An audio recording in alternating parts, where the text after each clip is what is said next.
Hello.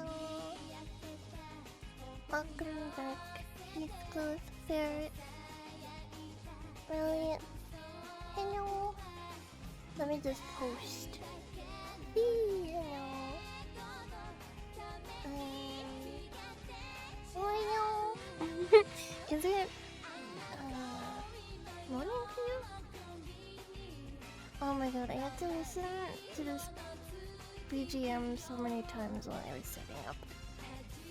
I'm going insane. I'm going insane. Hi. Stream assistant's on my lap right now. Oh, you scared?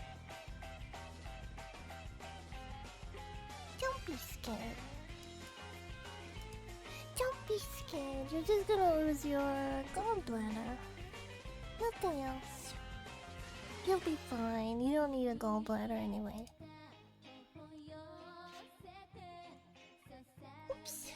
You don't need two kidneys either, right? Don't need two kidneys either.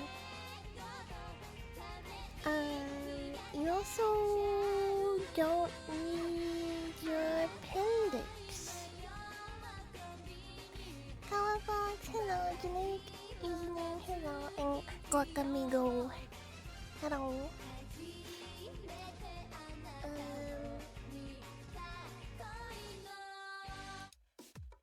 Oh, I was doing a little bit of a face there. I wasn't prepared for the camera shift. I wasn't prepared to be looked at. Hello. Stream assistant is looking at me like, oh?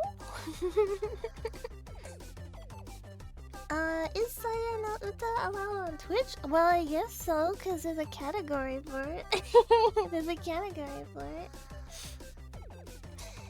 Girl, thank you. Thank you for 18 months. Arigato. There's also like a censored version on Steam where it doesn't show the H scenes, so I think it should be fine. It doesn't like explicitly show the H scenes, so I think it's fine. And for people being like, oh, but you need the H scenes to understand the plot, you don't really. I mean, you understand what happens. It lets you know what happens, so I think it's fine. I suppose if you don't have the patch, well, I have the patch. I'm just not patching it for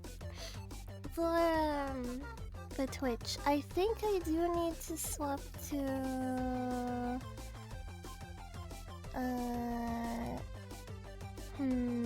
I do need to tag the R18. I do need to tag that, so I should do that before I forget.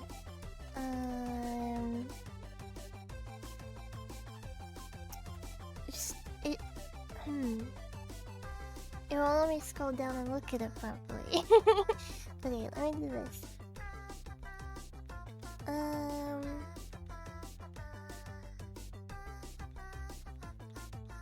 Content classification, mature rated games. I guess. Oh, okay. Is it already tagged? Is it already tagged, or is it not tagged? Because it won't let me select mature rated games. Hi, Nan. We can oh yeah, we can just get rid of the crash cans. We don't need that anymore. Surprised you haven't played it before? I've played it before. I have played it before. I have a lot of Saya merch. I have the original figure. I have the recent figure. I have the Fumo. There is a new figure coming out that I will be getting, and there's also the Nendoroid coming out that I'll be getting. I also, yeah, there's a Fumo. I could take a picture of it right now, actually, if we wanted to see it. Wait, I think I already have like pictures of it that I've posted, right? I think I already posted pictures of my Saya merch. I got, I like my Saya merch. I am quite proud of it. Um, let me see. I'm sure you have posted a picture. Someone linked me a picture yesterday, and it had two Saya figures and the Fumo, and then there was like a little Taro standee in between them, and I thought they like linked me a picture of my own stuff. I was like, what the heck? Why are you linking me this? And then I realized it wasn't my picture because it was a different Taro. It was like very similar to my Taro. Taro is the cat from PlayStation 1, by the way. Taro is the cat from PlayStation 1, and he was like originally gonna be their mascot, and then it just kind of didn't stick, so they kind of dropped him. But yeah, I was looking, I was like, why do you link me like my own picture? And then I realized, wait a minute, this isn't mine. This isn't mine. Trying to see if I did actually post a picture of my Saya March.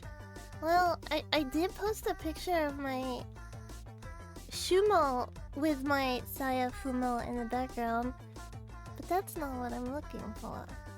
I don't think I actually have posted a picture with all my stuff. Oh well. Excuses to post more later. I missed you too. Welcome back. Welcome back.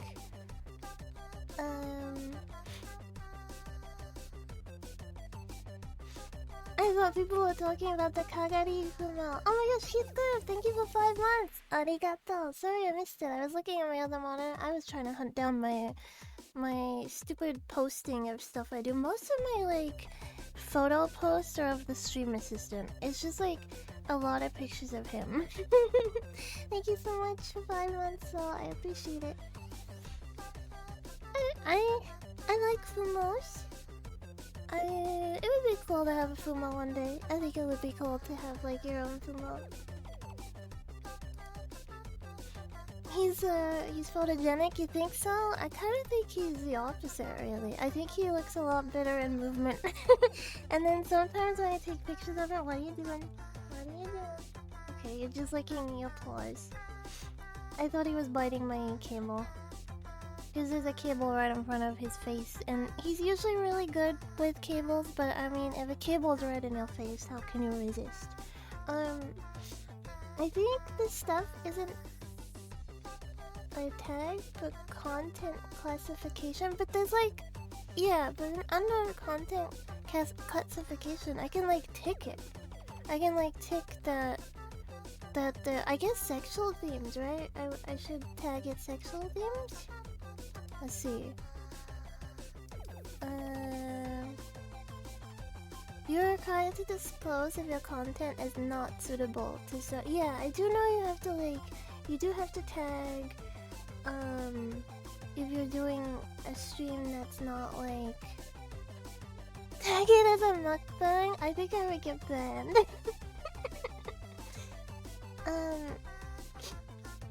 I watched this really crazy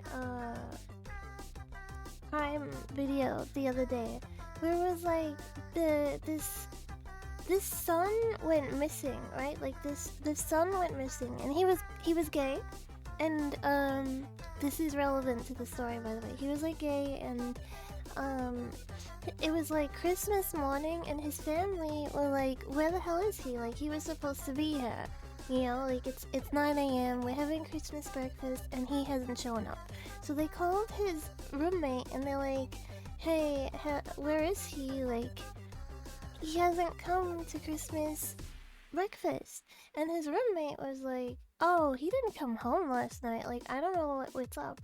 But he did send me this text message saying, like, he was going on a date with this guy, and, like, he might be home late. So maybe he's with that guy still. So the family like reported him missing because they didn't know who this guy was. They didn't know how to like get a hold of him, right?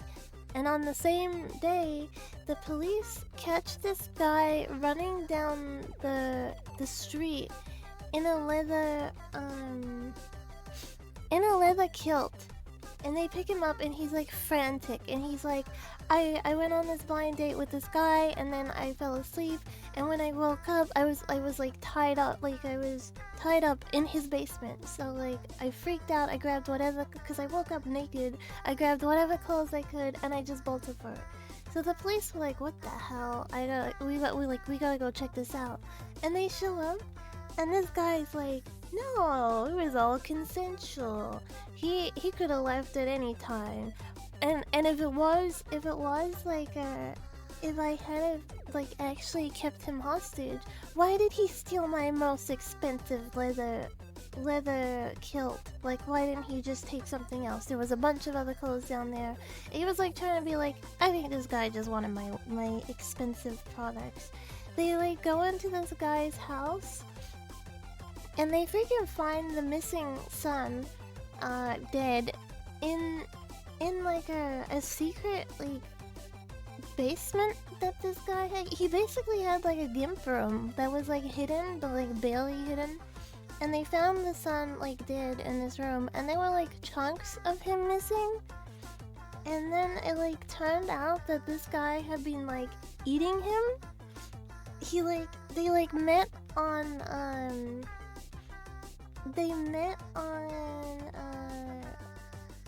I don't know, some dating app. I don't know, it was like, what is the main one? I think the main one is like Tinder, right? I don't know. I never used dating apps, so like I just know like Tinder is like a big one, right? I know there's like Grindr for like gay guys. I don't know what one they get. That's irrelevant anyway. They met on this dating app. They met up. The son was like gonna spend the night there, and then yeah, what the? Is this real? Yeah, it's real. It's like a proper case that happened. And so like this dude had been like eating him, and he was so nonchalant about it. He was like, yeah, well, he was really depressed, and he like me and him discussed it. Like, I was gonna turn him into something beautiful because like he wanted to leave this world. I wanted to assist him. And then I was gonna turn him into tulips. And then I was gonna give the tulips to his family so like something beautiful could come from his death.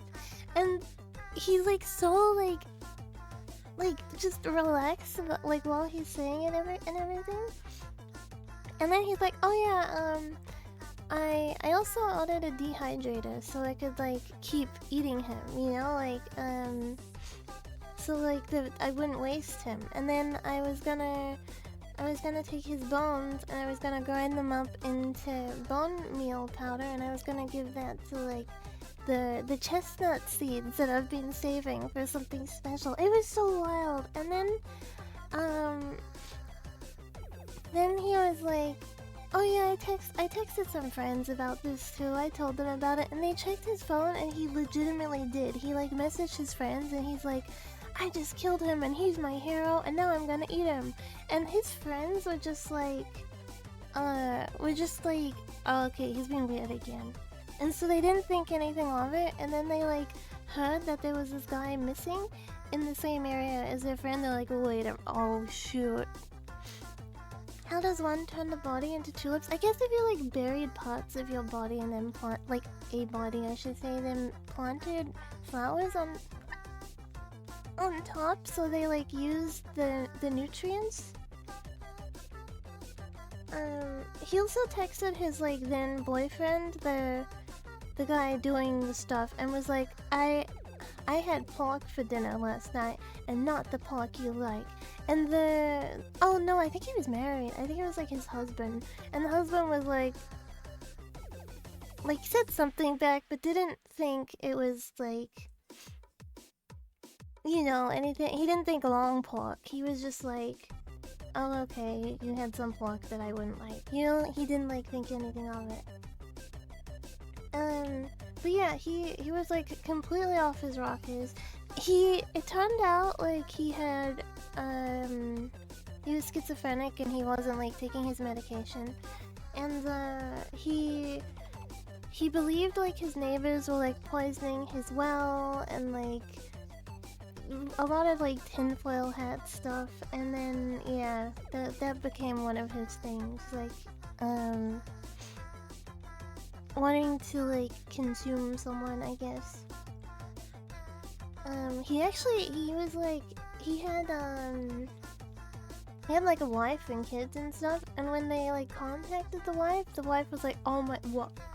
like she couldn't believe it. Everyone around him couldn't believe that he actually did it. But they were also like, well, he does have some weird tendencies, and like it was so wild. Like imagine like the thought process of like, yeah, I'm gonna go like on a hookup date and I'm gonna eat you.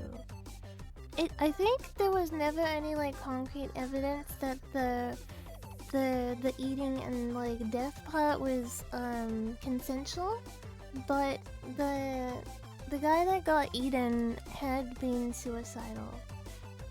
He had been suicidal and like yeah, he wasn't like doing the best. And then the eater, that one guy in Germany did that, the one with the like penis eating, that's a like very famous case, I think. But that was consensual. That one was like consensual. They like both consented to it. This one not consensual. Yeah. Anyway, it's not that off topic for today's game. Cannibalism.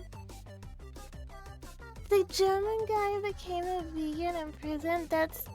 Alright, that's kind of ironic. That's kind of funny at the same time. I feel like I don't know if this is like the wrong take, but I feel like they both consented to it, right? So like, I don't know, I mean, you can't just be like letting people willy-nilly go around cannibalize other people, but I don't think it's like weird, but it's not like, I don't think it's that bad when they both consented to it. I still think he should be locked up, because I think if you don't lock someone like that up, then it leads to like other complications, right? Like, then it's like, oh, okay, so it's okay to do it if it's consensual, but then you can like also groom people into it. Like, you could say you're like a freak and you're like, I know there has been a case of like a dad who really wanted to eat his daughter, so like what if you like had a child and then you raised them that like they're gonna be eaten and then they're gonna like ascend and meet Jesus. Oh, it's not on the keyboard stream assistant. You know what I mean? So like it could lead to like really complicated situations if you don't ban that shit. Like, you gotta keep it banned. You gotta keep it banned, right? But like at the same time, I don't think it's like I don't think it's that horrendous that if they were both like, yeah, okay, I want to be eaten, and yeah, I want to eat you. How did this come up? I was talking about a case I watched on YouTube the other day. Every dad has to deal with that. Oh god.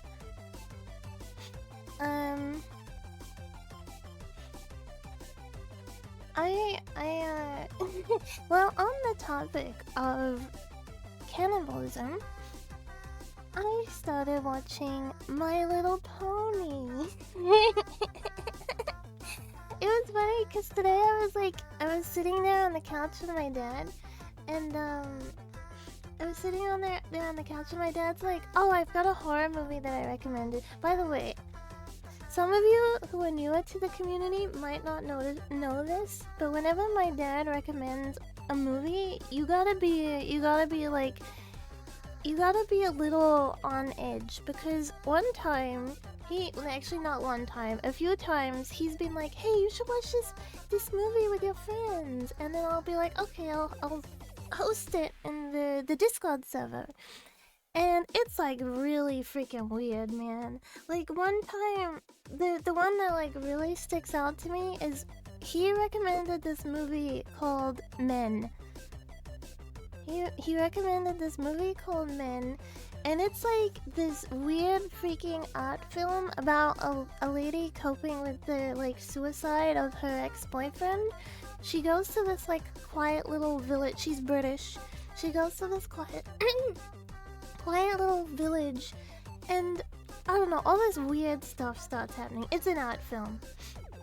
It's an art film, right? So that and it kind of speaks for itself. But like, there is this one scene in the film where every male character in the film takes part. And it begins, I believe, with like the priest showing up at her house and being kind of like sus. and she's trying to run away from him. And then his stomach grows to be like pregnant, and he falls down on the ground and he starts giving birth through his anus while you can see his penis just fully on display. Fully on display, he starts giving birth through his anus to another adult man who crawls out of the ass of the priest and starts chasing after her again, and then repeats the process. Yeah. So that happens. And it's like, I think there's like 7 different birthing penis scenes, and it was just like, what the Dad? Why did you tell me to watch this with my friends? I trusted you. Start something Among Us? Yeah, it was something, alright. I remember watching it and just being like, oh my gosh, I was speechless. Just like, what the absolute... But yeah, anyway, I was sitting on the couch with my dad. He recommended this movie. I'm like, okay, I'll look it up. But I am a little like, the heckles are raised. You know what I mean? My heckles are raised. Yeah, it was very rememberable. Let me just say that. It was very it was memorable. Let me say that. It's like burnt into my mind now. It's something I wish I could kind of go back and unsee. But I mean, I guess it was an experience, right? Thank you for following. Russian doll and Meg chase scene? You know what? I'm gonna steal your idea. I'm gonna make a movie now and I'm gonna be famous. I'll credit you, I promise. I was sitting there, he was like telling me about this horror movie, and he's like, Scarlett Johansson is in it, but I won't say anything else. Oh my god. Did you hear that? Beep! Outside, someone's angry driving outside right now. Anyway, he recommended me this horror film. I'm like, you know what I was watching last night? He's like, what? And I was like, My Little Pony. I'm like, yeah, you were watching horror films? I was watching My Little Pony. I never watched it when it was like... Sorry, I got an itch. Hold on. Did you ever watch those My Little Pony cannibalism animations? I did not. I did not. I never watched it during its like heyday. Like, I didn't watch it when bronies were like a big thing and like rising to popularity, because I remember seeing it on TV and not liking the voice acting. So I was like, I didn't really even give it a chance. But like, I think as I've gotten older, I've kind of mellowed out about English voice acting. Like, don't get me wrong, there is still a lot of really bad English voice acting in dubs, but I'm like less like stick up my butt about it, you know what I mean? Like, I used to be like completely like, ew, dub, but nowadays I'm kind of a bit like, you know what? People can consume their media the way they want to consume it. Unless it's a bothersome to other people, then yeah, obviously, put your hand back where it belongs, not in your pants. On a Discord call. You know what I mean? Like, as long as you're not bothering anyone else, it's fine. I've watched a few dubs, because I was like working and I kind of like, I don't understand enough Japanese to not look at subs. So like, sometimes it's easier, like, I can still watch something if I watched it dubbed, I can still work, you know? Sometimes I'll be working on something and I can't like completely focus on it, but I still get to enjoy it. Like, I watched the what's it called? The Iroha Madoka? What's her thing called? It's like it's the spin-off series of Madoka Magica. The first time I watched that, I watched it dubbed, and I actually didn't mind it too much. It wasn't like fantastic, but I still enjoyed it. I need to learn about My Little Pony cupcakes. Like, Pinkie Pie's cupcakes? What's your favorite pony, by the way? Magica Record, yeah, that's... No, side story. Let me drink.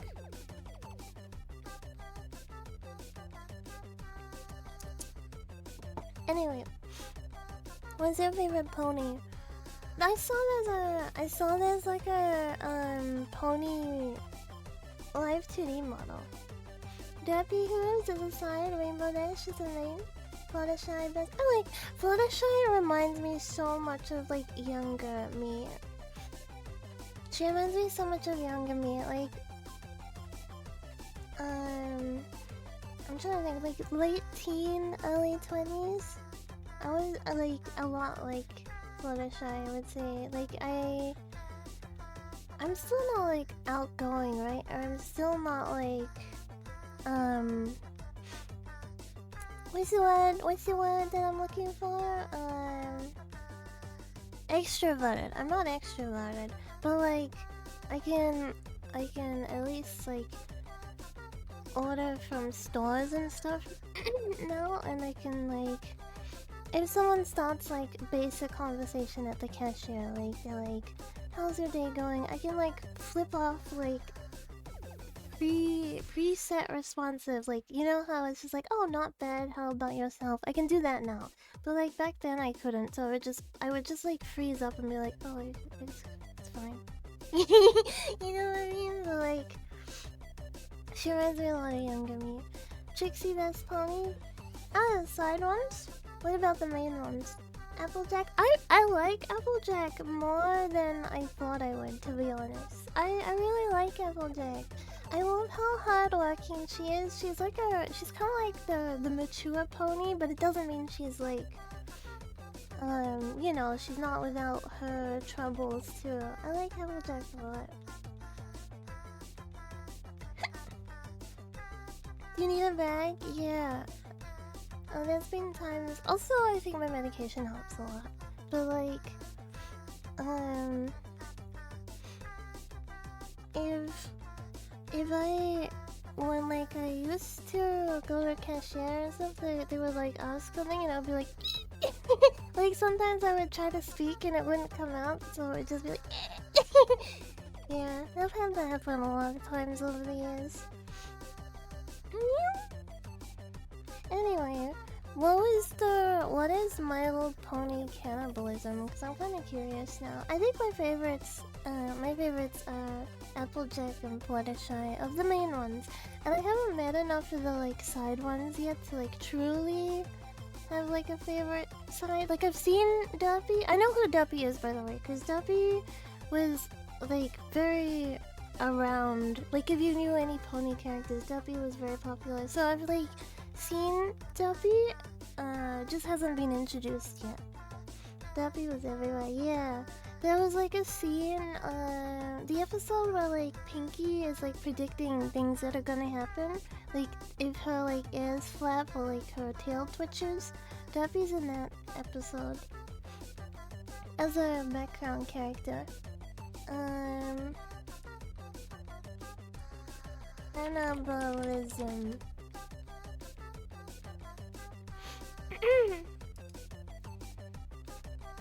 Do ponies eat meat?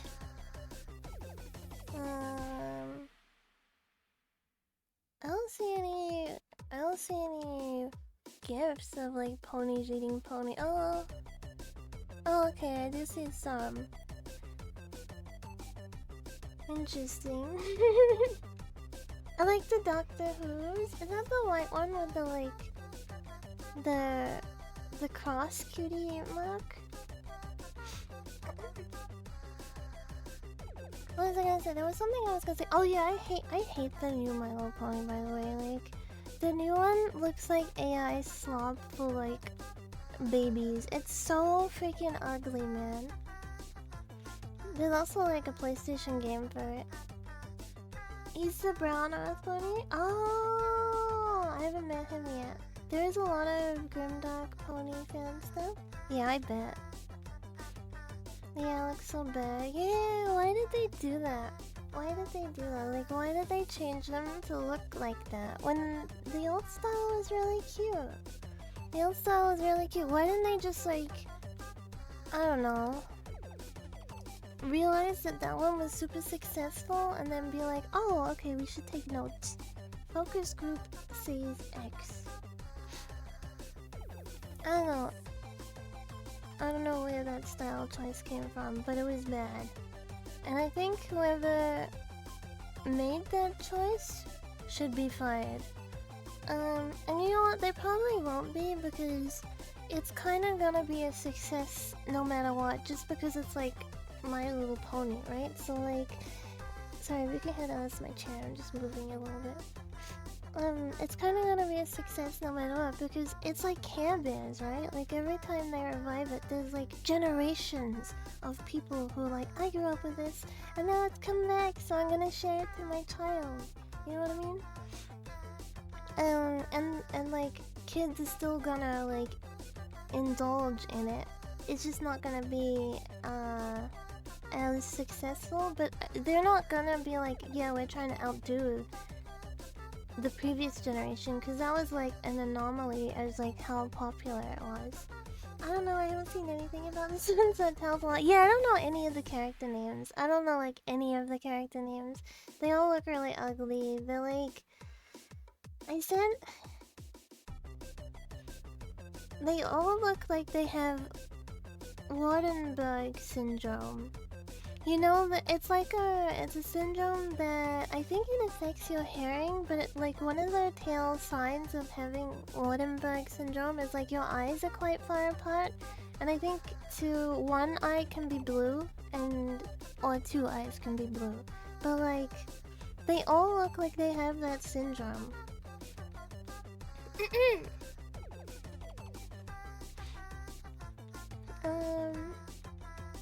It was such a flop they didn't renew the contract after wait, really? So it's already done and dusted? That means like the next gen could be better though. I heard another streamer say that they were like toying with the idea of doing like a multi-gen crossover thing, but I don't really think that would be like that good of an idea. I don't think that would be that great because it's kind of like Digimon, where like each generation is kind of like contained within its own universe, right? And it wouldn't really like look good, especially if you have like 80s ponies meeting up with like mid 2000s ponies. Like the style difference would be so jarring. I remember having a pony, like one of the, I think it was like a hand-me-down. I don't know who I got it from, but I remember having like a 80s pony when I was little. It was like a yellow one, but I don't remember like exactly what she looked like. I think it might have been the predecessor to Applejack, I'm not sure. What type of pony would you be in chat? I think I'd be a unicorn. I feel like unicorns like have the best like doing magic would be really cool, but then what if your like specialty magic was kind of lame? I think I would rather fly in that case. But then I feel like my cutie mark would probably be something art related, right? Like it would probably be like a drawing pen, like a tablet pen or something, since that's like my main my main talent will be drawing. Could become an Electron, then that's just like Mary Sue, right? Just gotta Mary Sue. But I think being able to do magic would be really cool.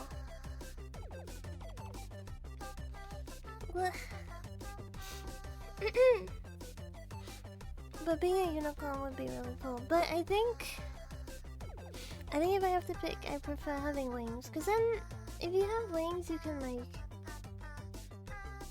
I don't know, just the idea of the freedom it provides would be really cool.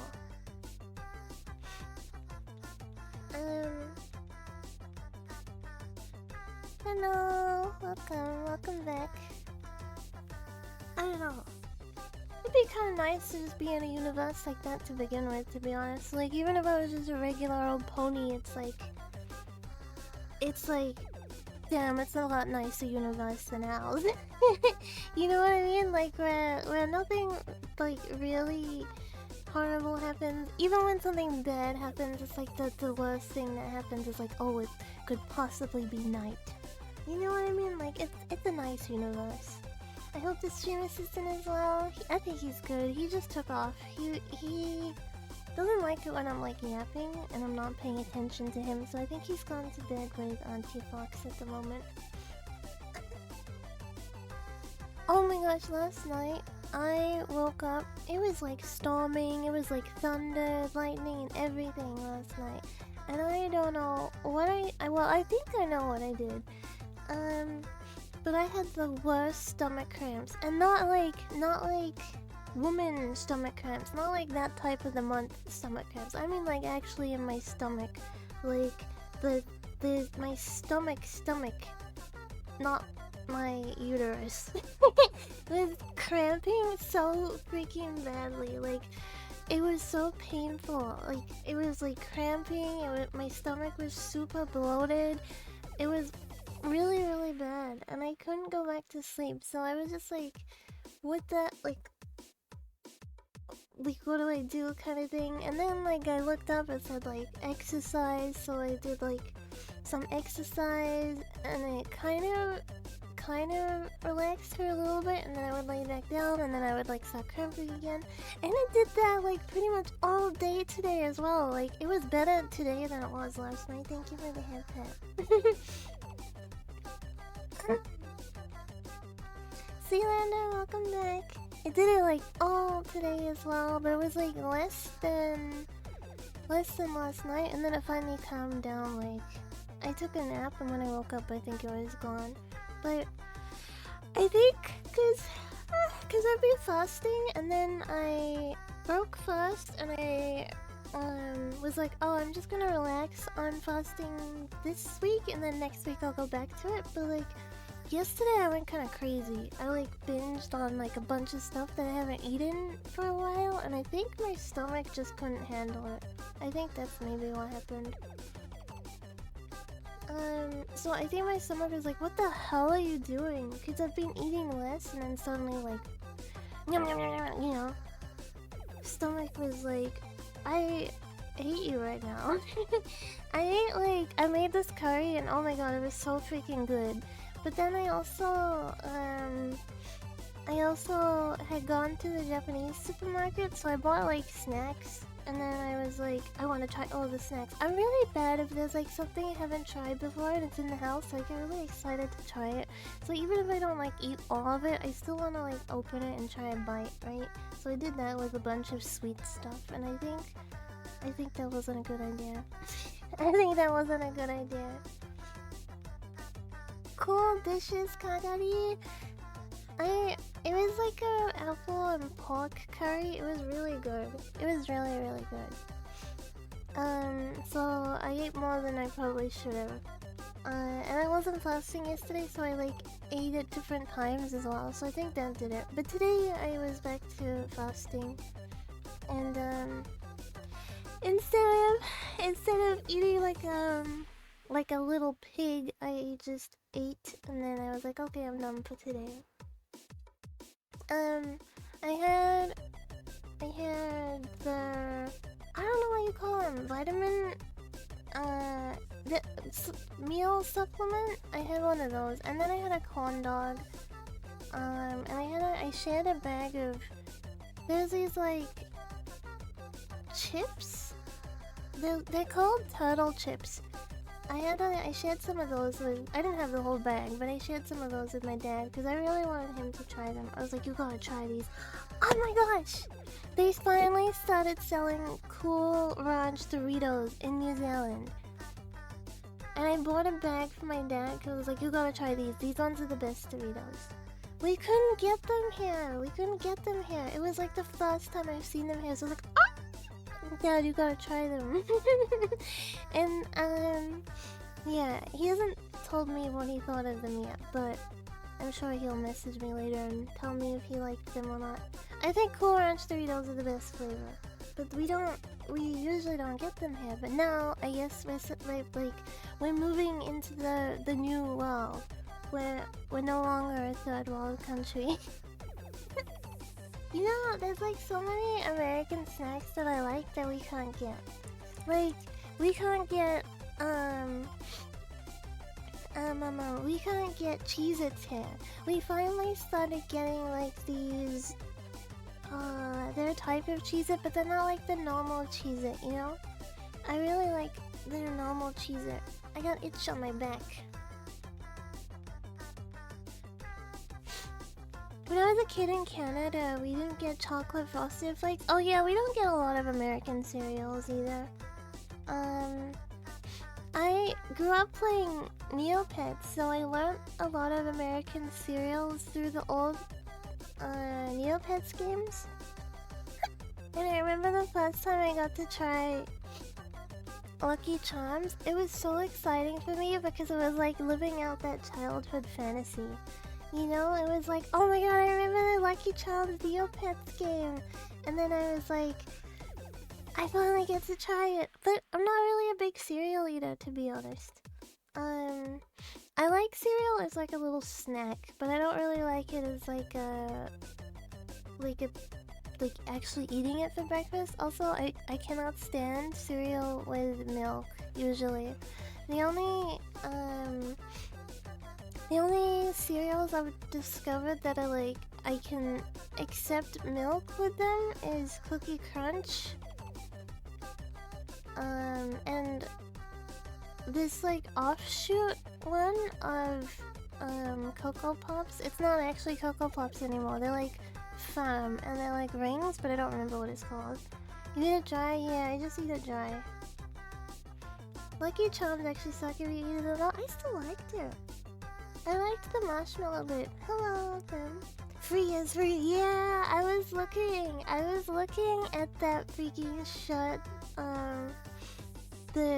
The real photo of the shirt the other day. I was like, I need to get one too. Finally, someone speaks English streaming this game. Have you only seen non-English speakers playing it? I don't really like regular milk, but like this one almond milk that was sweet. I like milk.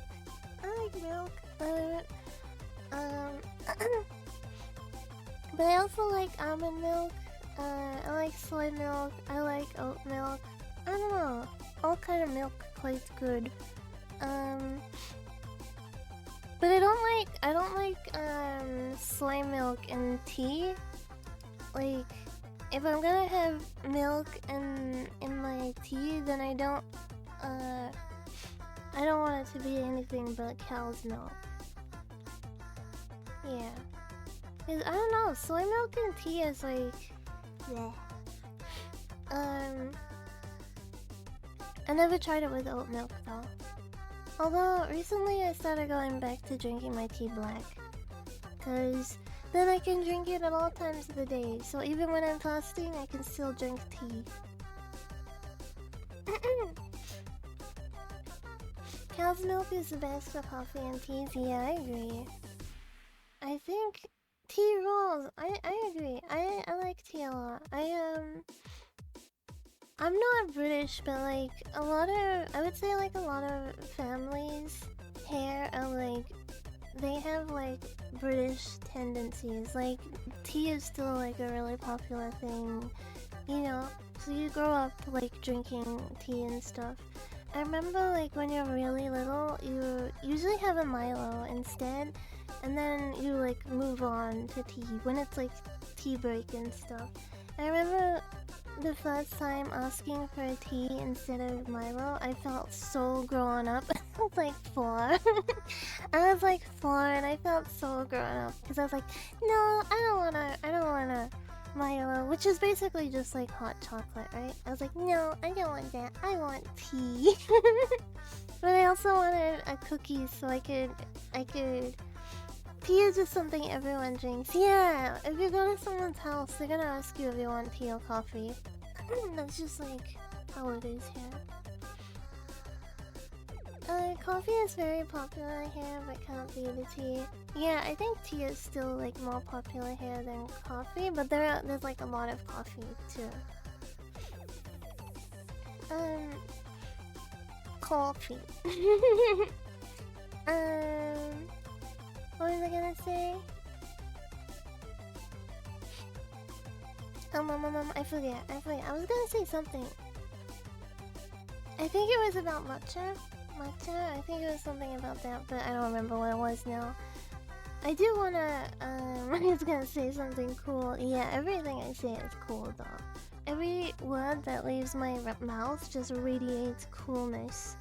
That makes me think of the guy who like pooped himself on stream, and like one of the comments was like, literally shits himself and loses 0 aura.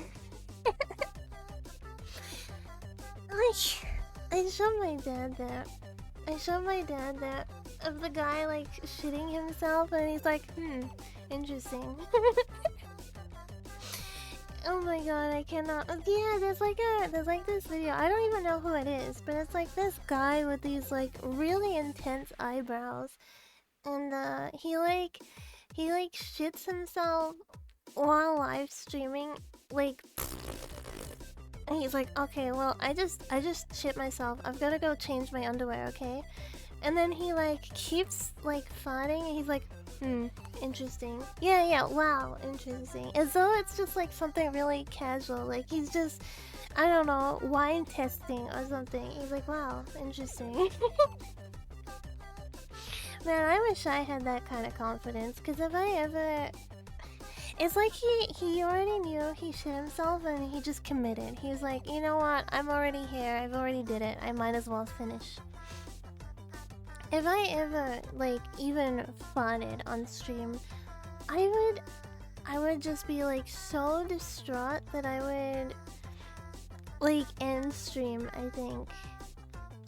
I think I would just completely end stream.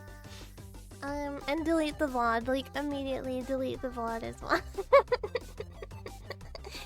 It would just be like, oh. So if you ever hear like, and then you hear like, oh, and then stream goes off, you know what happened. You know what happened. So please, if you were like recording it, don't keep that. If the streamer's not actively shitting themselves, I'm leaving. Yikes. Yeah, that is a big yikes. She doesn't know. You hear her fart all the time. No, you don't. Cause like you can usually control like if it's gonna be loud or not, right? Like you can usually control if you're gonna like be like ass blasting or not. Sometimes even it's good. That's true. That is true.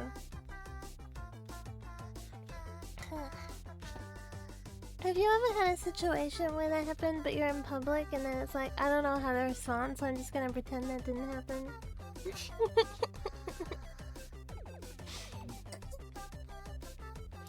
I guess we all do at some point, right? Realistically, we all have to just walk downstairs. Realistically, we all have to go through that experience, right? I mean, it's just part of, like, being alive.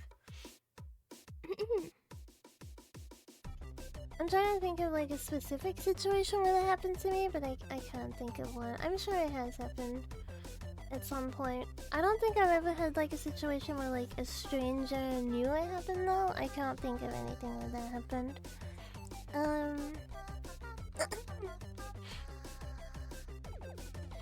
It's like, I guess like I think I would jot that out of my memory.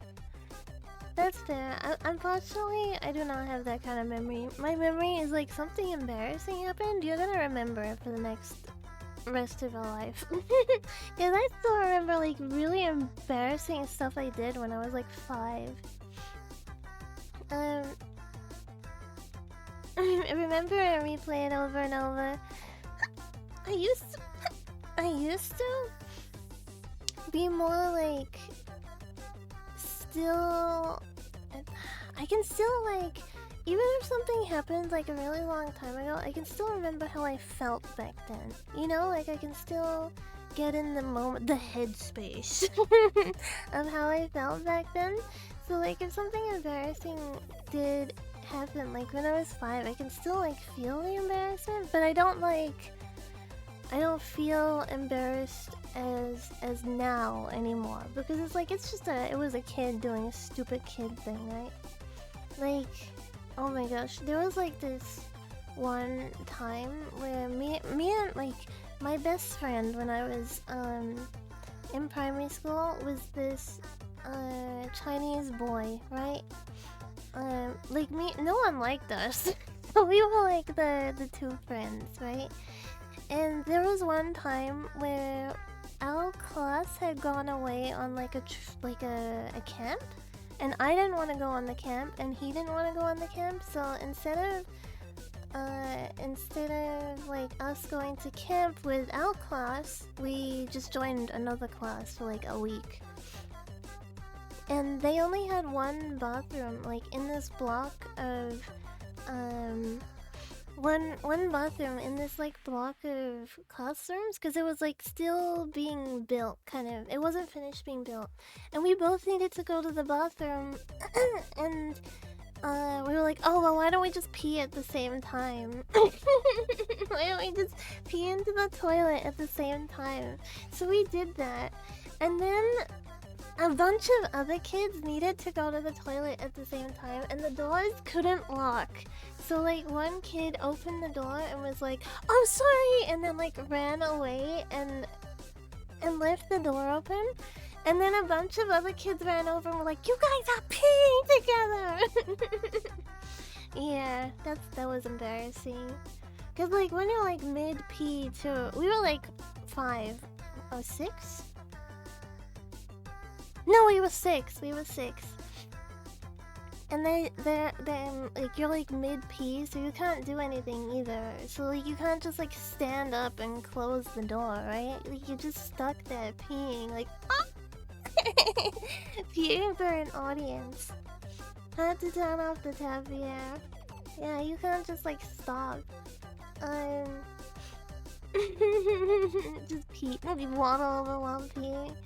Have you ever like intentionally peed on the floor in a public toilet? Have you ever gone in and you're like, nah, there's no way I'm like actually using this toilet? Well, I guess it's kind of different from guys, right? Because you're standing and peeing. It's not like you risk anything touching the toilet seat or like, you know, having to put toilet paper down and stuff. Well, I guess maybe something possesses you and you're just like, you know what, I'm just gonna piss on the floor. You just pee on the floor? I have done. I have to admit, I have in the past. I have just peed on the floor. I've like gone into a public toilet, I'll be like, ain't no way. Because it'll be like already disgusting and like there's like a floater in there. And then I'm like, you know what, whoever, can you cat, wait, what? Can my cat beat you in MMA? What the heck is that? Whoever left like this gross stuff in the toilet, I don't trust touching the button to flush. You gotta put yeah, usually if I'm gonna sit, then I will put the layers of tissue down. But like there have been cases where even that does not save my sanity. So I'm just like, there's grates in the floor. You know those ones that they've got like grates on the floor? I don't know how you can just pee on the floor. You squat. You just like squat. Some toilets are beyond hope. Yeah, there's like some toilets where it's just like, no, even if I flush this thing, it is demonic. It's beyond saving. In the past, the last week, I haven't peed in public recently. I don't usually use public toilets. I know I said that like I have peed a lot in public, but I have, so there's a lot of places where I've peed in public. I think peeing outdoors has this like freedom feeling. I also think it's nicer to squat when you pee rather than sit because it feels like you fully emptied. I guess it's like a woman thing though, right? Like men don't have that thing. It's like okay, that's different. I don't like pooping in public. Like I don't think pooping in Mother Nature has the same feel to it as like peeing in Mother Nature. With the person asking about martial arts of the cat, I don't think a cat can learn martial arts. So I think I have a better chance at beating. I think I have a better chance at beating your cat at martial arts. I'm gonna watch Ip Man with your cat, and then I'm gonna Wing Chun your cat. And if the cat dies, then I'm gonna blame movies as a bad influence on my brain. Yeah. You ain't got a choice in that regard? I don't know. Someone was asking if that cat could beat me in Kung Fu. But, like, I mean, not Kung Fu, they said martial arts, and I picked Wing Chun. If it dies, it dies. Yeah, I can't be held responsible for a battle to the death where I survived. This is a battle to the death, right? Or did I just add that part myself? I think I just added that part myself. I'm sorry, the cat doesn't need to die. I'm sorry. If I win, then I win. I don't... I've never actually studied a martial art, and I feel like I'm too, like, lazy now. Well, I'm just unfit. I'm just unfit. I don't think I'm really... I'm lazy in certain things, and then I'm not lazy in other things. Like, I have a good work motive, I'm just not I'm physically lazy. Because I don't exercise or anything, which I really should, but, you know. Very gaming? I would say I am a little bit of a workaholic when it comes to, like, art. I don't have a good, like, off button. Like, once I start working, I will... a little bit. Okay, I am very bad at, like, not, like, stopping and taking a break. I will just work and work and work and work and work. Yeah.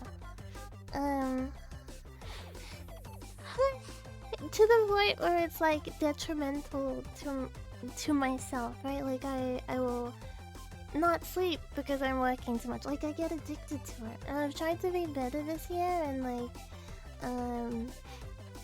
chill out more and, like, reground myself. And I'm, like, easing back into it now. Which I've already started the workaholic tendencies again, but whatever. It's fun. Working is fun. When you're doing, like, something you enjoy, it's fun, I should say. I like what I do, which is draw. I like drawing. Speaking of that, there were two things I wanted to talk about before we get into the game. We've almost yapped for an hour, so it's not like that much to speak about. Basically, number one is I started on my update model, like Kagari 2.0.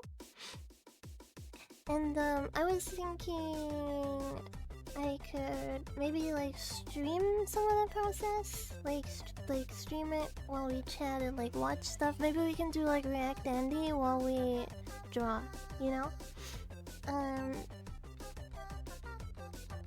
And then, I don't know about rigging on stream, because rigging takes a lot of thought power. Rigging is so much fun though. I really like Live 2D, but it also takes a lot of, like, thinking, mental energy. Well, yes I could, and then when I need to think, I just, go quiet for a little bit.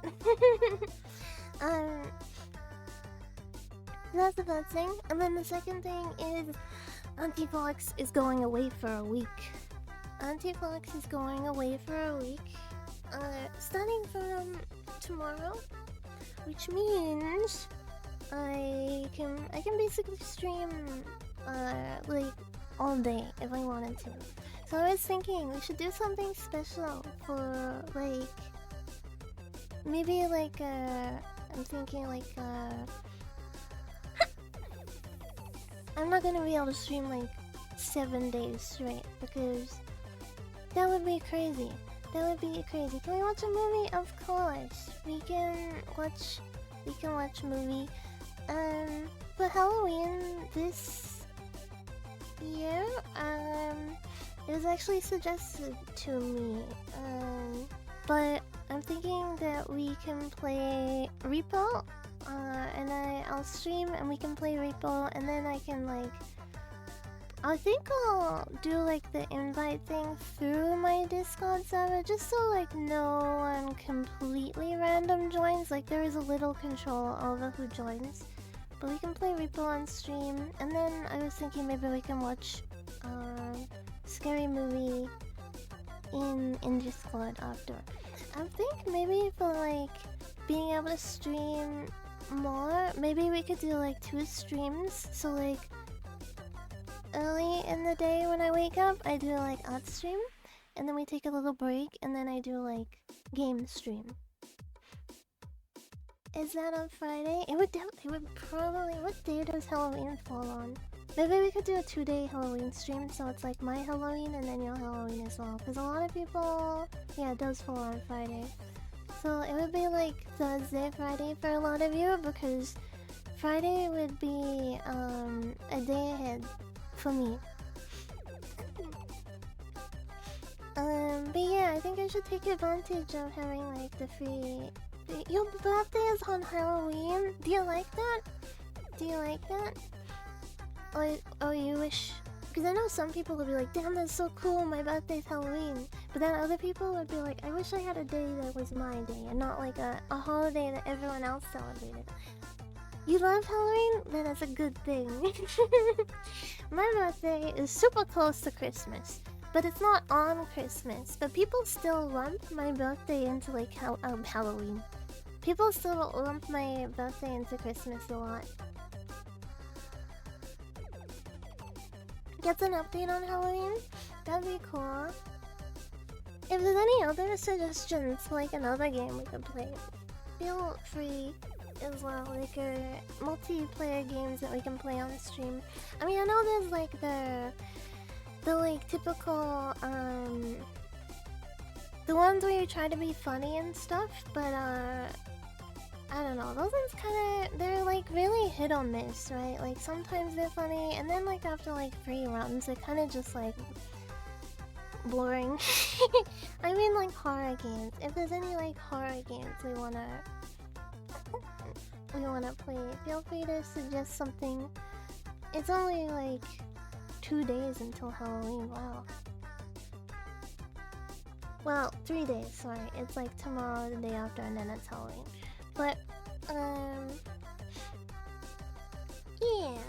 Wait, should I show the picture of the what I've got so far? No, I can show it tomorrow. I'll show the live 2D tomorrow, because we can start with art stream tomorrow for first stream of the day, and then we can do game stream after. I was thinking, probably tomorrow we'll either finish Saya if we don't finish it tonight,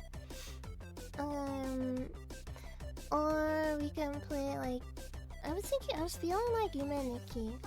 I know Silent Hill 4 is still in the playlist, but I tried to fix the like bit that we were stuck on with the lights not lighting up in the basement, and I just can't freaking get it to work. I can't get the lights to turn on, and I'm like, stupid game.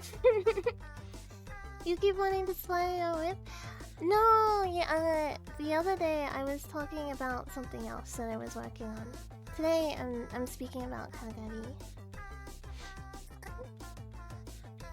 I was gonna say I should show it, but then I have to like open Clip Studio. I have to save the file out and everything before I can show it. And Clip Studio is pretty resource heavy, so I don't know if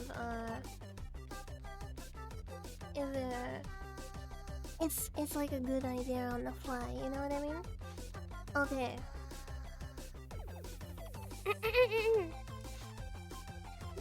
Short answer, yes. What height do you think is short, by the way?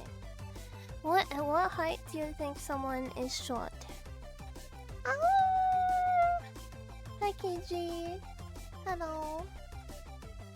A good community game is Animal Party or Panya. Isn't Panya like the... Is that the one I'm thinking of? Panya? Yes, it is. The golf game.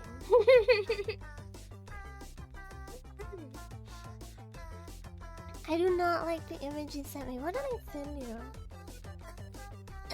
Sorry. Oh yeah, I sent the This is what I sent KG on Discord.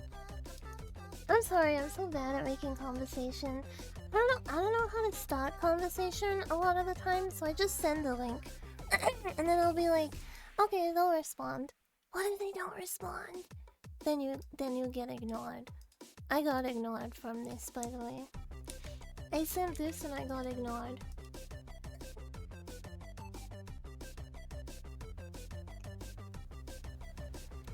Male or female? For both. 160 centimeters?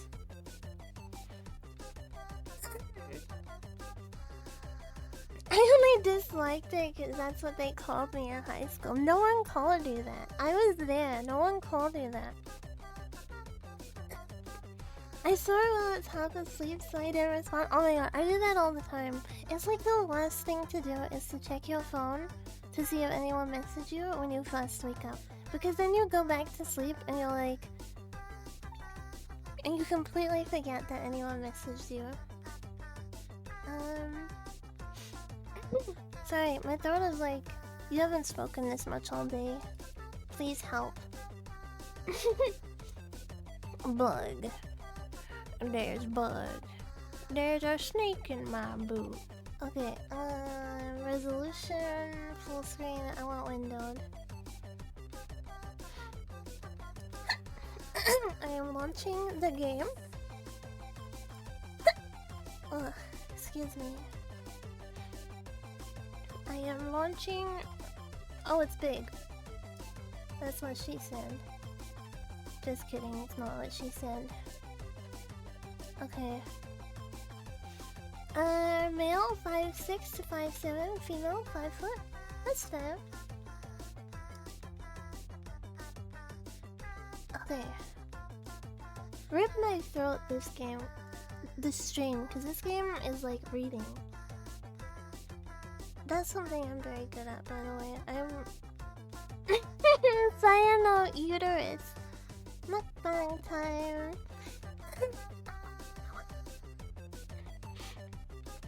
I love uterus. Isn't there people who like eat animal uterus and stuff? I'm sure there is. That's a dumb question. Okay, let's get rid of... Alright, can we hear it?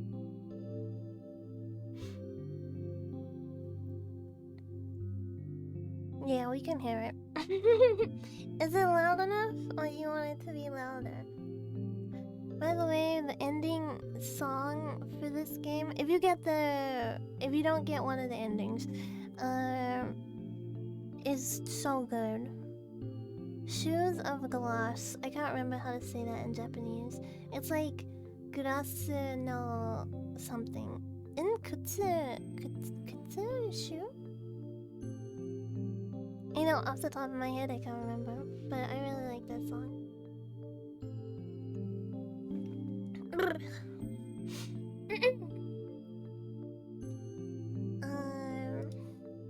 Alright.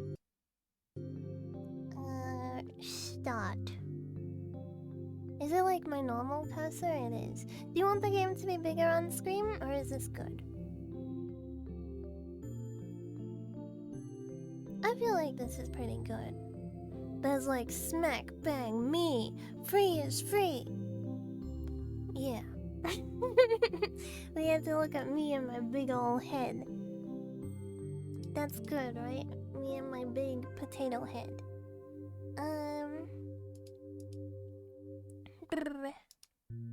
Okay.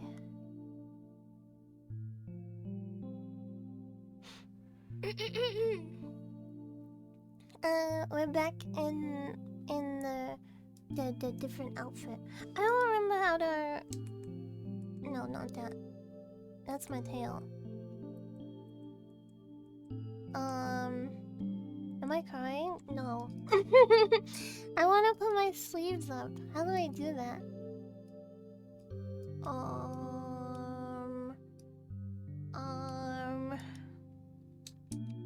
There we go. There we go. Now I'm like, what the frick? Who did that? Who did that? Wait a minute. I was tabbed out. Looks like a PowerPoint presentation. It is. Okay, let me put my sleeves back on. That's not what I was trying to do.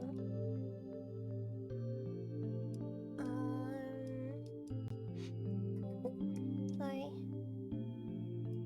Felix. I can't find it. I can't find it. Sleeve. Okay, I found it. There we go. Okay. Now I can tab back in. I only have so much screen space.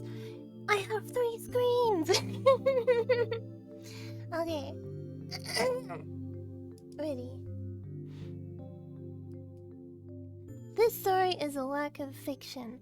The procedures and conditions described herein are imaginary and do not reflect, let's say, real life, because I didn't read the rest of it. This work of fiction contains grotesque images that may disturb some viewers. Please select on how you would like such images displayed.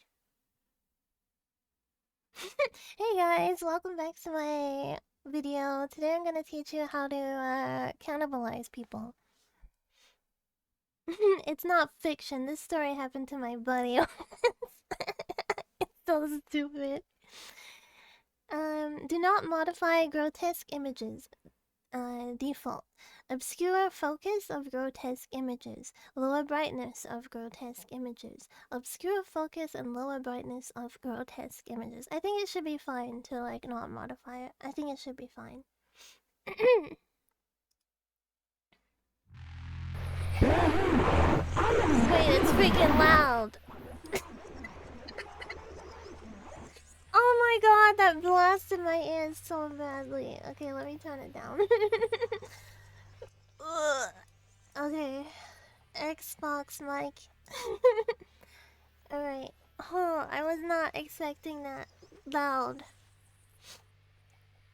Let me turn. Hold on.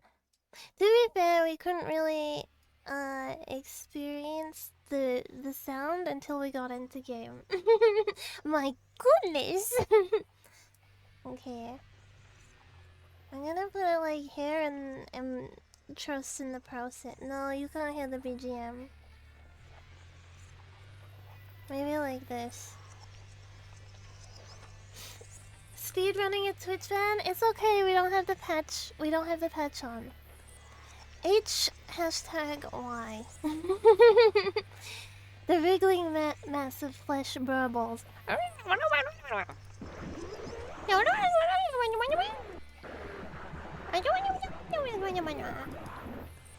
Three such creatures sit around the table in front of me, slurping filthy sludge from their cups as they trade whines, growls, and sounds that I cannot describe.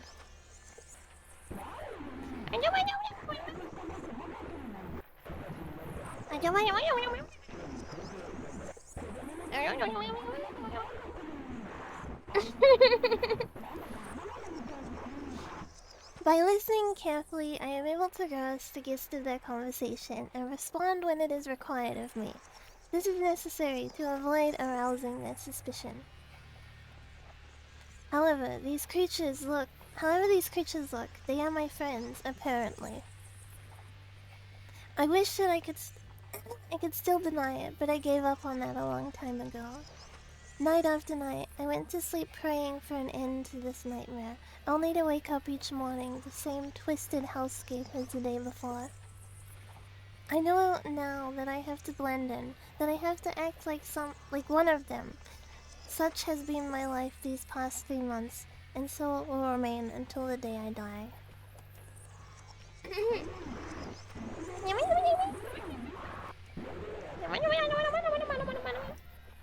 Judging by its tone, this one must be Koji, and the one next to him, squealing more than the others, is probably Omi.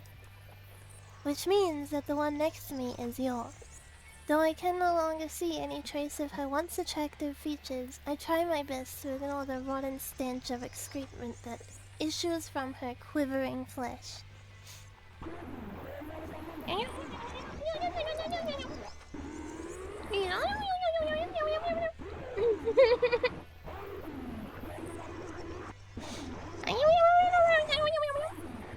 Everything has changed. Or almost everything. By some cruel trick of fate, my relationship to the world alone remains the same, as if an insane architect took the blueprints of my life and rebuilt it out of blood and gore. These monsters and I were part of the same college club. We studied together, ate together, we even went skiing together every winter break. Haggy, your reading comprehension is so high today. Thank you. Now these are but painful memories of days that will never return. Only no one recognized me. If only no one recognized me, I might have been able to disconnect myself from the world. It would have been comforting in comparison to believe that I had been abducted by aliens, or that I had stumbled through a gateway to hell. But no, this is beyond a doubt. The city where I was born and raised, the society that I was a part of for 20 years, save that I and I alone can no longer see it that way. The world as I knew it is gone, and I have no place to call home.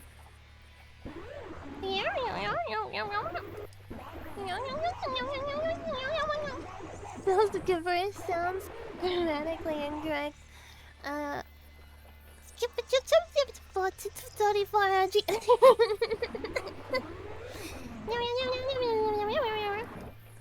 Anyway, I can tell that whatever they're discussing is of no importance to me. I decide to keep quiet while pretending to listen. But just then... Hey, Fuminori, one of the flesh beasts says as it swivels its bloodshot eyes towards me. What do you think? What do you think? About what? I tried desperately to suppress my loathing and behave normally, but my hoarse voice ruins the attempt. We're talking about this year's ski trip. You're coming too, right? A slimy hole near the top of the creature rise nauseatingly as it vomits some semblance of words. That must be Koji's face, or what I would have seen as such 3 months ago. Unable to stomach the sight of it, I avert my eyes and give a neutral answer. Wakaranai. I don't know. You have other plans? Not really. Those are my closest companions. One of them had even wished for more, to be more. How many nights I have spent crying in loneliness, lamenting the friends who no longer exist. In 3 months my tears ran dry, and now there is only loathing left in me, surrounded by hideous creatures that I can only assume are Koji, Omi, and Yo. I spend each day trying to act as I always have. If I fail at this, I'll surely be sent back to the hospital. Only this time, I'll be locked away forever. No matter what, I won't let that happen. I mean, it's not like a physical activity could affect your injuries, right? I'm not sure. I'll ask the doctor during my checkup. That's it. I can't look at them or bear their screeching any longer. I jump to my feet, desperate to escape. There's a motorbike going by outside, sorry. Hey, Fuminori. A spray of stringy slime from the cilia around its voice box flies at me. Is that how you say that? Is that cilia? I try to cover myself, but too late to keep the slime from splattering across my face like the yolks of a rotten egg. Voice acting is on. Yeah, the voice acting is still on.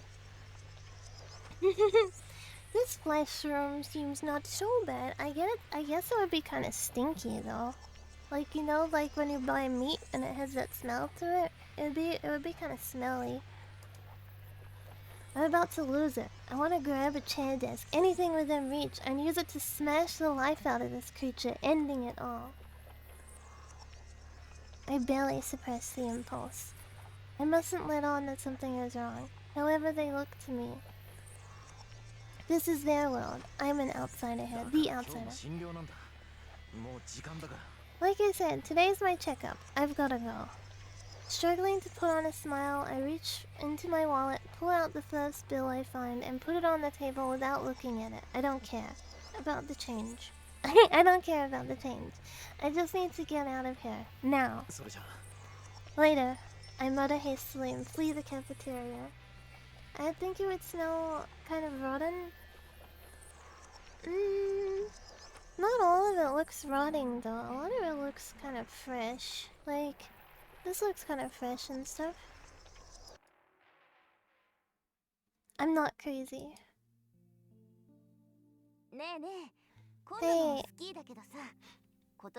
says Takahata Omi. Why don't we go somewhere we can skate for this year's ski trip?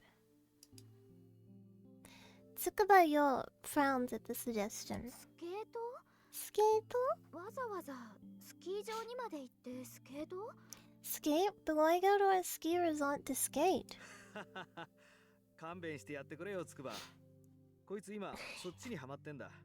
Give her a break, Tsukuba. It's all she talks about these days. Tono Koji supports Omi with a love. Her impromptu suggestions are nothing new, and it's Koji's role as her boyfriend to provide backup. They're a good match for each other, Yo thinks. Sometimes it makes her jealous.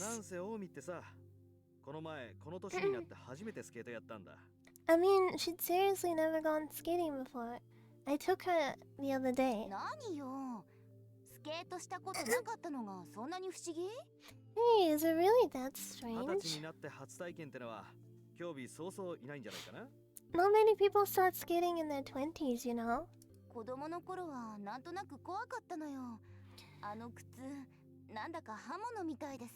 I was scared when I was little. Those shoes looked like big knives.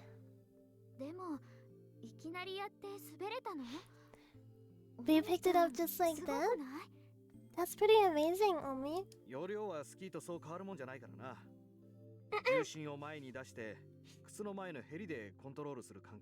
It's a lot like skiing. You keep your weight flat and use the angle of the shoes to steer.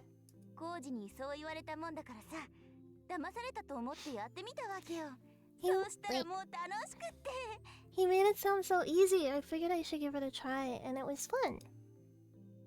So it was a date. Yo feels a stab of envy. Koji and Omi enjoy their time together as normal lovers do. That's certainly not something that should make her jealous. It's just that her luck and love has been bad.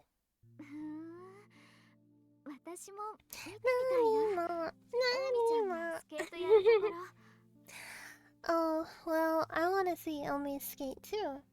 Yo keeps her voice upbeat, trying to cover her disquiet. She knows that it's wrong to envy her friends.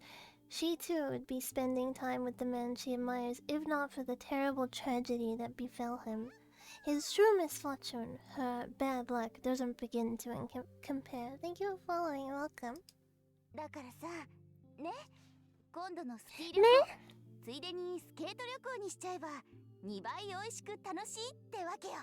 So how about it? If we make the next ski trip a skating trip too, it'll be twice as fun.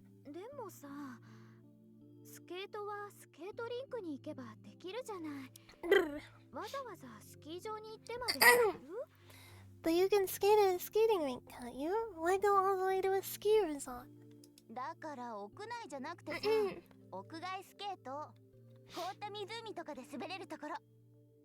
I don't want to skate outside. I mean, indoors. I want to skate outside on a lake or something. Do you mind having the voice acting on too, and then I read after, or would you prefer that the voice acting is off? I always like to hear how the characters sound, so I don't mind leaving it on and then letting them say their lines in Japanese and then reading after. But if you would prefer that their lines are the off, I can do that too. Whatever you want, you're fine with it? Okay. I'll leave them on then. そんな都合のいいとこあるかな。 That sounds fun, but won't it be なんだか crowded? すっごく混んでそう。 While speaking, Io sneaks a sideways glance at the young man sitting next to her.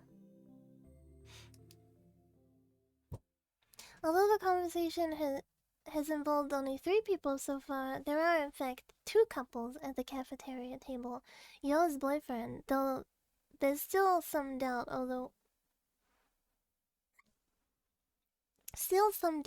whether he could be called that, is beside her, as silent as an expressionless as a statue, and expressionless. Hey, Fuminori, what do you think? Perhaps Koji sensed Yo's pain in his usual quiet and considerate way. どうって About what? The cause of Yo's distress. Sakisaka Fuminori responds to Koji's sudden query with a vague, mumbled question of his own. いや、だからさ、今年の冬のスキーだよ。お前も行くよな。We're talking about this winter ski trip. You're coming too, right? Koji speaks gingerly, as though probing a tumor. A few months ago, he would have not hesitated to rebuke Fuminori for his attitude. Their long acquaintance had forged a strong and honest friendship, but わから now... ない I don't know, Fuminori responds bluntly. His downcast eyes and sullen demeanor make it clear that he has no desire to break his silence. 何か他の予定でもあるのか？ You have plans? I think the NSFW part of the voice acting should also be off together with the rest. I think we just basically skip over the NSFW scenes. I think it just skips over it, but it is very obvious what happened. I haven't played it unpatched, so I'm not 100% sure. Yeah. Might go to bed early at this rate. Not often you get to read a book too. You have plans? いや別に Not really. Even Koji, Fuminori's best friend, cannot communicate with him as before. What hope does Yo have of breaking through his shell? The scars left by the events of that late summer day are still deep, all these months later. Each one of the 4 bears them, not only Fuminori. 別に運動するのが傷に触るとかそう I いうわ mean, けでもないんだ。 it's not like physical activity could affect your injuries, right? どうだろうな Not sure. 今日 I'll の ask the 診療で doctors 先生に聞いてみる during my checkup. As though that answer drained the last of his patience, Fuminori bolts out of his おい、 chair. 文則。 Hey, Fuminori! Even Koji can't keep his voice from rising as he tries to stop Fuminori from leaving. Fuminori reacts swiftly, throwing his hand over his face as though to shield himself from something terrifying. Maybe some spit flew inadvertently from Koji's mouth, but that happens sometimes. Fuminori's reaction is beyond the pale.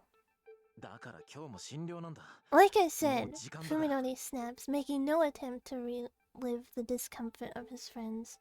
Today's my checkup. I have to go. Even as he tosses money on the table to pay for his coffee, he acts like he's touching something それ filthy. じゃあ Sorry. Later. Fuminori stalks out of the cafeteria, almost like he's running away. Cloaked in heavy silence, the remaining 3 lower their gaze to the table, where the abandoned 10,000 yen bill sways forlornly. Fuminori's coffee is untouched. やってられないわね。 I can't take this anymore, Omi says with a sigh, but Koji shakes his head reproachfully. 文則には Fuminori just needs a little more time. だってもう3 But ヶ it's 月 been よ。 3 months! なんなのよあれ。 What's with his attitude? I feel like I'm going crazy hanging around him. 俺だってわからない。わかるはずもないと思う。 Hey, I don't understand what he's going through either. I don't think any of us お前だっ can. て想像つくか？あんなひどい形で家族全員を奪われて平気でいられるわけないよ。 Heiki. Can you imagine losing your whole family like that? that'd screw anyone up. It could happen. It could have happened to anyone. A tractor trailer flipped over on the highway, crushing the Sakisaka family car into twisted scrap. They said it had been difficult to tell the bodies of Fuminori's parents apart. For a while, it had looked as though there was no hope for Fuminori either. It was nothing short of a miracle that he was able to leave the hospital and return to a normal life. 見舞いに行った時なんてもっとひどかったじゃないか。誰が誰かわからずに怯えて暴れて。He was worse, so we went to see him in the hospital, remember? He was terrified of us, like he didn't know who we were. He even had to be tied to the bed, he freaked out so bad. 今はよくあそこまで立ち直ってくれたと思う。I'm just glad he's made it this そ far. れにしたって変よ咲坂くん。私たちのこと見る目つき、あれ何なの？ There's still まるで something こっちが strange 人間 about じゃない him. みたい。 What's it the way he looks at us? It's like we're not even human. よせ、近江。Cut it out, Omi, Koji says forcefully, probably less out of empathy for his friend than out of consideration for Yo. While Koji's kindness makes her very happy, Yo also knows that she mustn't take advantage of it. Fuminori is the victim, just as Koji said. He's the one who deserves the most sympathy. Yo's feelings for Fuminori are her problem and no one else's. She doesn't blame Fuminori for not giving her an answer after she worked up the courage to ask him out. In fact, she thinks even more fondly of him for taking the time to consider than she would have had he treated their relationship casually.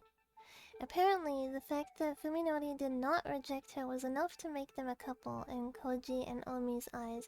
I don't think so. They've had plenty of fun at Yo and Fuminori's expense since. The truth of it, though, is that he still hasn't given her an answer.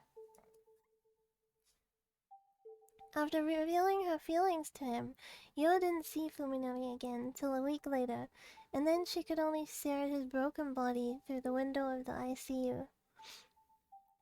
And when he was finally released after 50 days, that seemed an eternity, he was somehow different. She's starting to doubt that he even remembers what she confessed to him before the accident. Now winter's coming, her feelings hang forgotten in the cold, lonely air. I think I would take that in itself as a no. I don't know, I think I would just be like, okay, it's no.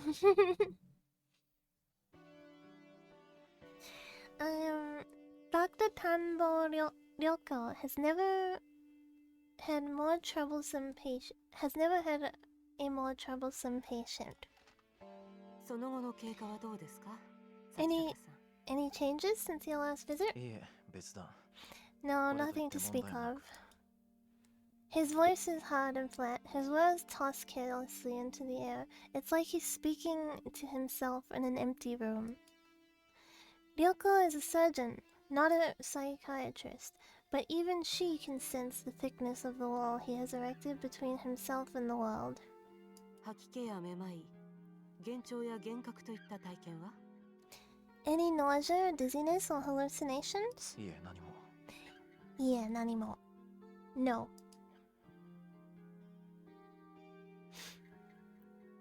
While Sakisaka appears to be looking at Ryoko, his gaze is actually aimed a fraction down and to the side. He's only superficially engaged in the conversation, when in truth it does not interest him in the slightest. Perfect rejection. Realizing that she can't interview him like this, Ryoko sighs and sets her chart aside. あなたが当院で受けた処置は脳神経医学の分野では世界的に最先端の治療でした。そのことはご存知ですよね。 Mr. Sakisaka, the procedure you received at the hospital was the latest in experimental neurosurgery. We explained this before, didn't we? Treatment of the subdural hematoma through the use of micro-machines, a procedure available in Japan exclusively here at T University, had been the only way to save Sakisaka's Fuminori from a cerebral contusion that should have been fatal. 最先端であるということは、まだまだデータの出揃っていない危険性の伴う治療法だったという意味でもあります。With any experimental treatment, there is always the risk of unexpected そう complications. でしょうね。 Of course. Sakisaka Fuminori's lips twist slightly in what might be a bitter or mocking smile, but it's gone before Ryoko can discern its meaning. 普通こんなことを言って脅かすのは医者として問題なんですが、 Normally, I would never say anything to frighten the patient. 施術後に重大な脳障害をきたしたケースも報告されているんです。 But there have been reports of serious neurological disorders post-surgery. We must continue to monitor your condition carefully. Nanomachines, they repair neurological tissue in response to physical trauma. That would be kind of cool. I mean, not if you ended up like Fuminori, but like... Yeah. Big boss? Hence these weekly checkups. If only he would take them a little more seriously. 先週の MRI はどうでした？ How was last week's MRI? Sakisaka asked abruptly, as if to catch Ryoko off guard. MRI, magnetic resonance imaging, is a way for doctors to examine the brain in detail without opening the patient's skull. Surprised by Sakisaka's uncommon technical knowledge, Ryoko recalls his profile. そういえばあなたも医者の卵だったわね。 Oh, that's right, you're a medical student, aren't you? 先生が心配しているような脳機能不全は画像診断だけでも十分にわかるはずですよね。 The kind of anomaly you're worried about should show up on the MRI, right? Did you find anything? いいえ、 Yeah. No.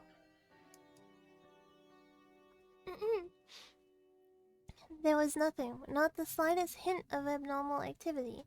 For a procedure with such a low rate of success, the results have been nothing short of miraculous. However, something still bothers Ryoko. She can't shake the feeling that he's hiding something beneath his guarded exterior, some terrible weight on his soul, perhaps. But if it's an inorganic problem, then there's nothing she can do as long as he refuses to explain it. 大丈夫ですよ先生。大丈夫。現に僕は大丈夫。今こうして病院の外でも何不自由なく生活しています。問題なんてないでしょ。 I'm fine. I've been on my own for 3 months without any problems. What could go wrong now?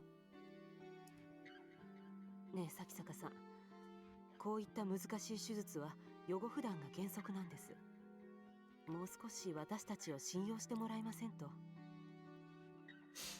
Please, you know that continued observation is required after these difficult surgeries. You have to trust us a little more.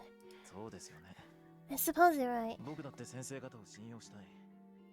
I do want to どんな trust 相 you, 談にも乗っ Doctor. てもらえるんですか？ Can I come to you with anything? Let me just pour more water.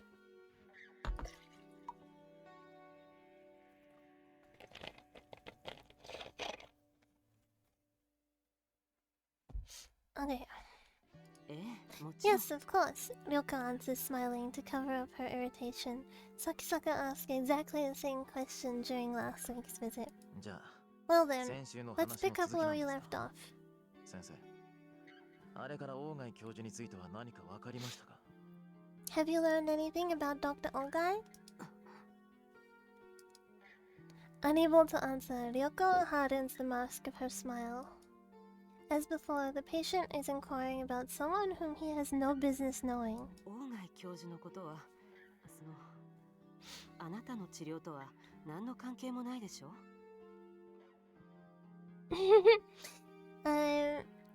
My tail got in the way. Was it a little in the way? If you don't mind asking, what does Dr. Ogai have to do with your treatment? 信頼しろと言った矢先に You just told me to いきなり trust you, 隠し事 and です now か？ you're keeping secrets? Ryoko is used to patients treating her with hostility. Some degree of paranoia is natural when dealing with a person whose mistakes could kill you. But in Sakisaka, however, she doesn't see the anxiety that the other patients exhibit. His demeanor is perfectly calm, almost like a detective questioning a suspect. 何分、だいぶ前にここを辞められた方ですからね。私個人としても交流があったわけではないし。trying to grab my tail while I'm distracted. He left this hospital some time ago. I never had any contact with him myself. 辞めた理由はご存知ない。 Do you know why he left? おそらく個人的な事情でしょうね。 Yes, I believe it was personal. Ryoko answered smoothly, her earlier hesitation gone.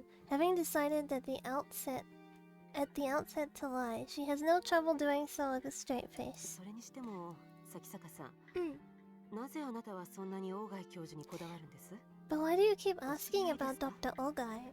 Are you 教 acquainted? 授は今失踪中なんです。知ってましたか？ Did you know that the doctor has gone missing? いいえ。 No. Ryoko, realizing that her answer may have been a little too quick, she should have acted more 近頃 surprised. 教授の身内の人間と恋にしていましたね。 I've recently become close with a relative of his. It was she who asked me to find him. A relative? Ryoko considers this with a frown. 大貝教授に縁者の方はおられないはずですが。 I didn't think Dr. Ogai had any relatives. Oh? 誰から聞き Who ました？ told you that? それは噂話に。 I heard it from a nurse. Ryoko replies, remembering that she just claimed to have no contact with the man. Yeah, she's not doing a very good job at lying. そんなことが噂になる程度には、大貝教授は有名人だったわけですね。I see. The doctor was famous enough to have nurses gossiping about him? まあ、一風変わった人だったみたいですね。 I hear he was an unusual なの man. に誰も彼が大学を辞めた理由を知らないと。 But no one knows why he left the university? Ryoko falls silent, knowing that this isn't a topic she can brush away with a smile. Sakisaka seems to have finally grasped her mood, however, as his strangely stiff tone is what I was gonna say. Her strangely stiff tone softens a little. 僕はどうしても大貝教授に会わなきゃならないんです。 Please, I have to find Dr. Ogai. 彼がいなくなったせいで。 There's a girl who needs him. Can't you help me? それはむしろ警察の領分なんじゃないかしら。 Isn't this something the police should handle? Although she makes it sound like the most obvious thing in the world, the suggestion is actually a gamble. If Ogai Masahiko's disappearance becomes a police matter, then the university will be investigated. Everyone who is involved in the incident would be at risk of exposure. And of course, that includes Ryoko herself. Sleep well, Carol. Sweet dreams. Wait. She knows, however, that Sakisaka is unlikely to go to the police. First of all, his excuse is obviously a lie. They already made sure that Ogai had no relatives who might come looking for him, which is why they could bury the truth of what happened. But then, how did Sakisaka, a mere patient, learn about Ogai? 咲坂さん、私の知っている範囲のことは喜んでお教えします。 I'd be happy to help. 大貝教授は今年の4月に辞表を出して、以後は何の音信もないんです。 But there's been no word from Dr. Ogai since he resigned last April. I think this takes place in like the early 2000s, so it's still suspicious because it would be like, well, can't you like fax him or email him? A doctor doesn't just like leave their job and disappear, you know what I mean? Like a doctor usually has another place that they go to, so it would still be really suspicious. Page him? I'm not old enough to like be around when pages were a thing, but I mean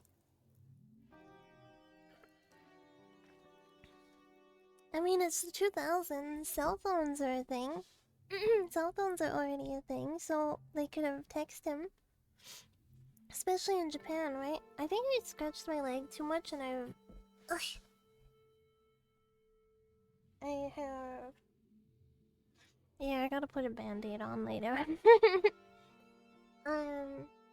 Kagi is not grandma yet? No, I haven't even reproduced once. How can I be a grandma? I gotta have a child before I can be a grandma. Pages are kind of like voicemails. I thought they could send... They can send text too, but they are like way more limited. The only reason I know that is because In Steins Gate, they use a pager.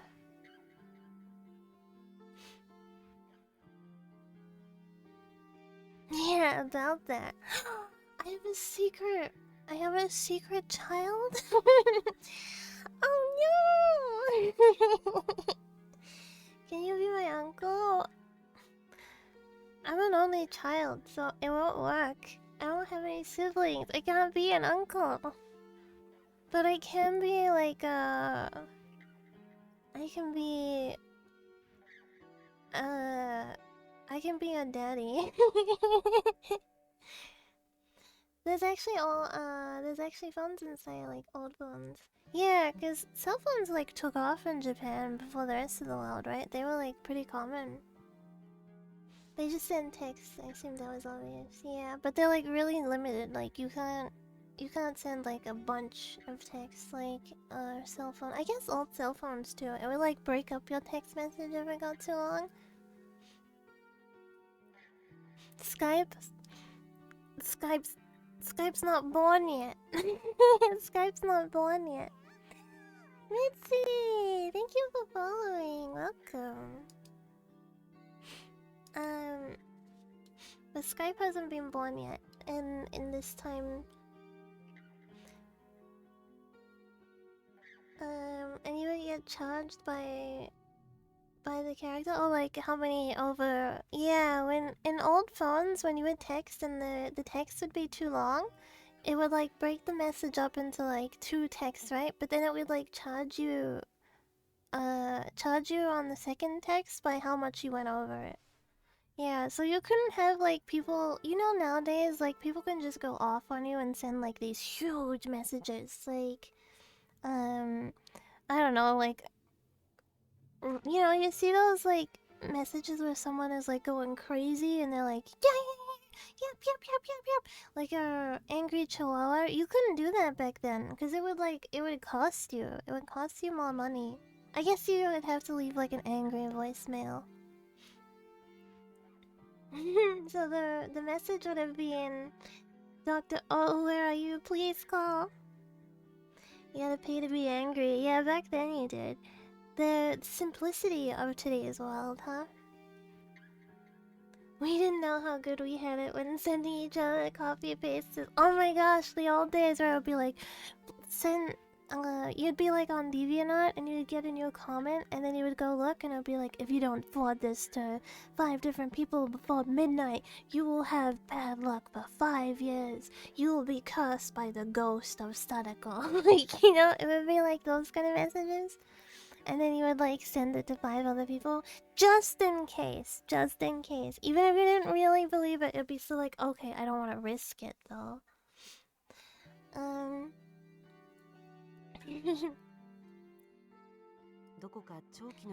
I can only assume that he's gone on an extended vacation. You'll get cancer if you don't forward this to 15 other people.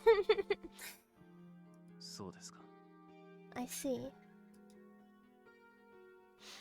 Expecting resistance, Yoko is surprised when Sakisaka backs down. She's still worried about his condition, and the mysterious link between him and Ogai is only making her more uneasy. But as long as he doesn't open up to her, there's nothing she can do. After a brief pause, Ryoko writes, "Progress good" on Sakisaka's chat for today. 崎坂さん、それでは来週の診察ですが、今日と同じ4時でも。 About next week's appointment. How does 4 o'clock's, Before she can finish, Sakisaka is gone.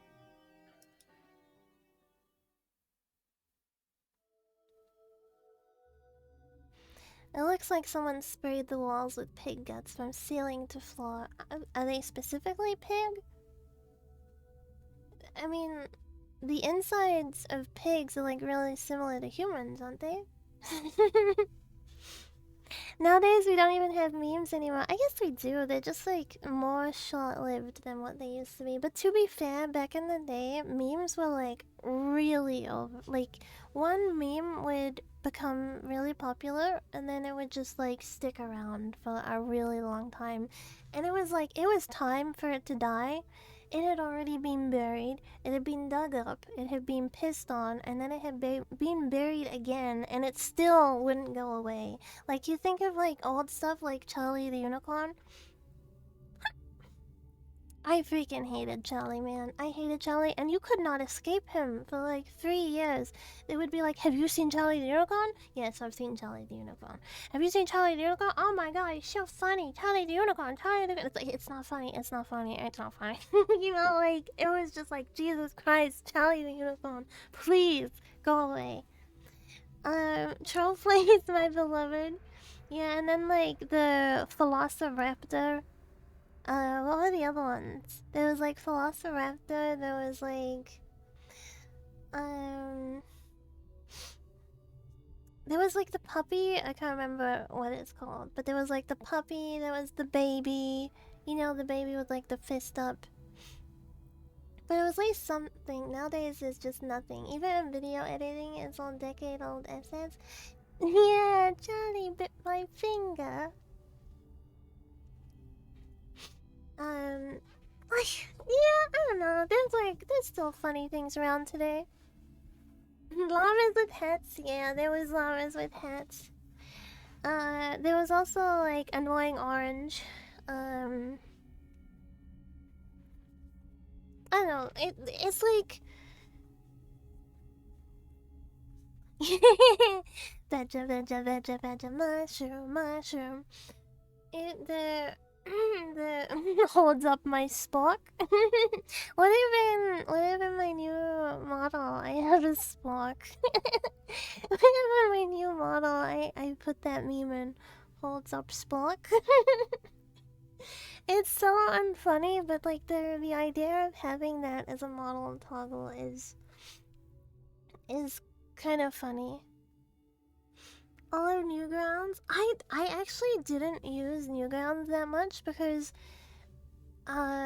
Oceania had really Australia and New Zealand's internet was like 5 decades freaking behind the rest of the world, right? So like when America was like upgrading to broadband and stuff, dial-up was still like the common thing here, and trying to load like all the like flash animations and stuff on dial-up, not fun. And then when we finally got broadband, it like wasn't great. So I used to, if I was gonna play like flash games and stuff, I would usually play the ones that were on like DeviantArt. I remember the really old Pusheen dress-up game. Yeah. It was like a Pusheen dress-up flash game. This is like old Pusheen, before she was even like licensed.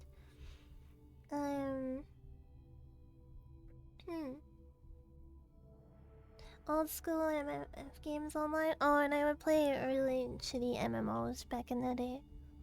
I actually didn't see most of this stuff when it was current. I just liked old stuff. We need to go back. It's like I don't know. If we go back, then we don't have like we don't have fast internet. We don't have fast internet, and we don't have Uber Eats. What else do we lack if we go back?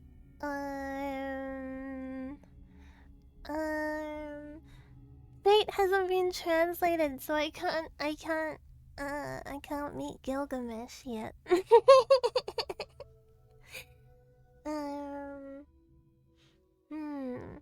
Pusheen hasn't been mass marketed, so I don't get to have all my Pusheens. Actually, if we go back in time, I can have a pre-gunned Pusheen, which is like a holy grail, by the way, for any Pusheen enjoyers. Pusheen now is like, Pusheen's a cat, by the way. Pusheen is a like, a kawaii cat that I have a very big collection of. She used to be, I think they were like self-produced, and then the license got bought by Gund, and now she is like registered under Gund.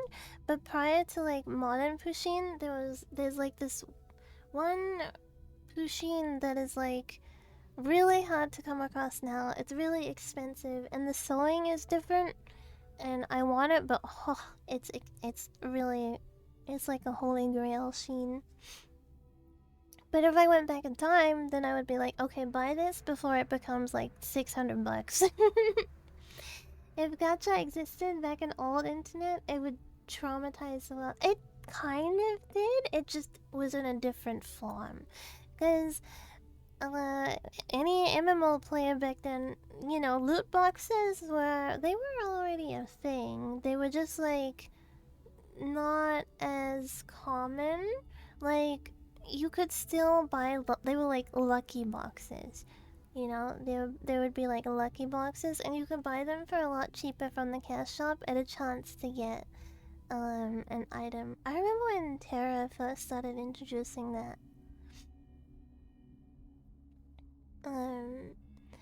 But yeah, I remember opening like loot boxes to try and get like fancy wings and stuff like that in MMOs. Back then they were just saying the truth. Yeah, I think back then they were just called like I think in Terra they were called lucky boxes. I don't remember what they were called in other MMOs. I think I only really spent money like on I didn't spend it. My mom spent it. Well, actually, no, that's a lie. Because whenever I would get pocket money, I would give it to her, and then my mom would put it on the game. So I spent it on like the first MMO we played, and then I wasn't really allowed to play games for a little while, and then when I started playing Terra, I spent money on Terra as well. It cost me a stack of loot boxes to give all my characters bikini. I had all my characters with Ellens. And I only... my two healers had a lot of outfits, and then my alts would have like specific costumes, I think. Because I mostly, like my healers were both like main, like good geared really well, and then my ults were kind of like I would mess around on them in my spare time, but they weren't like super geared. Gomez, welcome. Hi, hello, welcome. Okay. Sorry, that was a bit of a tangent. What color should the walls of a hospital be? White, of course. And to the creatures of rotten flesh shambling around me, I'm sure this hallway just looks as white as it should. I know intellectually that the walls are white. I know that the flesh beasts are really human. I'm the one with the problem, and it's because I've accepted this that I'm able to lead something approaching a normal life. Even if my university's medical department is nowhere near as good as T University, I'm still a medical student specializing in neurology. I have a basic idea of what happened to me, though it's hard to believe. Looking at this hallway, I wonder if he slips on anything. I would like have to touch it, right? Like, do you think he physically feels it, or when he touches it, is it just like the feeling of a wall, but he sees? I'm not sure. This isn't a pathological condition. It's probably some form of agnosia. Unlike anything that has been studied, agnosia?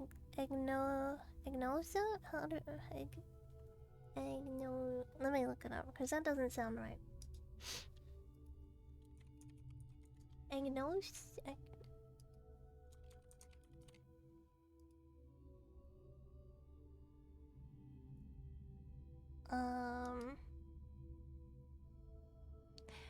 I think this is gonna be that we are looking at how to say.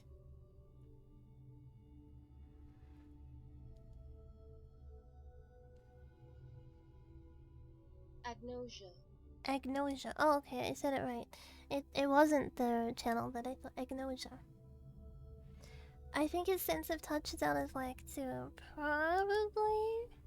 I'm not sure. I don't think it really ever touches on. It doesn't like go into big details on that. It mostly focuses on like introducing us to his problem, and then his relationship with Saya.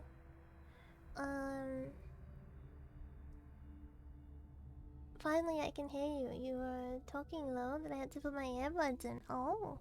Did you turn the volume up? I think that helps.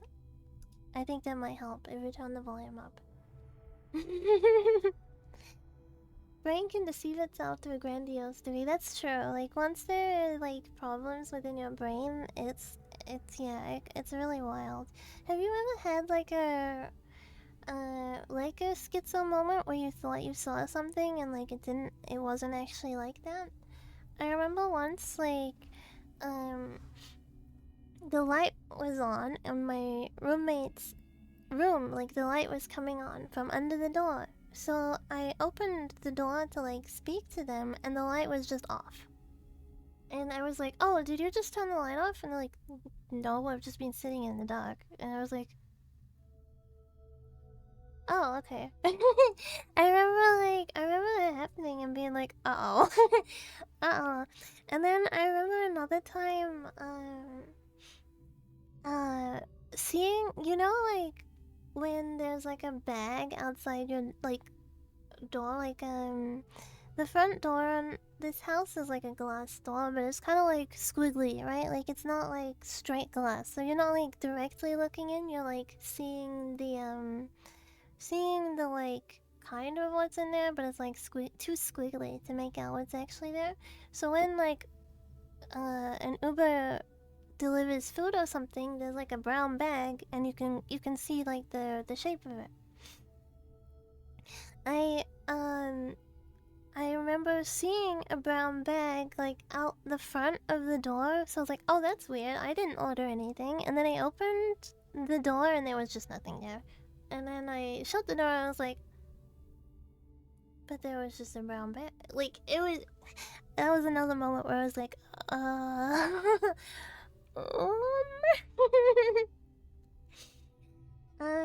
Kage is just naive and gullible. Almost caught someone gooning and they got away with it. Nah, they were someone like who would sit in the dark a lot, so it wasn't like that abnormal. I kind of do that too. I sit in the dark a lot. I actually got a red light bulb recently though, and that helps. I don't like sitting with my light on. Like, I don't like light bulb on in room. The the brain attacks. How am I? I'm good. I hope you're doing well too, child of the night. It hurts my eyes too much. I get migraines from it if the light is on. So most of the time I'm sitting in the dark, but the red light bulb helps a lot. Yeah, I think you're right. Your vision is partially constructed from what your brain is expecting to see. Yeah, because it's like when you see like a shape and your brain can't comprehend what you're looking at. You know what I mean? Like, sometimes you look at something and your brain is like really struggling to like, what am I looking at? And you can like feel your brain like trying to like the cogs are turning, and then when it clicks, it's like, oh yeah, now I see what it is. And you can't unsee it. But like in that moment where you're like, what the hell am I looking at? You know? So I don't know. I think maybe it was like a case of like I just expected the light to be on, so like my brain saw that the light was on. I don't know, but it was weird. I don't have schizophrenia, by the way. It's like literally been two incidences that were like really far apart that happened, and there's no other symptoms, so I'm good for now. I also don't have anyone else in the family that has it, luckily. Luckily, because I know it can be genetic. She says to us. I think I would be more concerned if it was like more frequent. I do have audio hallucinations sometimes, but that's to do with sleep paralysis. That's like with sleep paralysis. It's usually like oh my god, I remember the first time I tried to bring it up with one of my doctors. I was like, is there like anything I can do to like stop sleep paralysis happening so much? And she's like, what do you mean? And I was like, because I'm getting a lot of sleep paralysis lately, and she's like, you know it's not real, right? I'm like, yeah, that's why I'm saying it's sleep paralysis. Yeah, I get sleep paralysis, but I get like, I didn't actually know this, but the just audio is like the less common version of it. I don't get visual hallucinations with sleep paralysis. I only get audio, but I also get like physical feelings. Like it'll feel like something's crawling onto my bed, or like something's stepping on my bed, or like touching me, like things like that, but I don't see anything. And I think I get it more when I'm like stressed and stuff.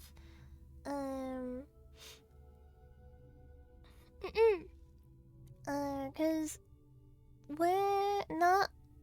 was it not last year, but the year before? Where I left my apartment, like when I was like at my apartment, I was like pretty stressed, right? Like I was very, very stressed because of like just the living situation I was in. So I was getting it so frequently, like super frequently.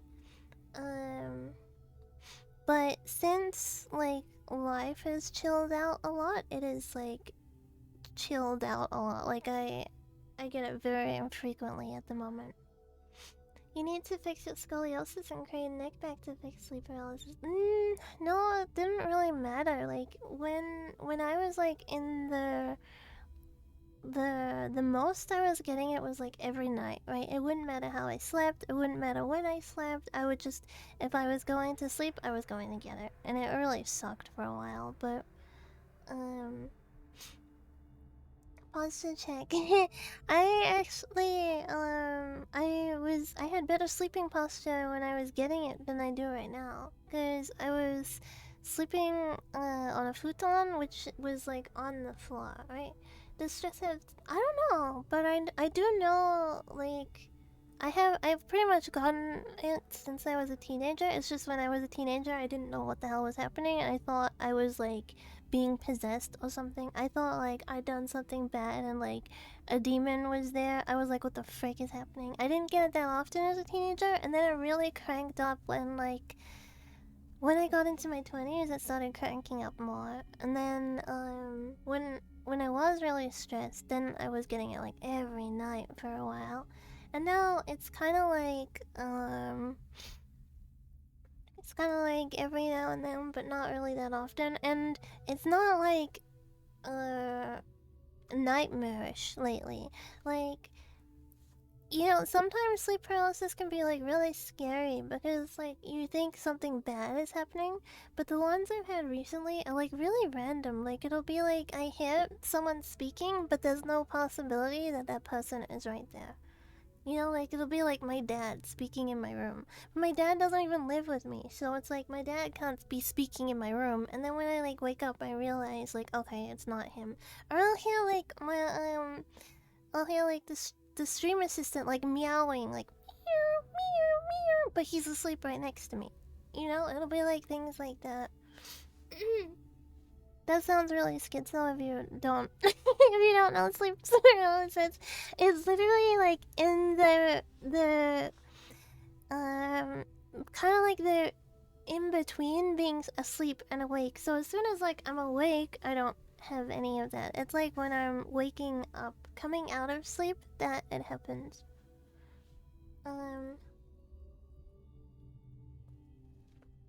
Stream assistant telepathically telling you he's hungry?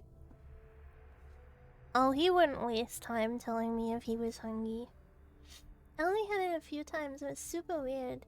I was in a super weird sleep position, so he can't convince me it's not a physical issue.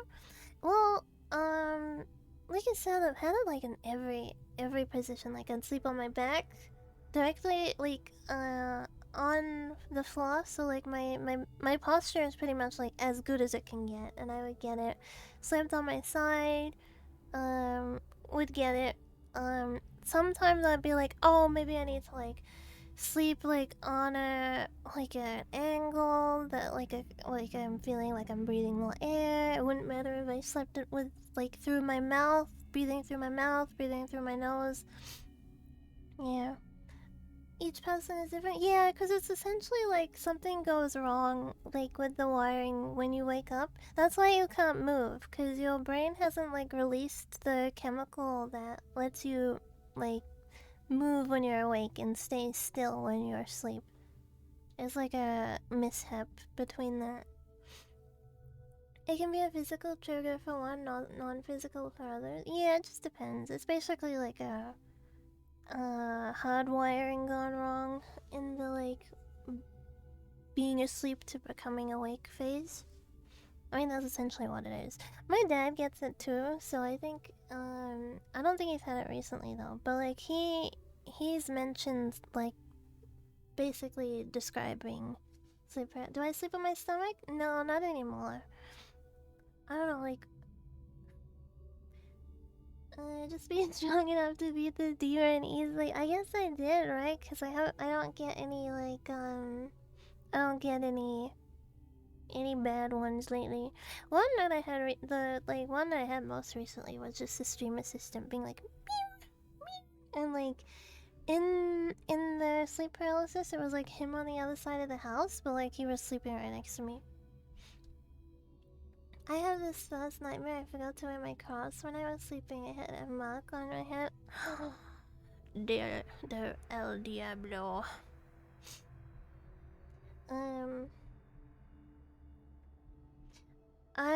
When I was younger, I used to sleep on my stomach more because I sleep with like a pillow over my head, and I used to like sleep on my stomach with the pillow over my head, and I don't know, I can't do that anymore. It's too like it's really uncomfortable.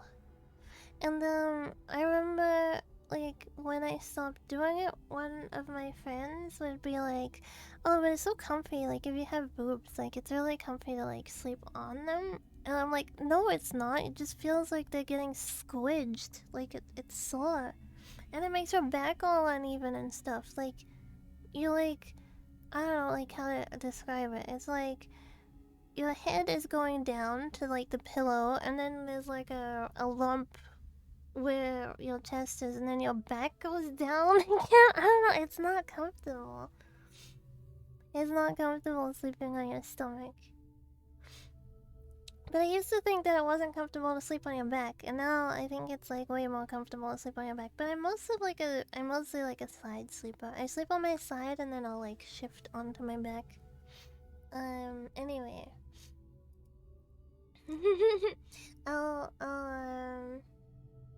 continue.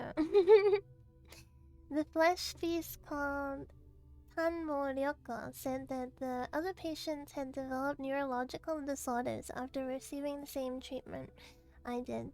So I guess I'm just another failure. It makes me want to laugh in that know-it-all doctor's face.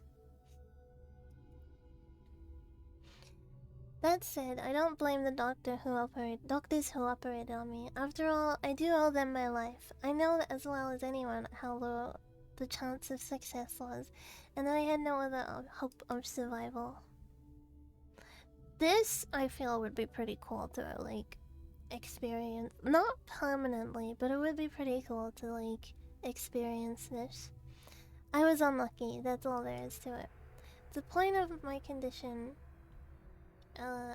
is that my condition isn't treatable. Just like someone adapting to a hearing aid or wheelchair, I have no choice but adapt to this nauseating scenery.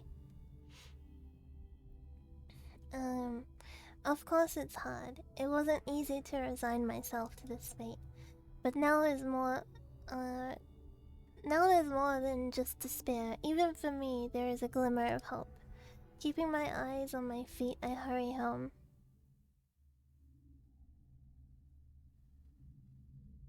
I live in a quiet suburban neighborhood, in a house that's much too large for me alone. My parents, even unluckier than I was, died in the accident 3 months ago. I couldn't even go to the funeral for being in intensive care. I had to sell my father's business. but at least that's left me with the house and enough money to live on for a while. Of course I'm sad, but the accident took more from me than my parents. In fact, being on my own has probably saved me. If they were still alive, my parents would never have allowed me to live with some strange girl. おかえり。 Okaeri! Welcome home! As I open the door, a bright voice greets me from the kitchen. The voice is beautiful and clear as a bell. Human. Its sweet sound washes the day's cacophony from my memory. ただいまさや。 Tadaima, Saya. I'm home, Saya. Even the patter of feet coming down the hallway is music to my ears. Nowhere else in the city can I hear such footsteps. Only in this house with Saya am I so privileged. 遅かったね。ちょっと心配しちゃったぞ。 You're late. I was a little worried. 今日は病院に寄っていく日だったから。 Sorry, I had to stop by the hospital today. あそうだっけ? Oh, that was today? Her smile and the inquisitive tilt of her head is everything that I have lost. Since my accident, this girl has been the only person I've met. Perhaps the only person in the entire world who does not trigger my cognitive disorder. True, her skin seems too white, and the color of her eyes and hair is probably different in reality. But even so, her form is undeniably human. And it's not just her appearance and her voice either. As I bend down to take off my shoes, Saya wraps her arms around my neck and pulls me gently into her chest. Her skin feels truly human, not cold or slimy, and from her hair wafts a sweet feminine fragrance. In all the world, only Saya is pleasing to my five senses. And what's more, she smiles at me, embraces me. She knows that she is my salvation, and for some reason is happy that I need her. If I had not met Saya, if I had been all alone in this twisted, filth-ridden world, I would no doubt have succumbed to madness. It is no exaggeration to say that Saya alone is 今 keeping 日 me は一 alive. 日どうしてた？ What did you do today? 今の模様替え。もう半分ぐらい塗り終わったよ。 Hamburger. で今ね、文のりの晩ご飯作ってるの。昼間テレビで作り方やってたから。Worked on the living room. The painting's half done, and now I'm making you dinner like I learned from the TV. That's so cute. She's so cute. I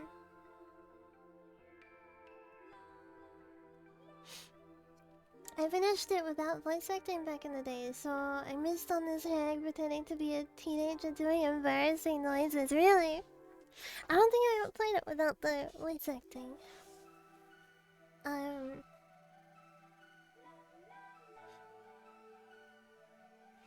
There is something really charming about, like, hag VTubers pretending to be younger than they are. Like, I don't know how to explain it, but there is something really charming about it. And, like, even younger VTubers, like, say you're, like, on your early 20s pretending to be younger. Like, I don't know, there's something really cute about it. I like it. Lodi Baba? I don't know. Do you agree? Do you agree? Or like young VTubers pretending to be like more mature and older. I don't know. It's cute. It's cute. そうか。楽しみだな。そうか. Sounds good. もうちょっと時間かかりそうなの。待っててくれる？ It'll take a little longer. Can you いい wait? よ。じゃいいあ、よ。僕は今の続きをやってる。Sure, I'll do some more work in the living room. After I see the humming Saya off to the kitchen, I step into the living room. I realized one day that if the natural colors of the world were sickening, all I had to do was paint over them with the colors that seemed pleasant. I went to the hardware store and bought every color of paint I could find, and Saya tried different color combinations until we found one that worked. After painting the bedroom from ceiling to floor, I was finally able to get my first good night's sleep since the accident. When we first started on the living room, Saya was unsure what to do with the curtains. Just painted carefully around the windows. Without a moment's hesitation, I tore the curtains down and painted over the glass itself. There'll never be anything out there that I want to see, and as long as we keep the storm shutters closed, the neighbors probably won't think anything of it. ご飯できたよ。 Gohan, dekta. Dinner's こっ ready. ちで食べよう。持ってきてくれるか。 Can you bring it in here? As she enters the living room with a tray of food, Saya sniffs ペ the ンキの匂い air. 平気？ The paint smell doesn't bother you? Now that she mentions it, I suppose there is a smell of paint thinner. The smell of paint thinner must be building up in this closed room. It doesn't really bother me though. There are far worse smells さや outside. は嫌いかい？ Does it bother you? ううん。 Hmm. 文則が大丈夫ならいい。 No, I'm fine if you are. Isn't that dangerous for him too, though? Isn't it dangerous for him to be like inhaling all these fumes? Saya sets the food on the table. Unfortunately, neither its color nor its smell is at all appetizing. Not that the food anywhere is い different. ただきます。 Itadakimasu. Thanks, Saya.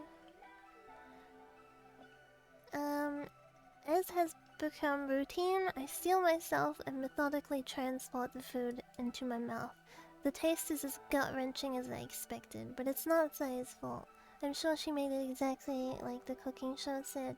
It's just that my taste buds can't accept it. 美味しくない？ Oishikunai? It's not good, she asks hesitantly. Well, うん、まあね。 no. Lying won't make Saya happy. She knows about my condition. 気にしないで。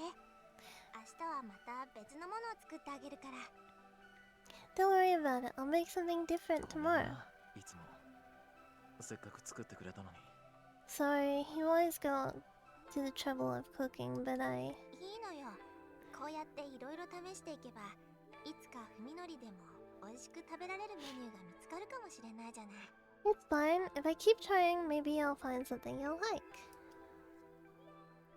In my car, can you hear that? There's like people walking past outside, I think, and they're listening to music or something. I think they're like drunk people? I don't know what's going on. I think there's like drunk people walking past outside, listening to music and laughing.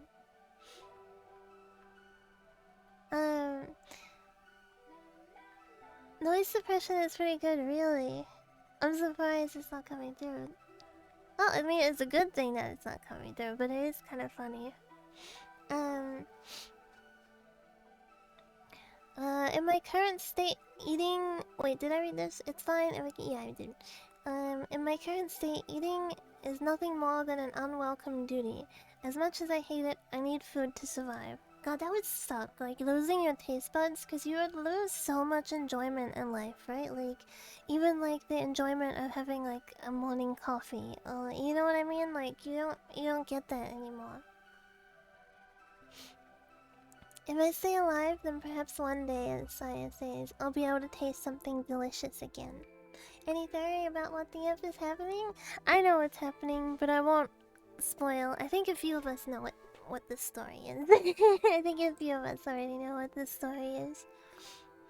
I do not need ears if it is not for the purpose of listening to Kagigo. Thank you. Thank you.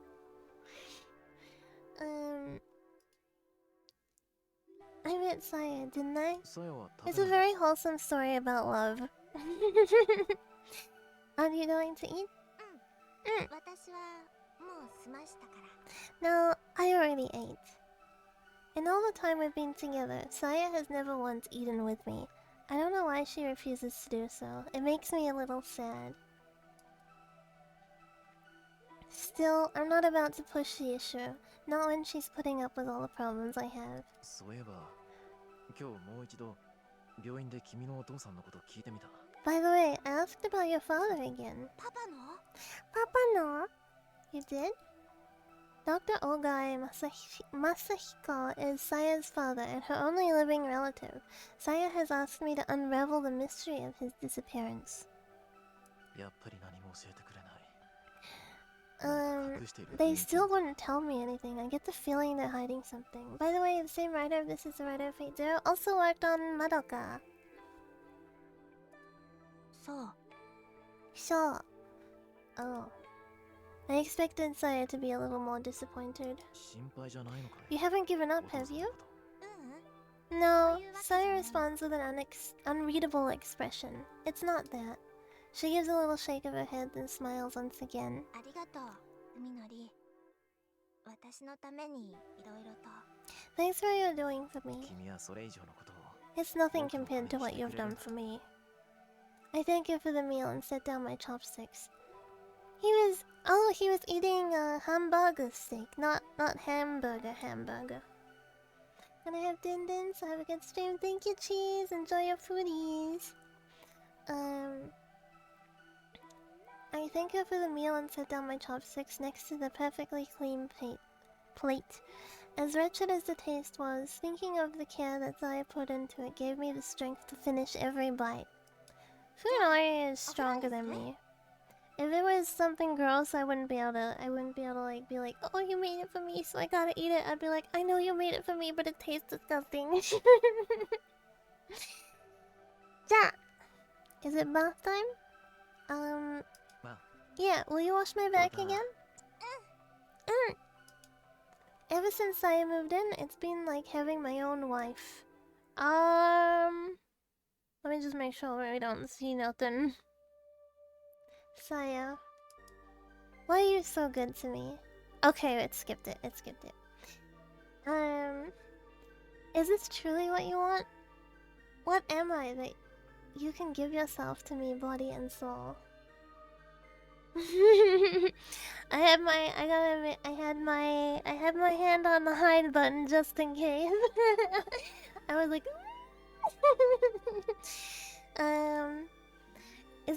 is this merely sympathy? Do you pity me, the exile from society?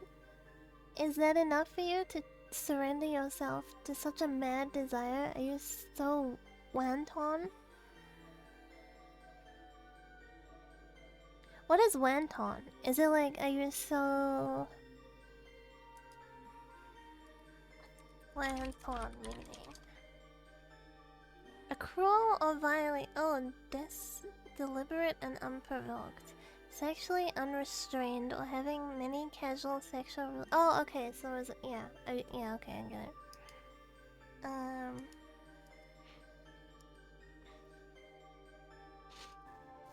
Saya is here. She is with me now. Only in this moment is her existence certain. Only when I am joined with her can I believe.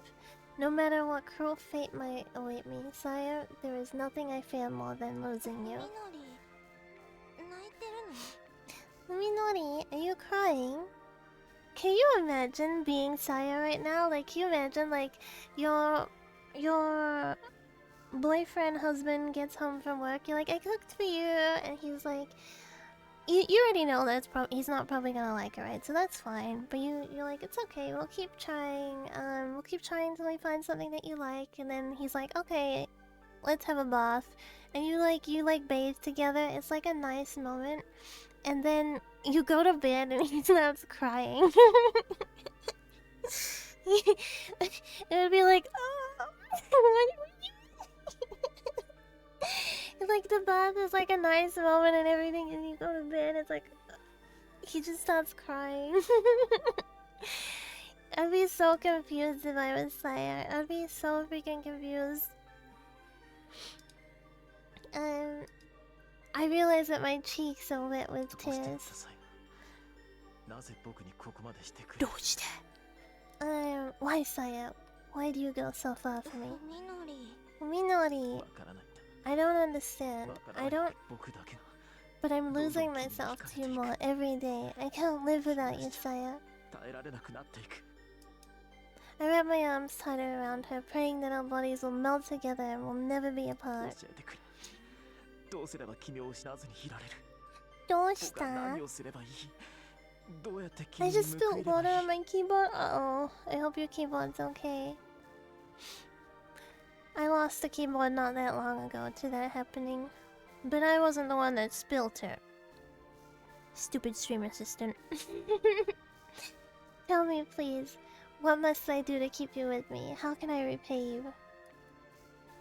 こうやってい Um, て keep holding me, Saya whispers into my chest. 文則に I want to stay like this forever. だから私 I は won't leave you, 文 Fuminori. 則から なぜ Why? Why そ me? れはね Because you're all alone, she says softly, gazing up into my 一 eyes. 人ぼっちだからそれは All alone, just like me. 一人ぼっちだ Saya mo hitoribochi. The sorrow in her voice resonates with my own. There is a deep loneliness in her eyes, a loneliness from which now springs boundless affection. だからさやにも文則しかいないの You're all I have. この世でただ In the whole wide world, 私を only you will embrace me, my precious 大 Fuminori. 好きな Daisukina. Now I know. No matter what horrors this world unleashes upon me, all I ever need is Saya. That's a bit of a flashbang. Yo is determined to talk to him today. Nothing will happen as long as she hesitates. It'll only prolong her suffering. I remember what's about to happen. The time has come to show courage once again. Poor Yo. Yo's fourth period on Thursdays, I don't know why I said Tuesday. Thursdays is biology. This is her one chance to see Fuminori. As a required course with many students, the lecture is held in a large hall that can seat well over 200. But since the room is usually only half full, it is really difficult for Yo to find the seat that she wants. Gulp.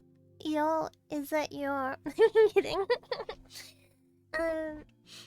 Yo prefers to sit near the center where it's easiest to hear the professor. Let me just adjust my seat a little bit. The blanket's kind of coming off. Okay. Most of the students congregate in this area for the same reason. For anyone who went to like a lecture theater at university, did you sit at the back or did you sit at the front? Most of the students congregate in this area for the same reason. Fuminori usually sits beside her, although given the ambiguous state of their relationship, she knows better than to take this for granted. Still, she tries to save a seat whenever possible. The classroom isn't crowded today, so Yo is able to get her bag on the seat next to her without inconveniencing anyone. But when the professor arrives at the usual time to start class, there is still no sign of Fuminori. After waiting for about 10 minutes, Yo scans the room furtively. Fuminori is there, sitting alone in the far back corner. Did he miss Yo when he came in? No, he couldn't have, and besides, no serious student would willingly sit so far away from the front. Feeling miserable, Yo slides her bag back over herself. Fuminori is out the door the moment class ends. Yo barely manages to catch up to him before he disappears down the hallway. Fuminori? Fuminori jokes at the jokes at the sound of his name. You would think she just screamed at him. 何か What? He turns to her and asks reluctantly. Now that they are face to face, Yo is painfully aware of how much weight Fuminori has lost. Jokes? His sunken eyes and protruding cheekbones are a far cry from the features familiar to her. Oh yeah, he's just like not eating enough and stuff, so he must look really gaunt right now. She wonders whether he's under a lot of stress or perhaps not getting enough nutrition. Maybe it's both. He definitely looks more tense than he should, afraid, even though of what she can imagine. His eyes move restlessly from one point to another, and he refuses to look Yo in the eye. It hurts to see Fuminori this way. What could have changed him so? Today, she reminds herself, rekindling the flame of courage in her heart. お話があるんですちょっといいですか？ I want to talk to you about something. Do you have some time? The courtyard is empty and silent. No one is willing to sit and chat in the cold November air. 話って何？ So, what is it? Don't you remember? Yo almost blurts the question but manages to keep her composure. 咲坂さん、 Yo, 最近ちょっと様子が変 she's です。 so cute. Look at her. Look at how cute she is. Okay. 心配になります。 You've been acting strange lately. I'm worried about そう you. かもね。ま Well, あ、あんな目にあった a 後だ lot's から。 happened. He smiles like it's nothing, but even that seems forced. He's even standing precisely one pace further away from her than he used to. 本当にそれだけなんですか？ Is that really all? 君にはそれだけじゃないように見えるのかい？ What more do you want? Yo manages to keep from flinching at the harshness in his tone. 何か我慢してるみたいに。 It's like you're struggling with something.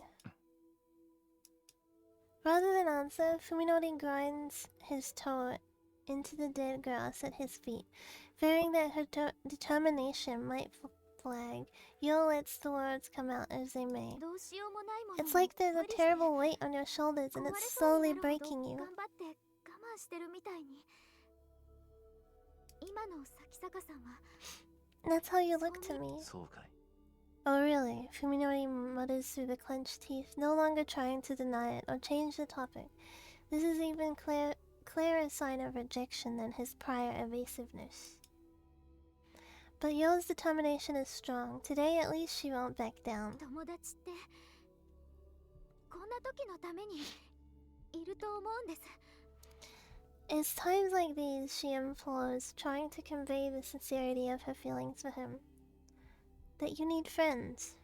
ご家族のことは本当に残念だったと思います。 Zanen. I feel really bad about your parents. でも But you're not alone. You have Koji and Omi and 私が you have me. Yo can no longer stop the words pouring from her lips. She fears that if she does not unleash her feelings now, then they will be lost forever. 一人で背負い込んだりしなくても私たちで何とかできることだってあると思うんです。 I think we can help you, so you don't have to deal with it all by yourself. 何もできないにしてもだからしてさえくれればあなたが少しでも楽になるかもしれない。 even if we can't do anything, just talking to us might make you feel better. Yeah, poor Yo. She's such a good girl. She's like genuinely concerned for him. Yeah. 私、咲坂さんの力になりたいんです。他のみんなも同じ気持ちだと。 I want to help you. We all do. So please tell me. やめてくれ。 Stop it! Fuminori shouts, silencing Yo's entreaty. She promised herself that she wouldn't back down, but Fuminori's expression is terrible enough to shatter her resolve. The look in his eyes is not anger or any other warm-blooded emotion. It is hate, murderously cold hate. そういえば君には一つ。 Come to think of it, I never gave you an answer, did I? He remembers. He remembers, and still he has treated her so coldly. That is the answer. That is all the answer she needs. If his words stab any deeper, she might very well die. 僕は君のことをとりわけ特別に意識したこと I なんて never なかった saw you in any special way before. 君に好意を When 持 you たれ asked て me もどう out, 接 I すれば wasn't いい sure の how か to 迷ってた respond. 僕が君のことどう思ってるのか I didn't know how I really 正直 felt な気持ちは about you じ then. 咲坂さん、 Fuminori. でもね But now, 今では I もう can はっ give きり you と an 答えが answer. 出 I've る had plenty of time to think about. 誰から考える Think 時間 it だけは over, you know? 筑波さん I hate you. Tsukuba. 僕はあ I んた don't の even ことが want to 大 look 嫌 at い you. 顔も見たくない Don't cry, Yo tells herself, but too late to stop the tears pouring from her eyes. もう二度と会いたくないっていうのは無理だね同じ学校に通ってるんだし I suppose it's too much to hope I never see you again.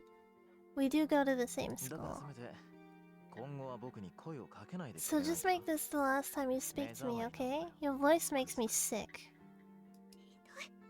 How can you be so cruel? Yo whispers in shock and despair. To which Fuminori twists his lips into a malevolent 君は smile. さ少しは頭を冷やした方が良かったんだよどうせ大宮浩二にけしかけられてその気になってただけなんだろ You should really try thinking for yourself once in a while. I bet it was Koji and Omi's idea, wasn't 自 it? 分一人で登せ Well, て you る分 can には play 勝手だ at けどさ level you want, but leave me out 他 of it. 人を巻き込むなって言うんだ That's all y'all can take, even after shedding tears in front of him. She absolutely refuses to let him hear her cry. Any disgrace would be preferable to breaking down here. So she runs, fleeing breathlessly from the courtyard with Fuminori's cold smile at her back. Man, I mean, I get like why he's so harsh, right? Because to him it's been like just like relentlessly this, you know, this monster like coming at him, like trying to be affectionate and stuff. So it's like, yeah, just be like cold cut, as ruthless as you can. But I do feel very sorry for y'all in this, because I mean she doesn't know what's going on. Omi was the first one to catch sight of Yo and Fuminori leaving for the courtyard. Reluctant to interrupt them, but still unwilling to leave them alone, she and Koji ended up watching the whole thing from the shadows. あいつ That asshole. Throughout the exchange, Omi was clearly itching to jump out and punch Fuminori in the face. Knowing her temper, Koji kept a firm hold of her arm until the end. If he hadn't, she might have very well done it. Fuminori leaves after Yo, his every step seeming to take an act of willpower. Koji sighs heavily into the once more empty courtyard, but the bitter taste in his mouth will not go away. どうしちまったんだかなあいつは What's wrong with him? Even Koji cannot forgive Fuminori's treatment of Yo. However, the first thing that he feels is confusion, not anger. Koji has known Fuminori since long before college. Fuminori was never this cruel before. There is no question now that the accident has changed him. ねえコージこのまま放っておくつもり Are you just gonna let this go? 放っておきたくないにして I don't want to, 俺 but た what ち can に we 何ができ do? る 覗き見よりマシなことよ Something besides watch, Omi shouts, her face red with fury. 私咲坂君に一言言ってやらなきゃ気が I 済まない won't be わ satisfied until I give her a piece of my mind. Yeah, これで筑波の気 like が I 晴れるって understand もんでもない everyone's だろう perspective in this story. I think that's why it makes it so good, because it's like, yeah, I won't say further. That won't make Tsukuba feel better, だったら私のキーだけでも晴らす but わ it'll よ make me feel better. Yo and Omi are best friends, just like Koji and Fuminori. In fact, it was the relationship between Koji and Omi that brought the other two together. Omi's anger is only natural. 私咲坂君と二人だけで話してみたいわコージはついてこなくてもいいから I'm going to talk to him alone. You don't have to come. 本気か You よ serious? その代わり Take care of Yo for 今 me, 日の will こと you? を She's 見ていた probably だけ really 聞 hurt. き終わった後で She'll need someone to be nicer after she's done crying. なあ Wait, それって shouldn't 俺 we とお前 switch の役 jobs? 割が逆じゃないのか私みたいな性格 You だ know と how I ね am. If I try to comfort her, I'll end up making it worse. なるほど Yeah, you've got a 納得い point. った あやだ言い方じゃあまあ Anyway, そっちは just go ほどほど easy, にしとけよ okay? な Ending the conversation before Omi's mood gets worse, Koji heads off to find Yo. I meant to say earlier, I think seeing a dead sky would be terrifying. It would be really terrifying because when you look up at night, there's supposed to be something up there, or like even if you live in a really light polluted area, there's still like the pollution of the light is on the sky, right? Like you still see something, but having like a completely dead sky above you would be really scary. It was you like imagine being in the middle of nowhere and there's like stars and everything, and then they just go out.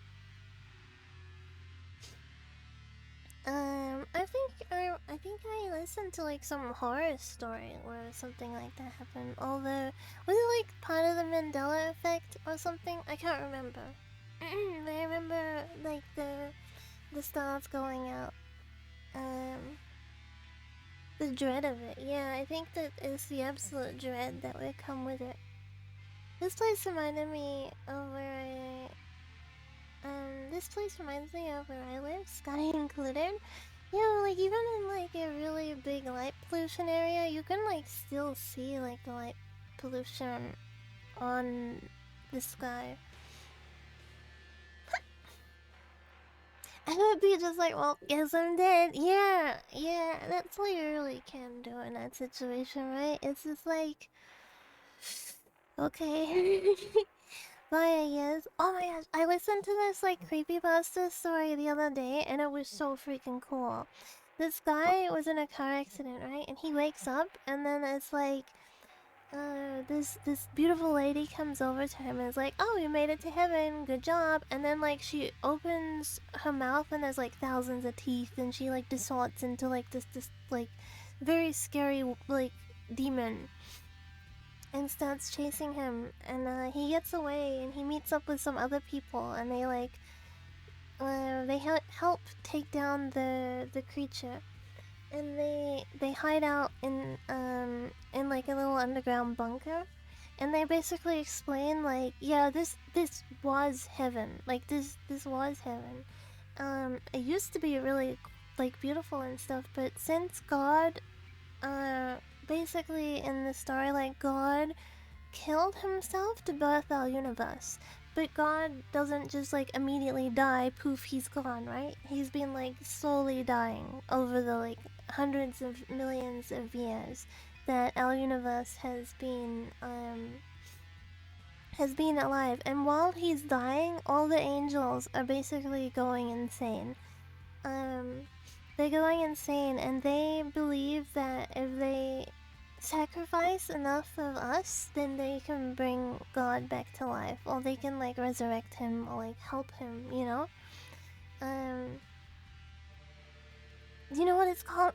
It was like a creepypasta that I listened to by the channel. I listened to a lot of Lighthouse Horror, which is like a I think it was a Lighthouse Horror one. I will go through after stream, and I'll probably post it in my Discord. I'll go through the ones I've listened to recently and find it, and then I'll post it in Discord. But yeah, it's really, really good, and it really does bring upon you like the dread, you know, like the dreadful feeling of like, oh my god, what if heaven really was that? Like you can really get into the headspace of the character and everything. It's really immersive. I liked it. It was really good. It was also terrifying.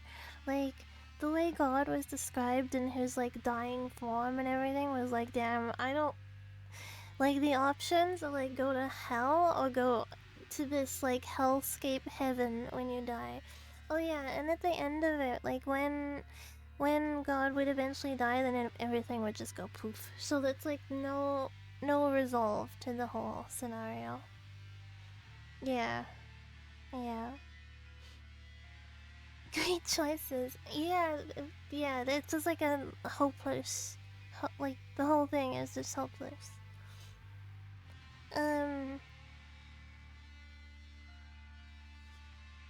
Like, it was really cool though. But yeah, I'll find it after and paste it in Discord, because it's a good listen. I really like listening to stories like that. Like, a lot of them are about 40 minutes. But yeah, if you have the time, it's worth listening to, I think. Have you seen a biblically accurate angel? Like the lots of eyes and stuff? They're so freaking cool, man. Like biblically accurate angels that are just like covered in eyes and stuff are so freaking cool. Can you imagine being a poor little human and it's like, be not afraid, and then it's just like thousands of eyes like looking down at you? Yeah. Very, very cool. um, Focus one eye would be like bigger than your entirety, like your entire body. So I think poking it to them would just feel like a little bit of grit got on their eye. Oh, the one with like the like wings that are like going up and then like the rings around it and everything is so freaking cool as well. Here's the trumpets in the sky. There's like, I know there's like different types of angels though, like yeah, there's like different types of angels, and some of them are described to be like that, and then others are described to be a little bit different. I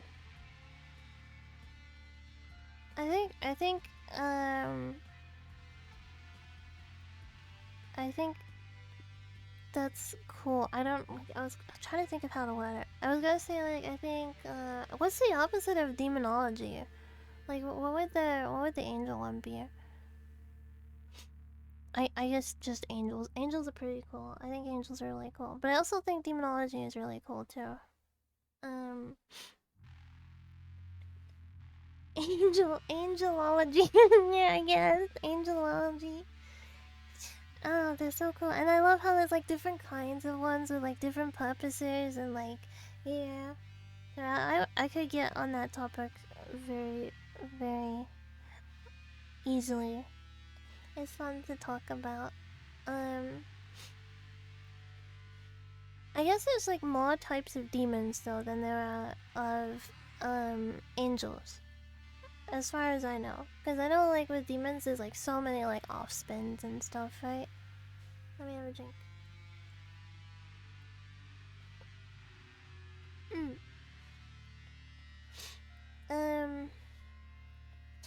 I would say, you know how there's like you could be into like ghosts and aliens and stuff like that. I think I would be more into like ghosts and demons than I would be into aliens. My dad is really into aliens though. My dad's really into aliens. If you mix and match different types of angels, you can create a dream team to wreak hell. Well, I think at the end of times, Michael is supposed to take down Lucifer. Like the battle is gonna be between Michael and Lucifer. And it's gonna be Michael's job essentially to bring down Lucifer. So hopefully that goes well. I love how modern day is hunky guy with wings, but as ancient fucked up ring of. In the Bible is like it's quite ambiguous about the description of them. Like there are different mentions, but you know there's like there are different types of angels, and it is quite it's not Michael, it's John Angel. So stupid. Whoever said that memes are dead, look, they're alive and thriving. They're just taking on a different form. I can solo Lucifer. Actually, I can solo Lucifer.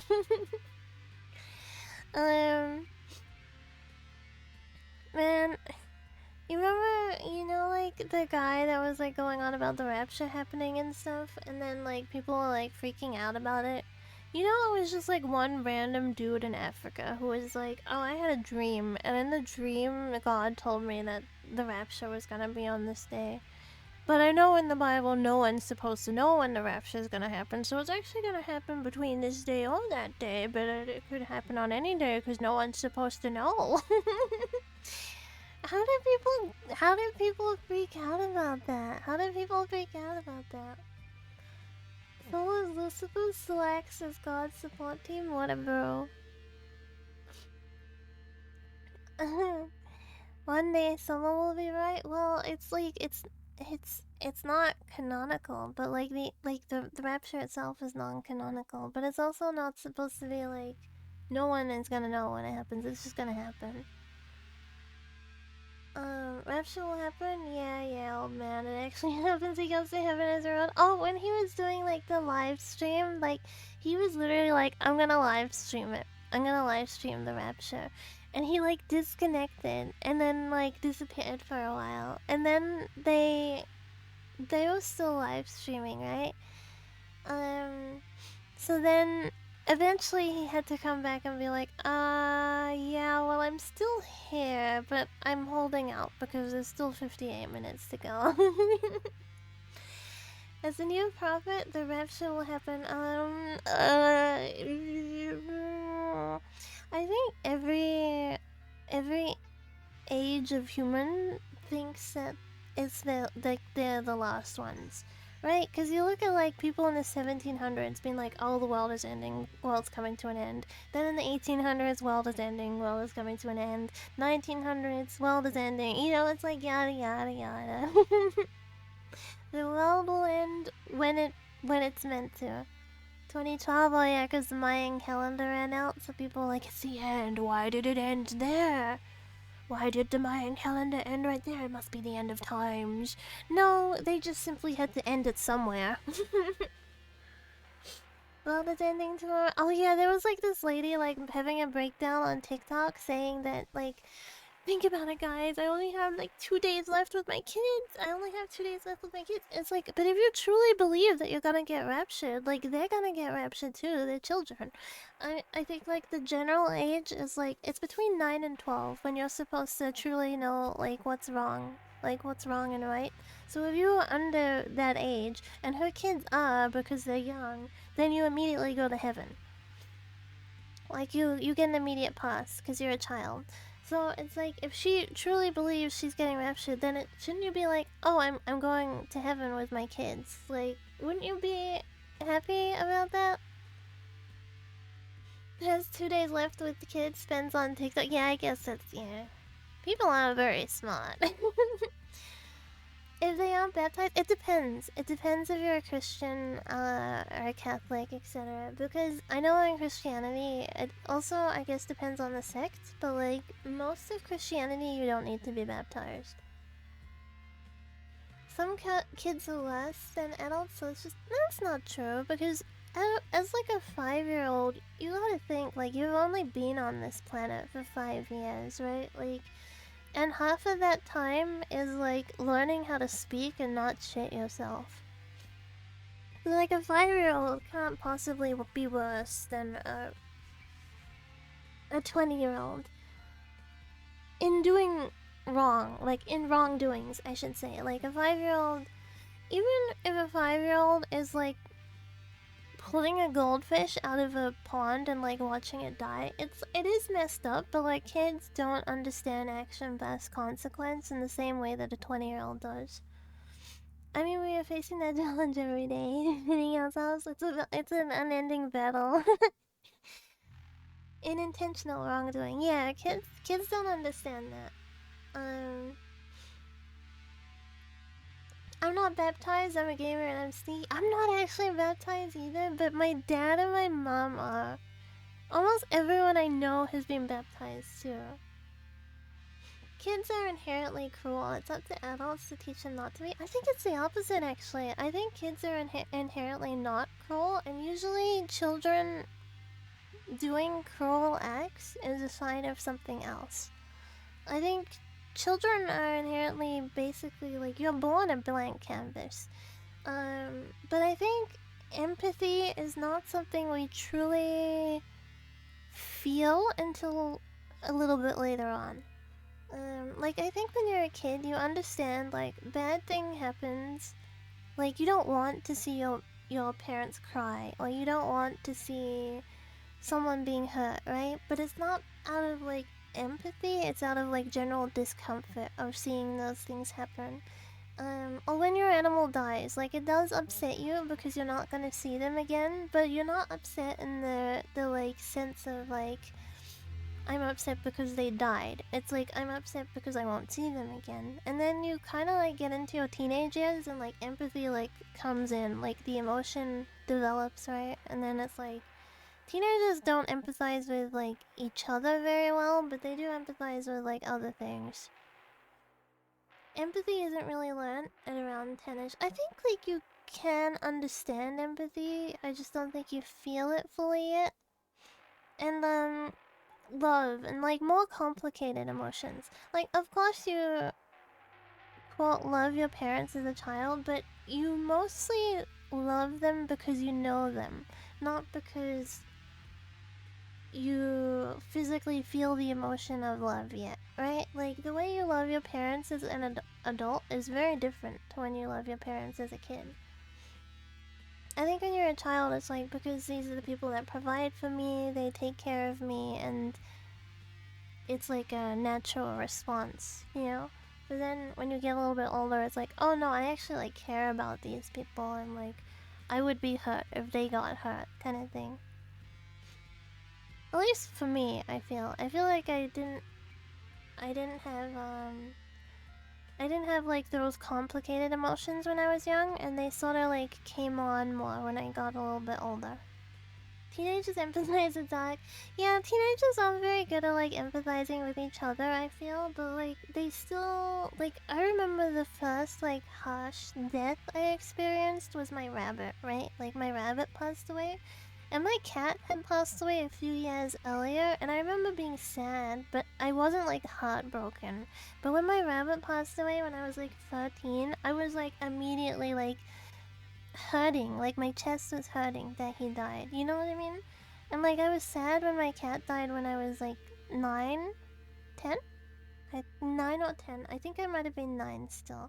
I was sad that he died, but I wasn't like hurting in the chest. I wasn't like, I feel like sick that he died. You know what I mean? And so I remember the first time experiencing that, being like, what the hell is this? You know what I mean? Oy. But then, like, you can be really cruel to other teenagers when you're a teenager. Like, teenagers can be so freaking mean to each other. And then they, like, encourage each other to do mean things. And, I don't know, teenagers are like, bleh. Teenagers gonna suck. But I guess that's, like, a natural part of growing up. I know when you are a teenager, like, different parts of your brain actually shut off to, like, mature. So, like, the part of your brain that,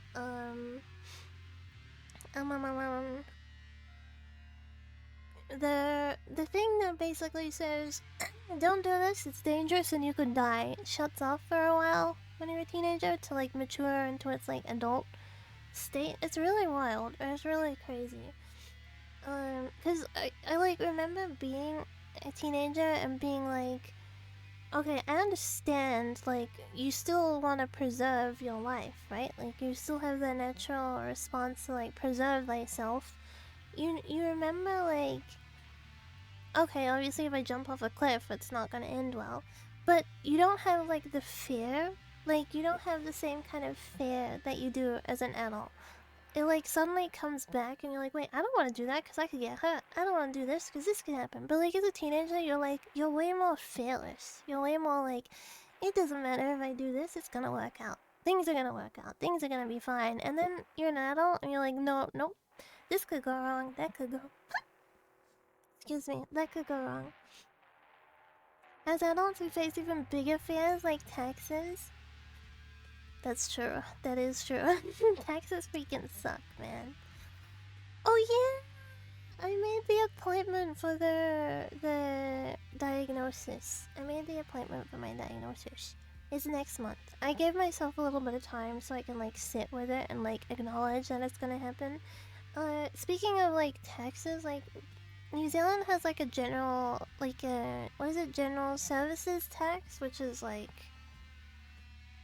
I forget what it's at. I think it's like an 18% or something stupid like that. But it applies to like mostly everything, right? And if I paid for, let me look at this real quick. It's higher in New Zealand than it is in Australia. I know that.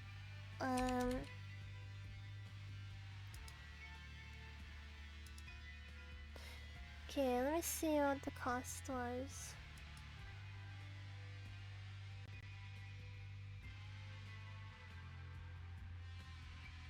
I think the... Wait, where is the... Actually, I don't know if I can view it right now. It was like, if you paid through bank transfer, it was like... Okay, if you paid through the bank, like you transferred directly into them, it was like 885. Yeah, GST is 15, my bad. I don't know where I got 18 from. The GST was 115 on it. Point blah blah. So like $100, like 115 bucks just slammed on it for tax purposes. Give AU time, they're constantly talking about raising it. Yeah, I think it would be more acceptable if like healthcare and stuff was better in our countries. Actually, I've had a generally okay. I think Australia's healthcare is better than New Zealand.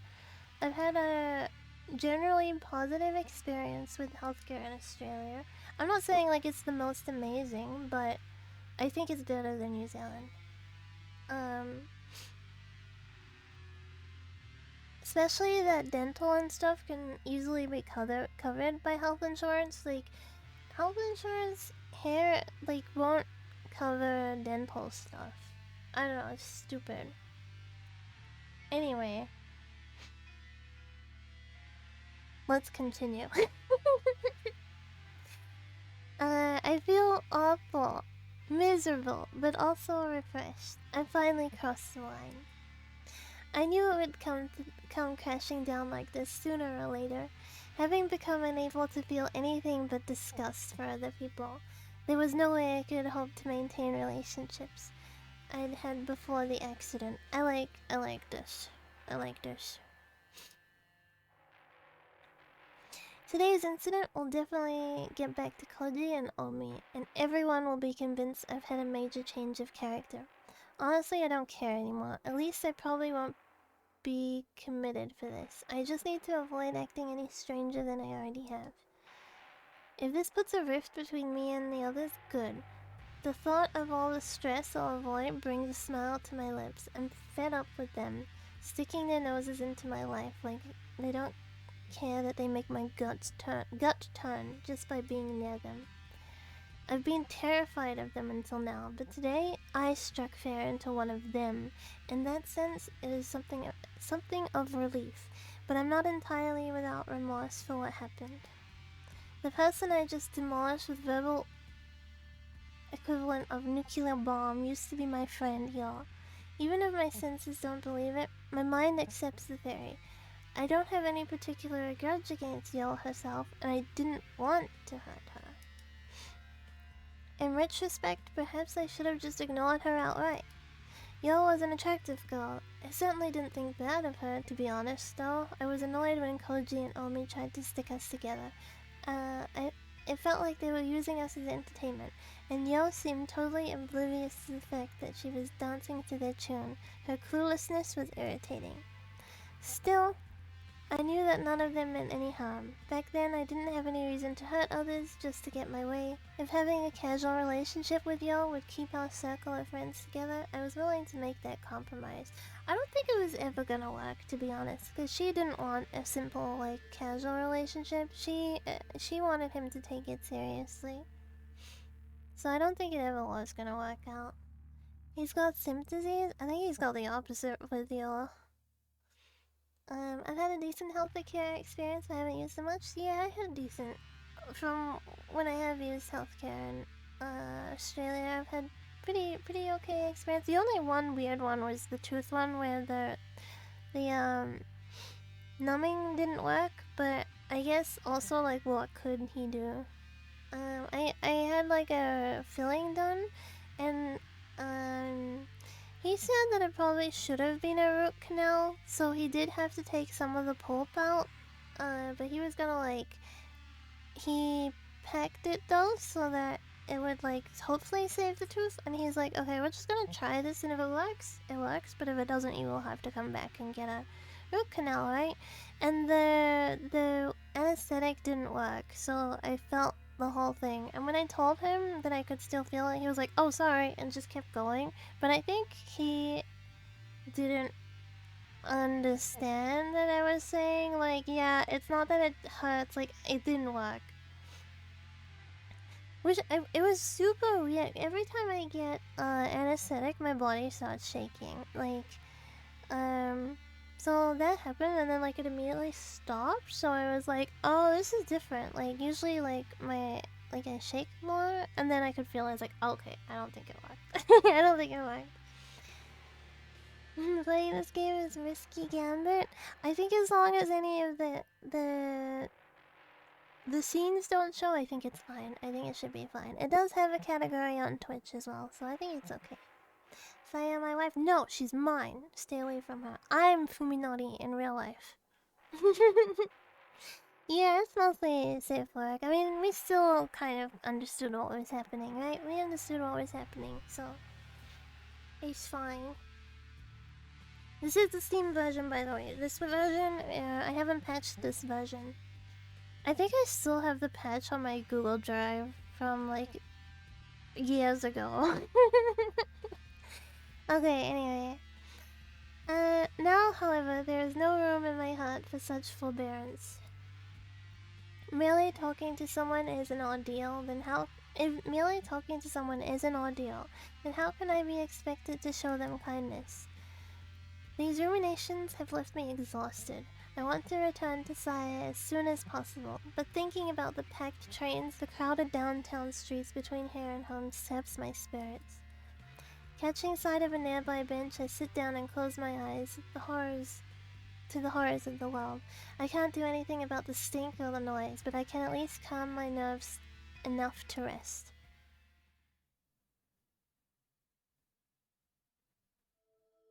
When I regained consciousness in the T University hospital ward, the world was as dark as it is now.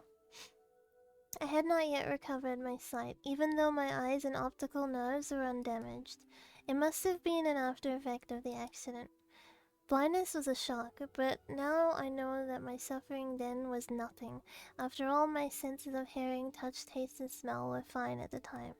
The real horror began when my sight returned. The one small mercy was that I was able to come to the terms with the accident after my neurosurgery while still blind. Yeah, that would suck. That would suck if you like woke up and you were blind and you could still smell and like taste things, but as soon as your eyesight came back, it was just like bleh, gone. It would really suck. I panicked when I first saw the nightmarish hospital and the blood-curdling shapes of the doctors and nurses, but I soon guessed the cause. It chills me to think of what might have happened if I recovered with my sight all along with my consciousness, suddenly waking up in what I can only be described as hell. I would have no doubt lost my mind instantly. Soon my disorder spread to the senses of touch, taste, and smell. As it turns out, sight exerts tremendous influence over the other four. The taste of my food, the feel of my bed sheets, the fragrance of my get-well flowers, it all became unbearably foul as my eyes said they should be. Yeah, true! To him it would be like he's laying on a bed of, like, guts. Like, rotting organs and stuff. That wouldn't be very comfortable. I wonder if they're cold or if they're warm.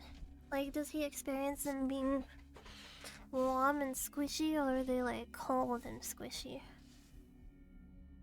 I don't know if they move or if they're just like dead organs, right? I don't know if like the world is like moving, like wriggling and stuff, or if it's just like stagnant.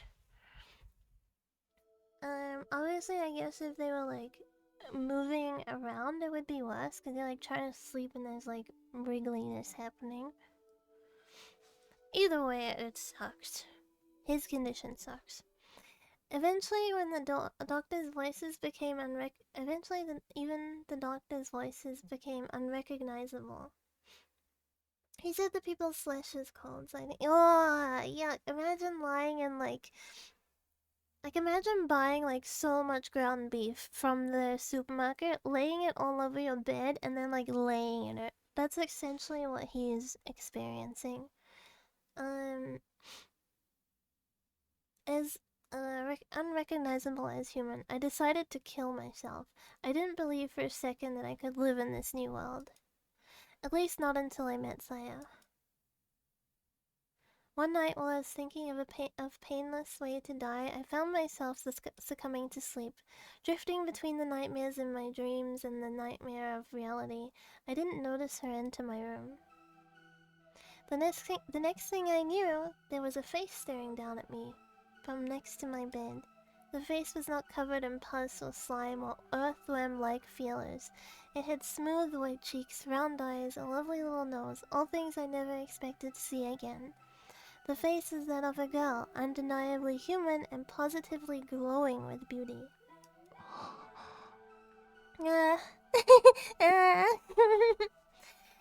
I sighed in admiration, savoring the first peace and joy since regaining my sight. She had not expected such a reaction, apparently. Are you afraid of me? She asked, looking at the clock. I saw that it was exactly 3 in the morning. No time for a young girl to be alone in the hospital. Perhaps she expected me to mistake her for a ghost. But I would not have cared if she had been a ghost. Either way, she was a godsend. Who are you? What are you doing here? Watashi wa Saya. I'm Saya. I'm looking for my dad. I assumed that she was the daughter of a late shift doctor or another patient. It was unusual, but not unthinkable for such a girl to be wandering around the hospital. It's no fun if you're not scared. Wait! I cried, desperate to keep her from leaving. It was only after she turned around that I realized I hadn't thought of what to say next. Nani? Well? Her beautiful eyes drew me in, healing my soul to its core.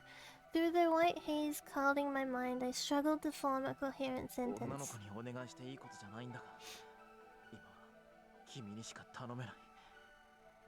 I shouldn't do this to a girl, but you're the only one I can ask. No longer concerned with propriety? I let the words come as they willed. Will you let me hold your hand? Saya looked confused at first, but then she smiled like she found a new toy. Her smile was brighter than my memories of the sun.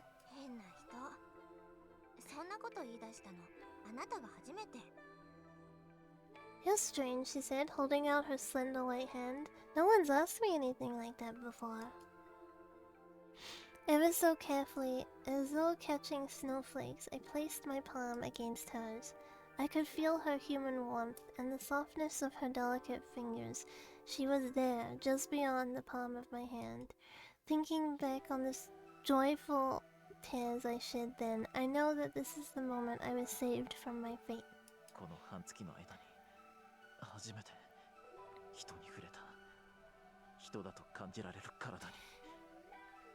This is the first time in weeks I've touched someone and felt them as human. Huh? I can't touch anyone else. I was in an accident, and a side effect of the surgery. I can't see people as human anymore.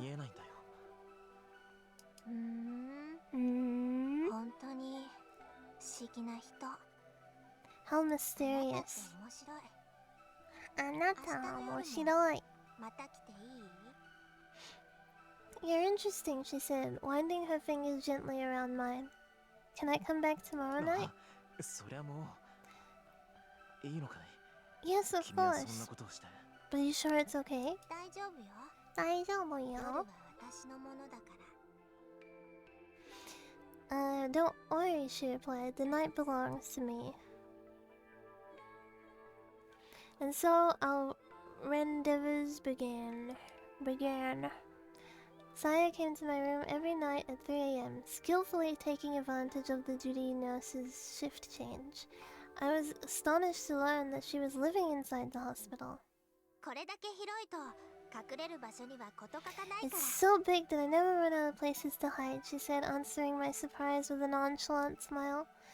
She had been living in the suburbs with her father, she told me, until one day he suddenly stopped coming home.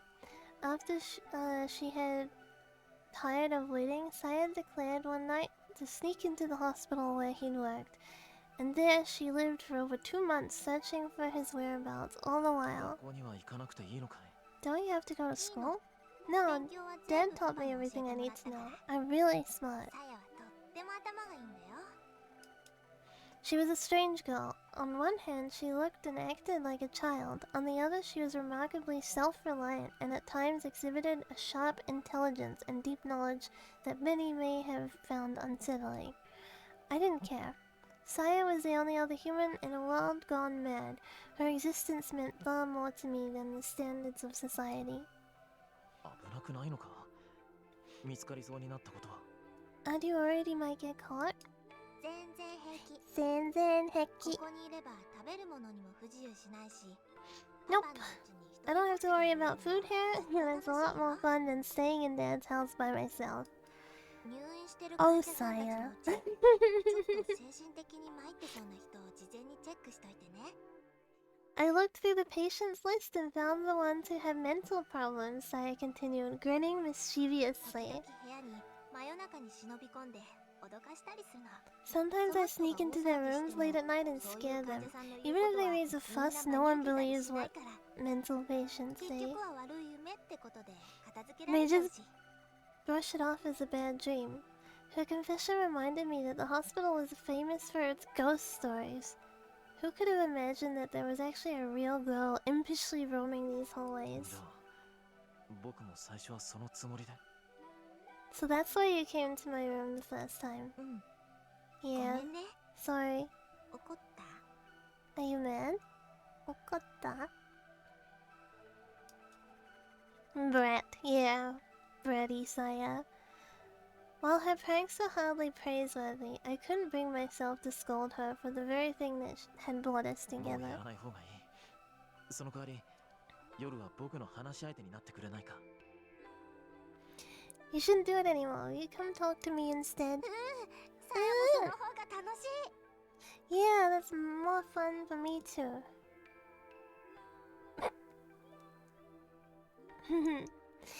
With extreme care, I was able to conceal my sensory disorder. It was glaringly obvious that the doctors had no way to cure me, and the fact that I had undergone a still experimental procedure made me even more cautious. As a medical student, it was easy for me to imagine how the doctors would react if they discovered that I was exhibiting such unusual side effects. I was not about to become a guinea pig, a mere specimen to be examined with clinical detachment. Nice blinky. And so I hid my discomfort and loathing behind a mask of normalcy, convincing the doctors that any sign of stress was merely a result of hospitalization. Saya was my support. Looking forward to her nightly visits gave me strength to endure my daily torture. Hope can make an enormous difference in a patient's progress. With the aid of my secret nurse, I recovered at a pace that left the doctors stunned. On the last night before my release, I summoned my courage and asked her, これからもずっとこの病院に居続けるのかい？ Are you going to stay here forever? うん。結局パパの手がかりはなかったけど、もう他にいるところもないし。 Yeah, I バレ couldn't. そうになるまで Oops. はいいかなって。 Yeah, I couldn't learn anything about my dad, but it's not like I have anywhere else to go. I guess I'll stay as long as I can hide. In other words, there was nothing keeping her よ there. かったら Why not stay with me? I asked 僕も家に timidly. 来ないか？ The question took all the courage I had. え？ Hey, 家族はもういないから。部屋はいくらでも余ってる。 my family's gone. I have plenty of 人目 room. を忍ぶような必要もないし、住み心地もそんなに悪くないんじゃないかと。 You won't need to hide, and it's not a. Wait, my family's gone. I have plenty of room. You won't need to hide, and it's not a bad place to live. ずっとふ文則と一緒に暮らすの？ You want me to live with you? I was too afraid to ask her what she thought of that, so I hastily offered a deal. 君の父さんのことは In exchange, I'll help you look for your father. 約束するよ。 I'll find him no matter what. 難しいと思うよ、それ。 I think that's gonna be hard, Saya said, looking a little 多 embarrassed. 分パパ、何か悪いことをしてこの病院を辞めたんだと思う。 Dad probably did something bad and had to leave the hospital. だから警察とかは困るの。なるべくこっそりと探さなきゃいけないし。 We can't get the police involved. You'll have to be as discreet as 頑張るよ。 possible. どんなことだってやる。僕は I'll do whatever it takes. Unable to control myself, I finally spoke the さや truth. と離れたくないんだ。 I can't be apart from you. At first, she looked bewildered, but after a few moments of silence, she said, 少しだけ考えさせて。 Give me a little time. That night, she left my room earlier than usual. On the day of my release, I managed to smile as I accepted the hideous, foul-smelling celebratory bouquet. The flesh beasts calling themselves Koji, Omi, and Yo came to pick me up.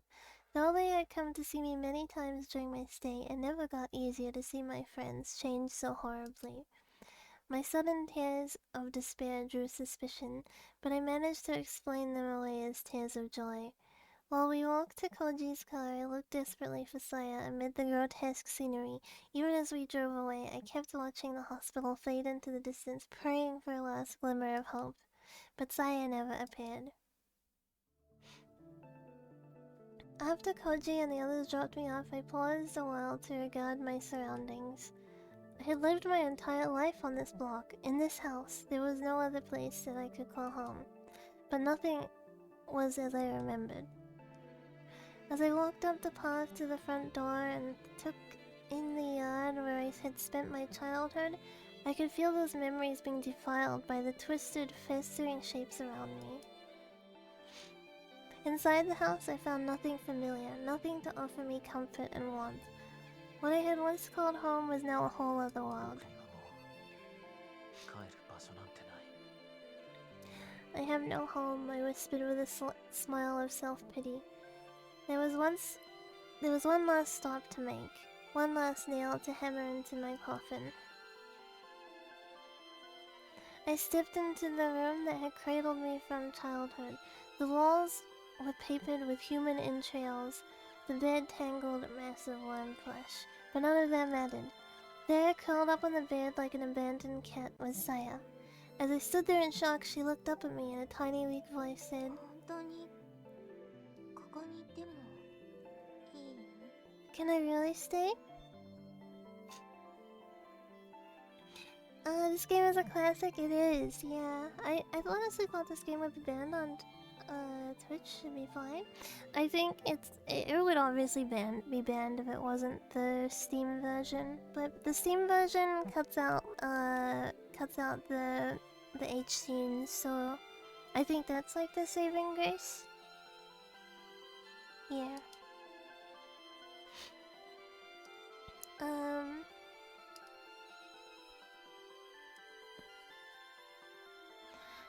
I responded by sweeping her into my arms, embracing her so tightly so that she would not escape. Saya did not resist.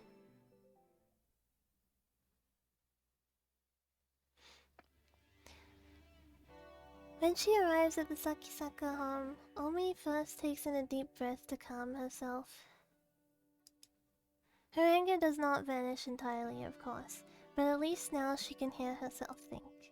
While waiting for a response from the intercom, she looks over the patch of yard that she can see from the outside gate. Even Omi isn't normally one to complain about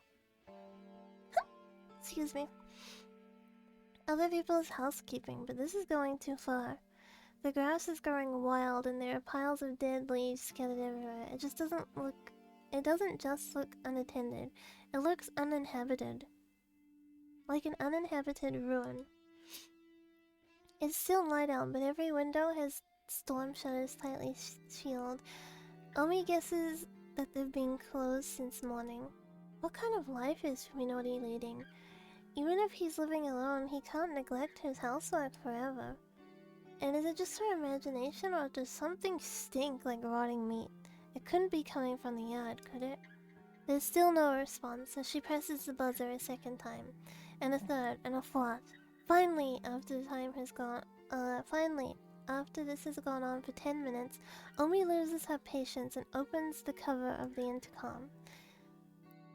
As she expected, the power has been disconnected.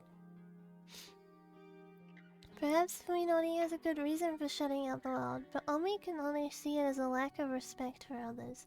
Her anger rekindled, she pushes the gate open and stomps through the yard to the front door. Given the state of his intercom, she doubts that Fuminori will respond to a knock, so Omi just decides to open the door and go in shouting. If the door is locked, she'll just have to... Surprisingly, the doorknob turns easily in her hand, and the enraged Omi finds herself throwing open the door to even wider than she intended. Her nostrils are instantly assaulted by a choking stench. Eh? Nani?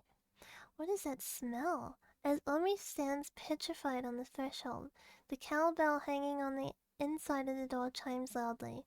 A moment later... Tadaima! Welcome home! Omi can't believe her ears. The voice she just heard could not have been human, yet its intonations were too complex for any animal she can imagine. 誰かいるの? Is someone there? She calls out from the end of the hallway from which the voice came. There is no response. Instead, she hears the sound of something soft and wet flopping its way deeper into the house. Tadaima.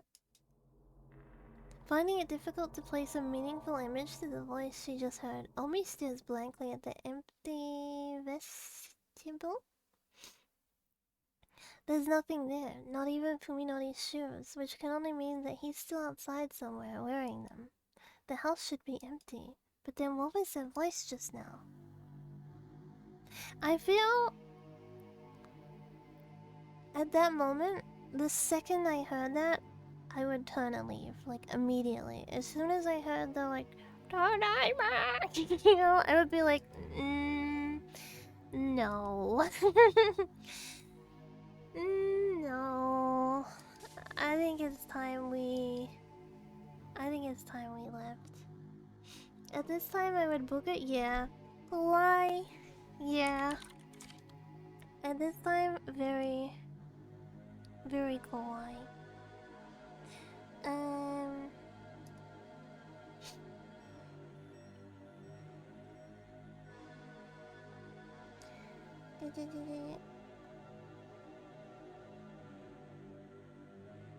Okay. Her anger has vanished as if it was never there. Nevertheless, Omi sets foot into the hallway, leaving the door open so that the cowbell won't ring. The floor creaks, setting her nerves on edge. Omi isn't sure why she's acting like a burglar, but now something tells her to make as little noise as possible. Omi, get out of there. What are you doing? In another timeline, she just left, okay? In another timeline, she was like, nope, this is weird. I'm going. The potency of the stink inside the house makes the whiff she caught outside pale in comparison. It's sickening, like rotten fish guts. Has food been left to spoil in the kitchen? Ew! She hears a bubbling sound up ahead. Stepping gingerly on the creaking floorboards, Omi makes her way to the end of the hallway. She finds rooms to both sides of her, one lit, the other dark, and chooses to look in the lit room. The kitchen, lit by what must be the only window in the house, not covered by a storm shutter. The sound she heard was the pot boiling on the stove, and the chopping board next to it lies a butcher's knife and some half-diced carrots. Perfectly normal household scene with the light of the sun's with the light of the setting sun making everything the color of decomposing fruit. Oh, that's an odd way to describe it. Something is wrong. Who is cooking here? And where did they 誰 go? かいないんですか？ Is anyone here? Omi calls, regretting it immediately as she realizes that her voice is shaking. As her words echo vainly through the silent house, she begins to feel foolish and defenseless. Suddenly, she feels something cold seeping around her pantyhose. She timidly reaches down to touch her feet. Her fingertips come away covered with a viscous olive green slime, like the filthy water from a tank clogged with algae and dead fish.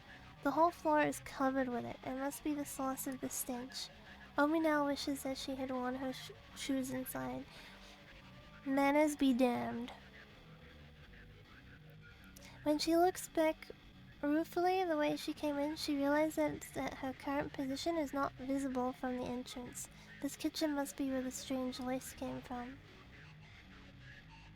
The next room is probably the den. As she expected from the closed shutters, it's pitch black inside. Omi wants nothing more than to flee this house, but that would mean turning her back to the darkness, and she simply cannot bring herself to do it. No, I think you could look at the darkness and like walk backwards out. You know, like just leave. You're asking for it at this point.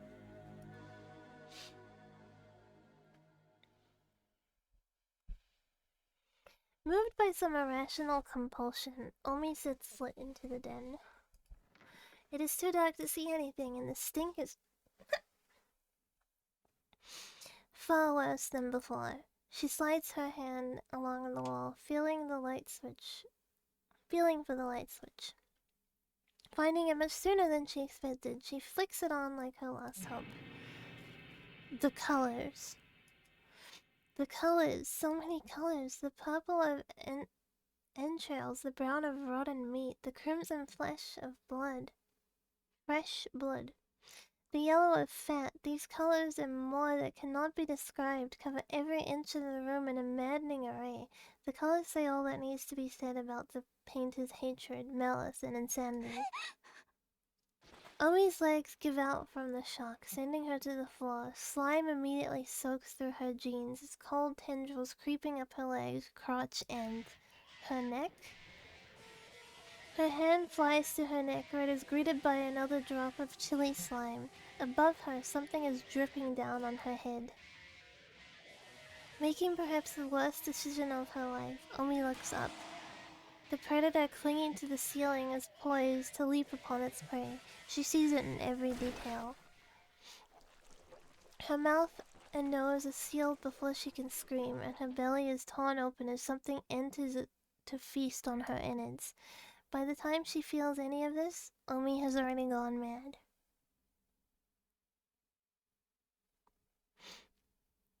I bit the bullet and tried to take the train, but the rush hour crowds was so bad that I had to get off halfway and walk. Thank you for following. I'm running pretty late. Is Saya worried? I hope she's not mad. When I enter the yard, I realize that the front door has been left wide open. Light from the living room is seeping out into the hallway, and I hear what sounds like someone smacking their lips. There's also a tantalizing fragrance in the air. Is it Saya? I consider calling out to her, but decided to enter in silence instead. Something smells strange, though not unpleasant. The aroma is quite soothing, in fact. It reminds me of Saya's hair. At first, I am surprised by what I see in the living room. The floor is covered with what looks to be some kind of grass, probably the source of the herbal-like smell. And there are fruit or vegetable-like balls of varying size scattered everywhere. Saya. Saya? Saya?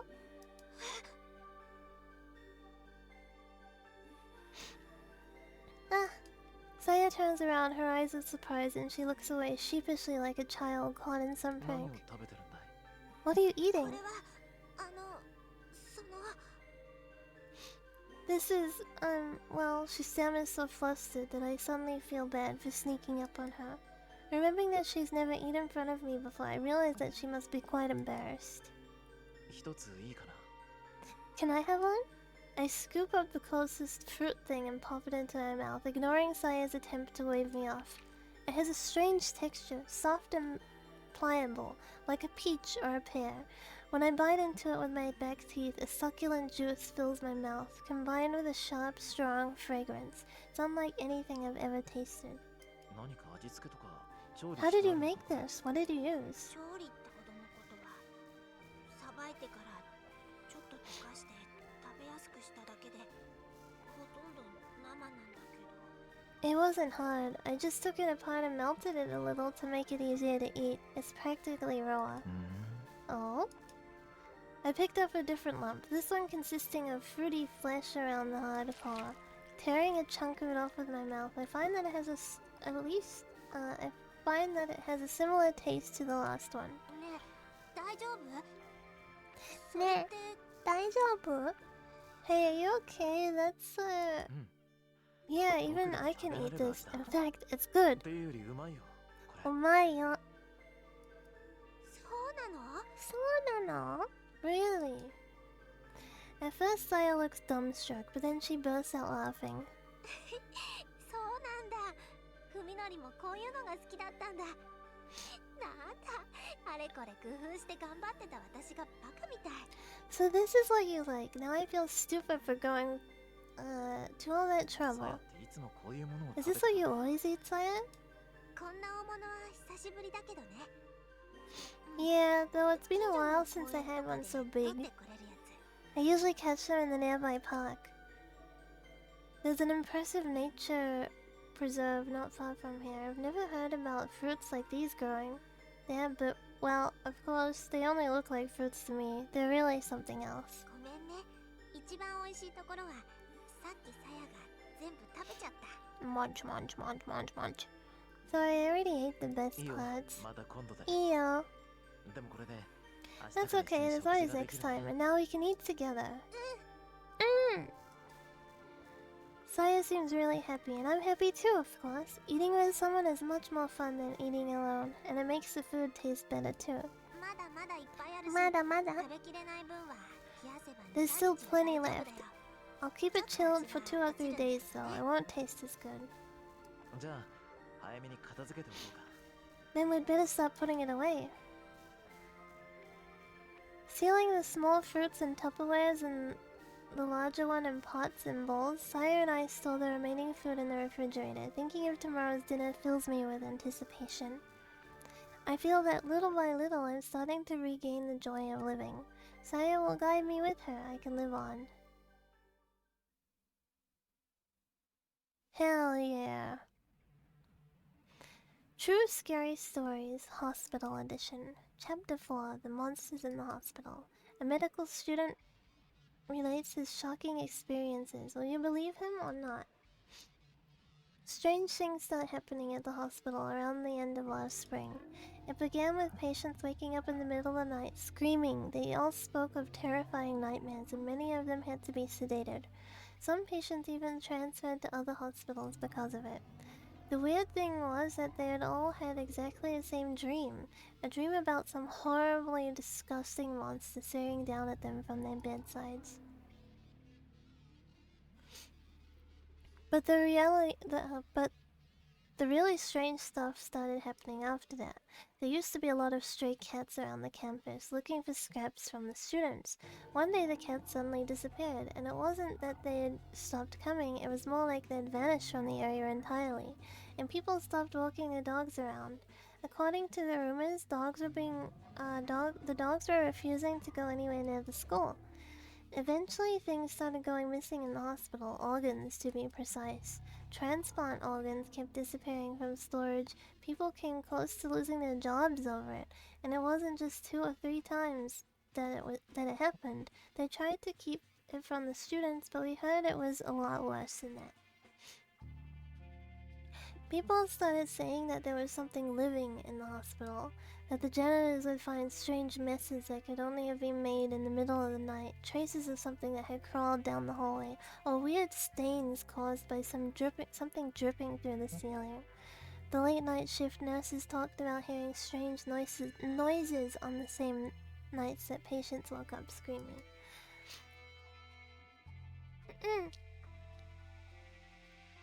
There's one last story, one you can never mention inside the hospital.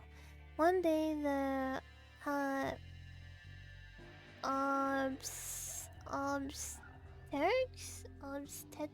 do I say this? Obstetrics apartment went crazy. How do I say that?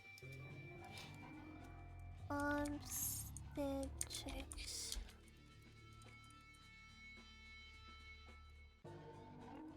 Obstetrics. Obstetrics. Obstetrics? Obstetrics department went crazy.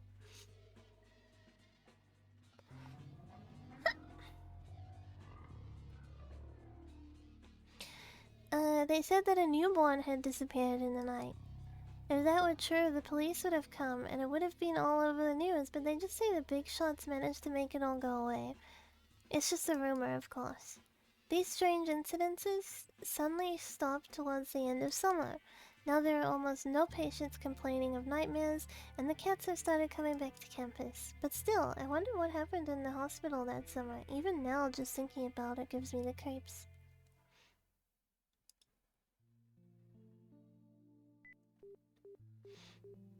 Beep. ダメだ。 Dameda. Nothing. Cell phone. Cell phone. Can you see? Flip phone. Flip phone. This is the third day in a row that they haven't been able to get in touch with Omi. There's no sign that she returned to her apartment, and even her family doesn't know anything. Her parents have already filed a missing persons report. まあ、あいつのことだからな。 Well, you know her. She's probably just... ひょっこり顔出しそうな気 She'll もする probably んだ just pop up somewhere like nothing happened. だといいけど。 I hope so. Yo replies with a gloomy expression. She's worried about Omi, of course. Thank you for following. But the incident with Fuminori 3 days ago must still be weighing on her as well. Yo hasn't seen Fuminori since then, and Fuminori hasn't made any effort to approach her or Koji. Four people used to meet in this cafeteria between classes, but now there are only two. ねえ、トノくん、もう一度考えてみようよ。どこかHey, ちゃんの行きそうな場所に心当たりない？ hey Koji, let's keep thinking. Isn't there somewhere else Omi might have い gone? や、 No. 一通りは確かめたしな。 Koji answers evasively. I already checked everywhere. It's a lie, of course. Koji knows where Omi planned to go that evening, but he doesn't want to bring Fuminori up in front of y'all. Their awkward silence is mercifully broken by the bell signaling the start of next period. じゃあ、俺、 Well, 行くわ。 I've gotta go. Boom, boom, boom, boom. Yeah. Unless Koji is mistaken, Yo is supposed to have class next period too, but she just sits there staring off into space. Unable to come up with anything to say, he leaves the cafeteria reluctantly. Flashbang. Both Omi's disappearance and Yo's depression worry Koji, and both problems lead back to the exact same place. Fuminori. 海のりは一体。 What the hell is Fuminori doing? When Omi went missing, the first thing he did was question Fuminori. After all, the last place he had seen her was just before she stormed off to give Fuminori a piece of her mind. Fuminori responded with an unequivocal denial and acted like he hadn't the slightest idea of why Omi would have gone to see him. Perhaps that was only natural, as he was unaware that Omi and Koji had witnessed him reduce Yo to tears. Did Omi even make it to Fuminori's house? She had been riding a wave of emotion when she left, and might have calmed down and changed her mind halfway there. Or perhaps she ran into trouble on the way? Koji concluded, or more accurately convinced himself, that one of the possibilities was the truth, subconsciously denying that the one remaining possibility, that Fuminori was lying, that he had met Omi and was involved with her disappearance. When questioned by the police, Koji told the truth about Omi's destination, only to end up on the train station, maintaining that he had no idea where she'd planned to go after that. Let me, drink. Ugh. He wanted to cooperate with the search, of course, but Omi couldn't have made it to Fuminori's house. Fuminori said so himself, didn't he? In that case, he had told the police everything they needed to know. Not wanting to get the still fragile Fuminori involved, he forced himself to accept this flimsy logic. But the conflict has built up inside of him without his notice, leaving unanswered suspicion to fester in his mind. Koji is deep in thought, paying no attention to his surroundings. But perhaps that is what allows him to catch sight of his friends back through the crowd of milling students. Face. Fuminori. At first, Koji assumes that he's headed to the lecture hall, but it soon appears that he is instead going home. Strange. Medical students have required classes in the afternoon. Though he is initially surprised, Koji hesitation lasts only for a second. He follows his friend, taking care to stay far away enough behind that he won't be noticed.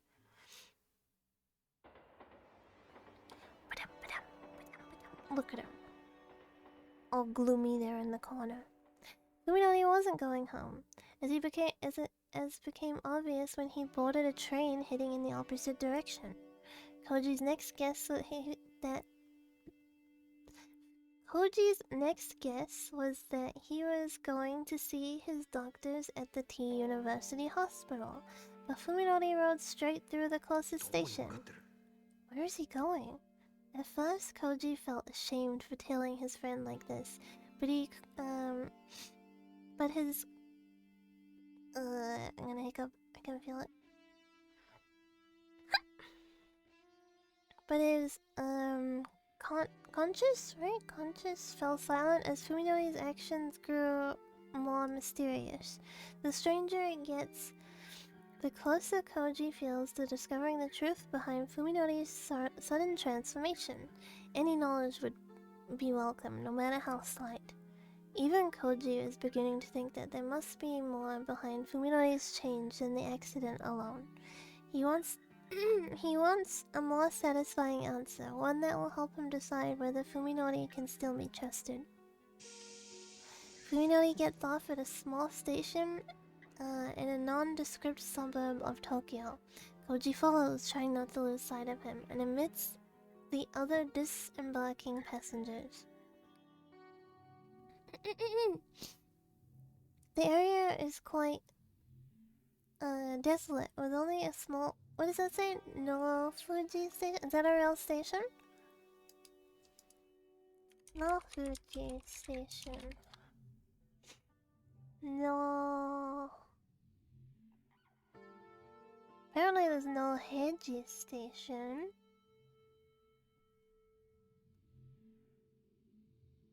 That doesn't look like...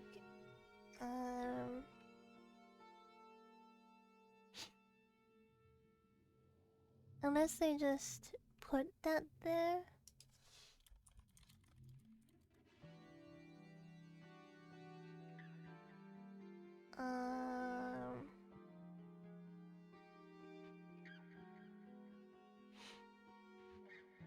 Oh, okay, it's fictional.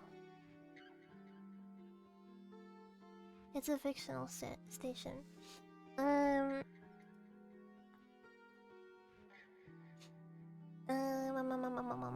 The area is quite desolate, with only a small bookstore, a convenience store, and a market in front of the train station.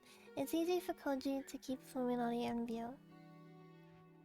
This neighborhood was carved out of the Fuji foothills, and here are the remains, there remain steep inclines and wooded areas that escape simulation.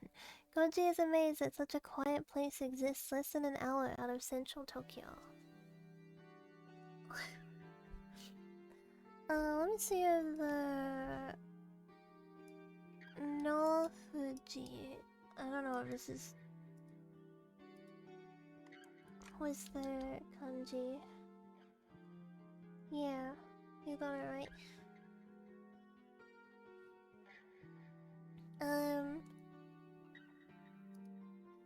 Fuminori seems to know these streets. He moves quickly and purposely through the suburban community, his eyes fixed straight ahead. Before long, Fuminori reaches a house. Without ringing the bell or even knocking, he opens the door and vanishes inside, leaving Koji to wonder how Fuminori can treat the house as his own. After waiting to see if Fuminori comes back out, Koji approaches the gate and checks the nameplate. Ogai, it reads. Koji has never heard of anyone by that name among Fuminori's acquaintances. Next, his attention is drawn to the thick wad of leaflets sticking out of the mail slot. This, coupled with the general dilapidated feel of the place, suggests that it has been abandoned for some time.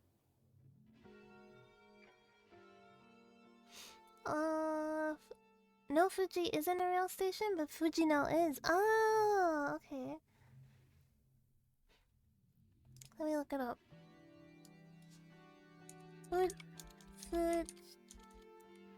Fujino Station. Fujino Station, Fujinoeki, is a passenger in Midoriku. Interesting. I wonder if it's like the actual. Oh, it looks like it's the actual station. Let me see if this link works. So you can go to the station, I guess.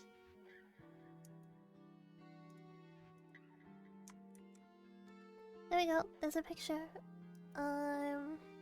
Cool.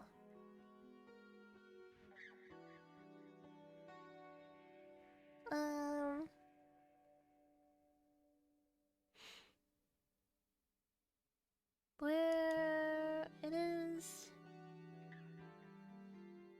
Kind of in the middle of nowhere. I guess it's like exactly what they described, right? It's like an hour out of Tokyo.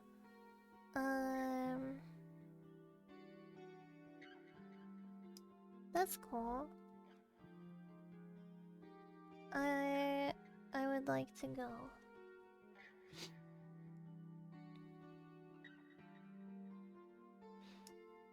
I would like to go just to that station. I've done the Steinsgate pilgrimage. I want to do the Lucky Star pilgrimage. And then I can do the Saya pilgrimage.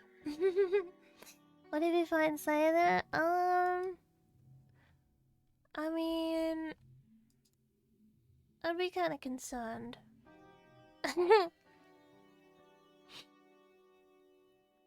I'd be a little concerned, because I wouldn't see her as like Saya, right? Yeah. I wouldn't see her as Saya, so I would be a little. Don't eat me. A small playground about 2 blocks away provides an adequate vantage point from which to watch the front of the Ogai home. Fortunately, it does not appear to be the sort of house that has a rear exit.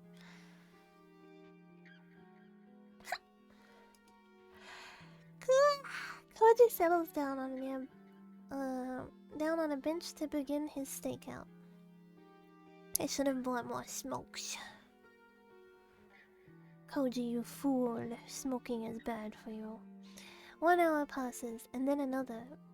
But there remains no signal of movement around the Ogai residence. Soon twilight settles upon the neighborhood. After Koji's 1 pack of cigarettes runs out, the stakeout becomes a battle against the mounting impatience. He kills time by redialing Omi on his cell and sending her a short text message, but his efforts are futile as he knew they would be. When the sky begins to turn a deep blue and the streetlights come on, Fuminori finally emerges from the house and heads back towards the station with the same hurried stride. After some brief consideration, Koji decides that right now investigating the house is more important than tailing Fuminori. He rings the doorbell just to make sure. After receiving the expected silence and response, he checks to make sure no one is watching and turns the doorknob. The door is not locked. The moment he enters the house, the stale, thick air with mold and dust fills Koji's nostrils. It is the unmistakable smell of a house that has long lain untouched. There is also the faint hint of something else in the air, something reminiscent of damp sewer and fetid cisterns? Flipping the lights... What is fetid fetid cisterns?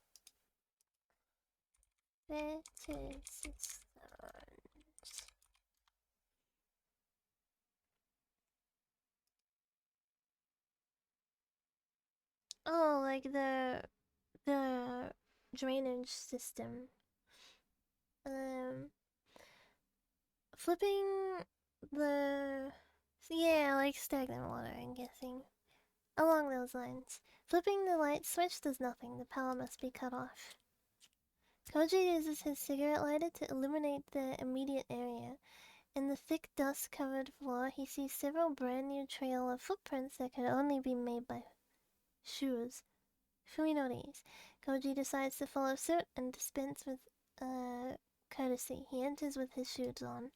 Yeah, I wouldn't be taking my shoes off in that house either. The lighter's flickering flame pushes back the deathly silence and gloom of the house. Koji is surprised to see evidence of life remaining. Everything from furniture to tableware and appliances. Nothing seems to be missing. The thickness of the dust suggests that the house has either been empty for several months, which means that the owner left with little more than the clothes on his back. Could he have gone on a long vacation? The calendar in the den is still turned to April, empty and silent, yet exhibiting signs of life that once was lived there. The house reminds Koji of a passenger ship entombed at the bottom of the sea, and in the graveyard-like quiet, a sinister thought suddenly enters his mind. No one is living here. But that does not have to mean that the owner left. Maybe he was murdered and his rotting corpse is right under Koji's feet. He finds himself wanting a stronger light. A flashlight in his hand would make him feel much better. Koji follows Fuminori's footsteps to the second floor, where he begins to catch the scent of paper in the stale air. It is the smell of old books, instantly recognizable to anyone who has worked in an antique bookstore or library. The first room on the second floor turns out to be a study, its towering shelves packed with such a vast number of books that Koji fears for the stability of the floor. As a medical student himself, he is able to discern at a glance that this study belongs to a medical professional, and a high-level one at that. Judging by the content of the books, a smorgasbord of technological volumes, and beyond a simple student's understanding, the owner's interests lie more with medical research than clinical practice.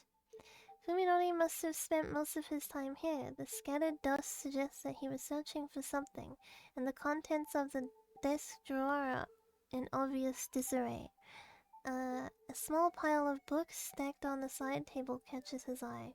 Being next to the desk, they must have been the most frequently read. Their nature could shed some light on the character of a person who worked here. Koji frowns as he examines the 3 books.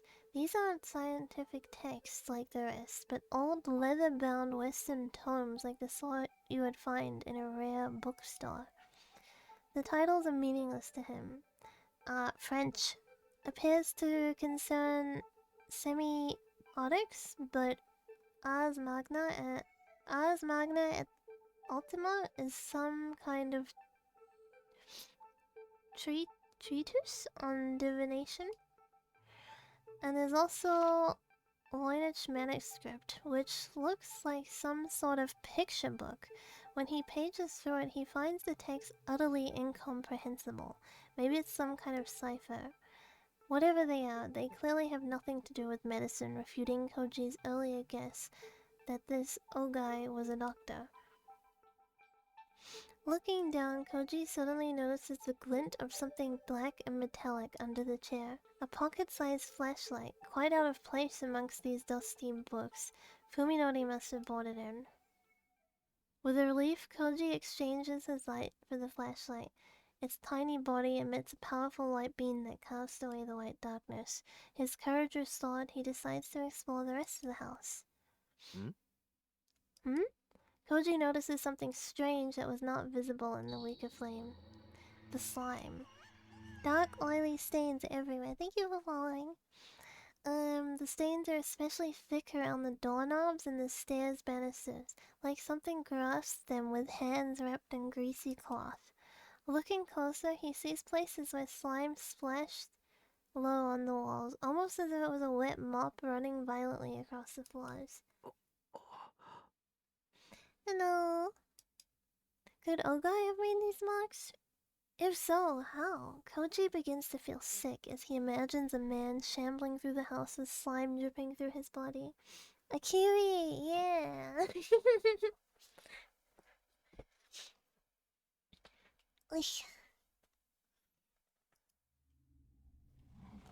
Finding the bedroom next to the study, Koji checks the closet on a hunch. He discovers 2 empty suitcases, not what one would leave behind when going on a long vacation. A chill runs through him. Whoever was living here is still somewhere inside the house. Suppressing the urge to flee, Koji... What is with people in this and just, like, completely ignoring their gut feelings? Like, oh, I've got a bad feeling about this. Oh, well. Suppressing the urge to flee, Koji goes back downstairs to check the first floor. If he finds a corpse, he'll have to call the police right away. He might get away with trespassing if he reports it first, but if they find the body later, it'll be awfully hard to explain his fingerprints all over the house. The flashlight reveals the den to be covered in even more slime than the rest of the house. The sofa looks as though it was dredged from the bottom of a swamp. You're also Kiwi, welcome. People in real life also ignore comments. That's true. That is true. I remember, like, you know, like in horror movies where something like happens in someone's house and they're like, hello? Like they call out to them, and every time you're watching that in a movie, you're like, don't do that, you stupid. I remember when I was like at my apartment and I was like by myself, something like fell over in the kitchen, and I was like the only person who should have been there, right? So I was like, hello? And then I immediately was like, oh my god, that's so stupid. What if that was someone breaking it? I mean, no one could have broken it. I was on like the 3rd floor or something. But like, the immediate response was to do the hello. And then I was like, you stupid. What if there was a monster breaking in? Now they just know where you are and like that you're aware of them, you know. Yeah. So I guess like, as hard as I'm judging, we never know what we're actually gonna do in this situation. We don't know how we're gonna respond. I have been... wait, before we go on to the next thing, let me have a drink. I have been followed before. Like, I've been followed home before, but, I think I handled it pretty well. So, like... yeah, it was when I was a teenager. I was with my mom, because the supermarkets here used to be open 24 hours. So, I wasn't in my current city. I was in, like, where I lived when I was a teenager, which is opposite side of the country. And, supermarkets used to be open 24 hours. And we would go there, like, middle of the night kind of thing, get out gamer supplies, go back home and play more game, right? So we were walking home, we're like talking to each other, and I say to my mom, that guy's like, I was like, that guy's following us, so when we turn the corner, run, and then when we get to the end of the street, stop running. So, like, as soon as we turned the corner, we did that, but, like, we did it in a way that we weren't loud, so he didn't know that he was following us. I mean, he didn't know that we were running. We got to the end of the street where there was a crossing, and he turns the corner faster than he should have been able to if he was going at the same pace than he was, right? So immediately that tells us, okay, he is following us, he does want to keep an eye on us, and he sped up to keep up with us. So we keep walking, and we didn't know directly the other areas, so I told my mom we're gonna head in the direction of our house, but we're not gonna go to our house. So like in this old city, you know how in a lot of how do I explain it? You know how in a lot of Japanese stuff there's like little stairways that go to other streets? That's pretty common in this city. So my old street had like three of those like stairways that go to other streets. So I was like, we're gonna go to our street, and then we're not gonna go up the first one, because if he's at the bottom of the street, he's gonna be able to see us. But if we get to the corner, there is another one. There is like another one that we can go up, that if we turn the corner, we run to it, then we go up, we can sit on that stairway, and it's too black from the street to be able to see like up it. So he could like walk past, look at us directly, and not see us, because there's no lighting there whatsoever. There's trees overlooming it. It is like very, very black. So we did that, right? He followed us like all the way, by the way. He followed us from the supermarket, like multiple streets, kept trying to like be in line with us. I was like, do not look at him, do not pretend you don't know he's following us. And then we got to the thing, and me and my mom sat there, and he like started coming up the street past where we were. He like looked around, like he was like looking around, like where did they go, kind of thing. And we like leant back like into the like darkness more, right? Because it's kind of like, it's not only like a steps alleyway, it's also like a street. Like people also do have their front doors lead on to that stairway, so you can kind of like hide in the crevices and stuff. He had a freaking knife. He just like had a knife in his hand, like fully out, not hidden or anything. And yeah, he kept walking. He was like fully looking around, like where did they go? Like he was looking. He kept going up the street. You could kind of like loop from that stairway into our neighbor's backyard, and then like from our neighbor's backyard you can get into our backyard. So we went home that way. Like going from through the neighbor's backyard into ours, and then like obviously just went into the house through the back door. But like, yeah, he never saw like where we lived or anything. But yeah. Common sense is requires develop survival instincts.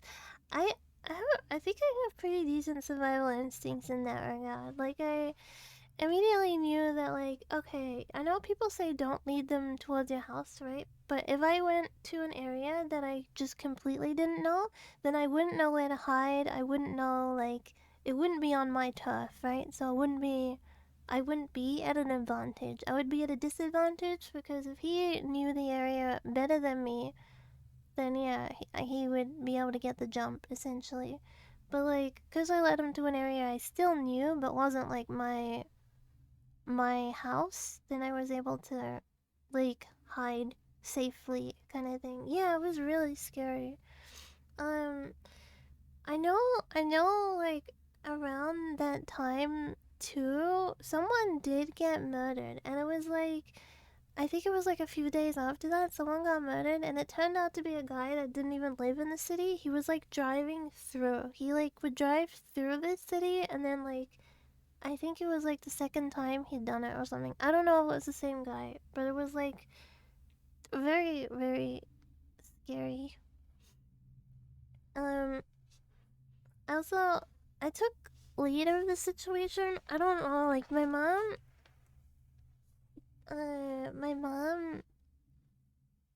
just kind of wasn't sure how to retaliate. Like, you know, she wasn't sure how to do, like, how to respond in this situation, I guess. That's a serial killer, probably. if like I don't know. At least it wasn't the first time they'd done something like that, right? Because they were so like confident and like following us and everything, and two women together as well, not like just one woman by herself. I guess neither of us are like that tall, right? Like my mom, I think my mom is like 5 foot or 5'1". Like she's short. I think she might be just 5 foot actually.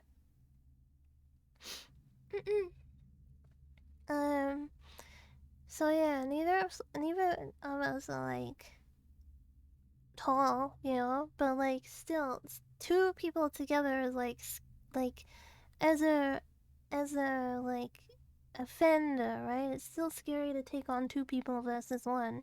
So you're obviously confident enough to like follow two women, which kind of seems like it wouldn't be his first time doing something like that. Hiding skills on point. You gotta. I don't know. You get that feeling, right? You get that feeling when it's gonna work and when it's not. Too short woman to be real. Yeah.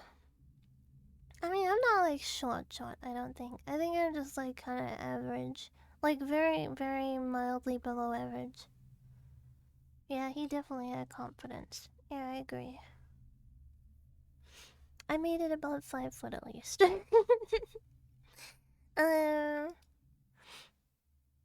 Yeah, I'm only a little below average. Just a teeny tiny below average. I think in the Philippines I'm tall. Okay, anyway. Now, after that little break, we can continue again. In the kitchen, Koji takes one look at the sink and decides not to get any closer. He doesn't want any more fuel for his imagination. He reaches the door to the bathroom. A common scene from TV drama flashes through his head. A body with slit wrists floating in a bathtub of water.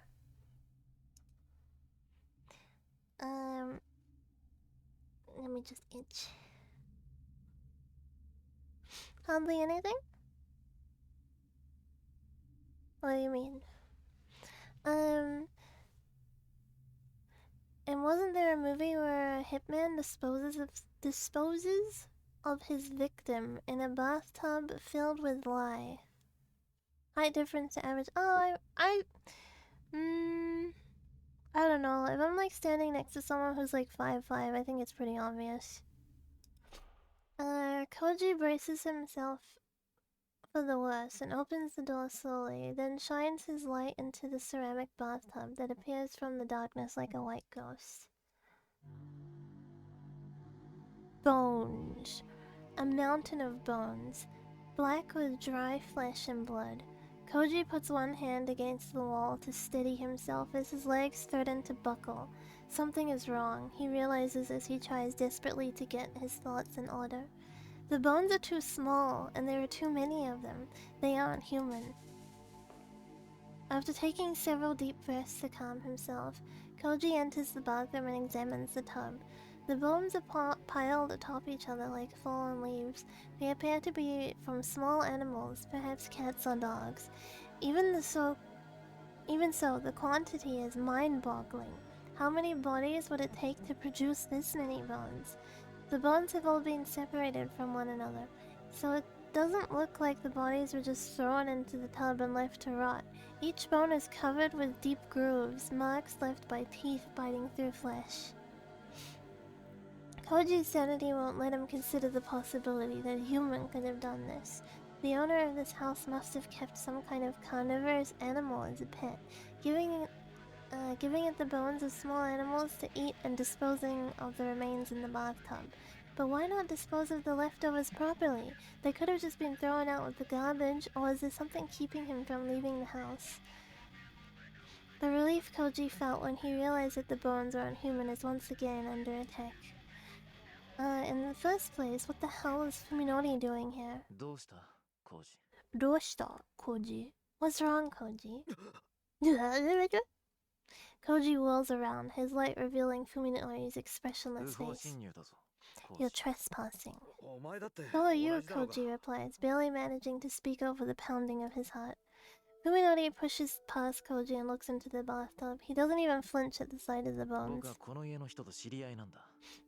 頼まれて探し A 物をしに friend 来た of だけ mine さ。 lives here. I'm just running an errand. 知り合いって What? いつから Who is this person? Why did you meet them? Koji doesn't want to believe that the old friendly Fuminori could have had contact with the denizens of this house? どうした? Denizens. Denizens.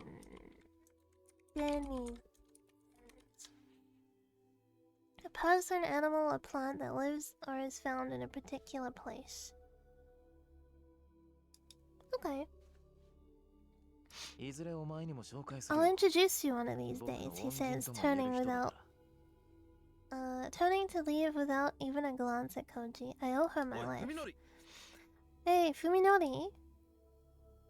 Koji runs after Fuminori. His heart is finally beating お normal 前まさ again. か Wait, 近頃様子がおかしいのは is this friend of その yours 知 the り合いって reason いう you've been やつのせいなん acting だ so strange?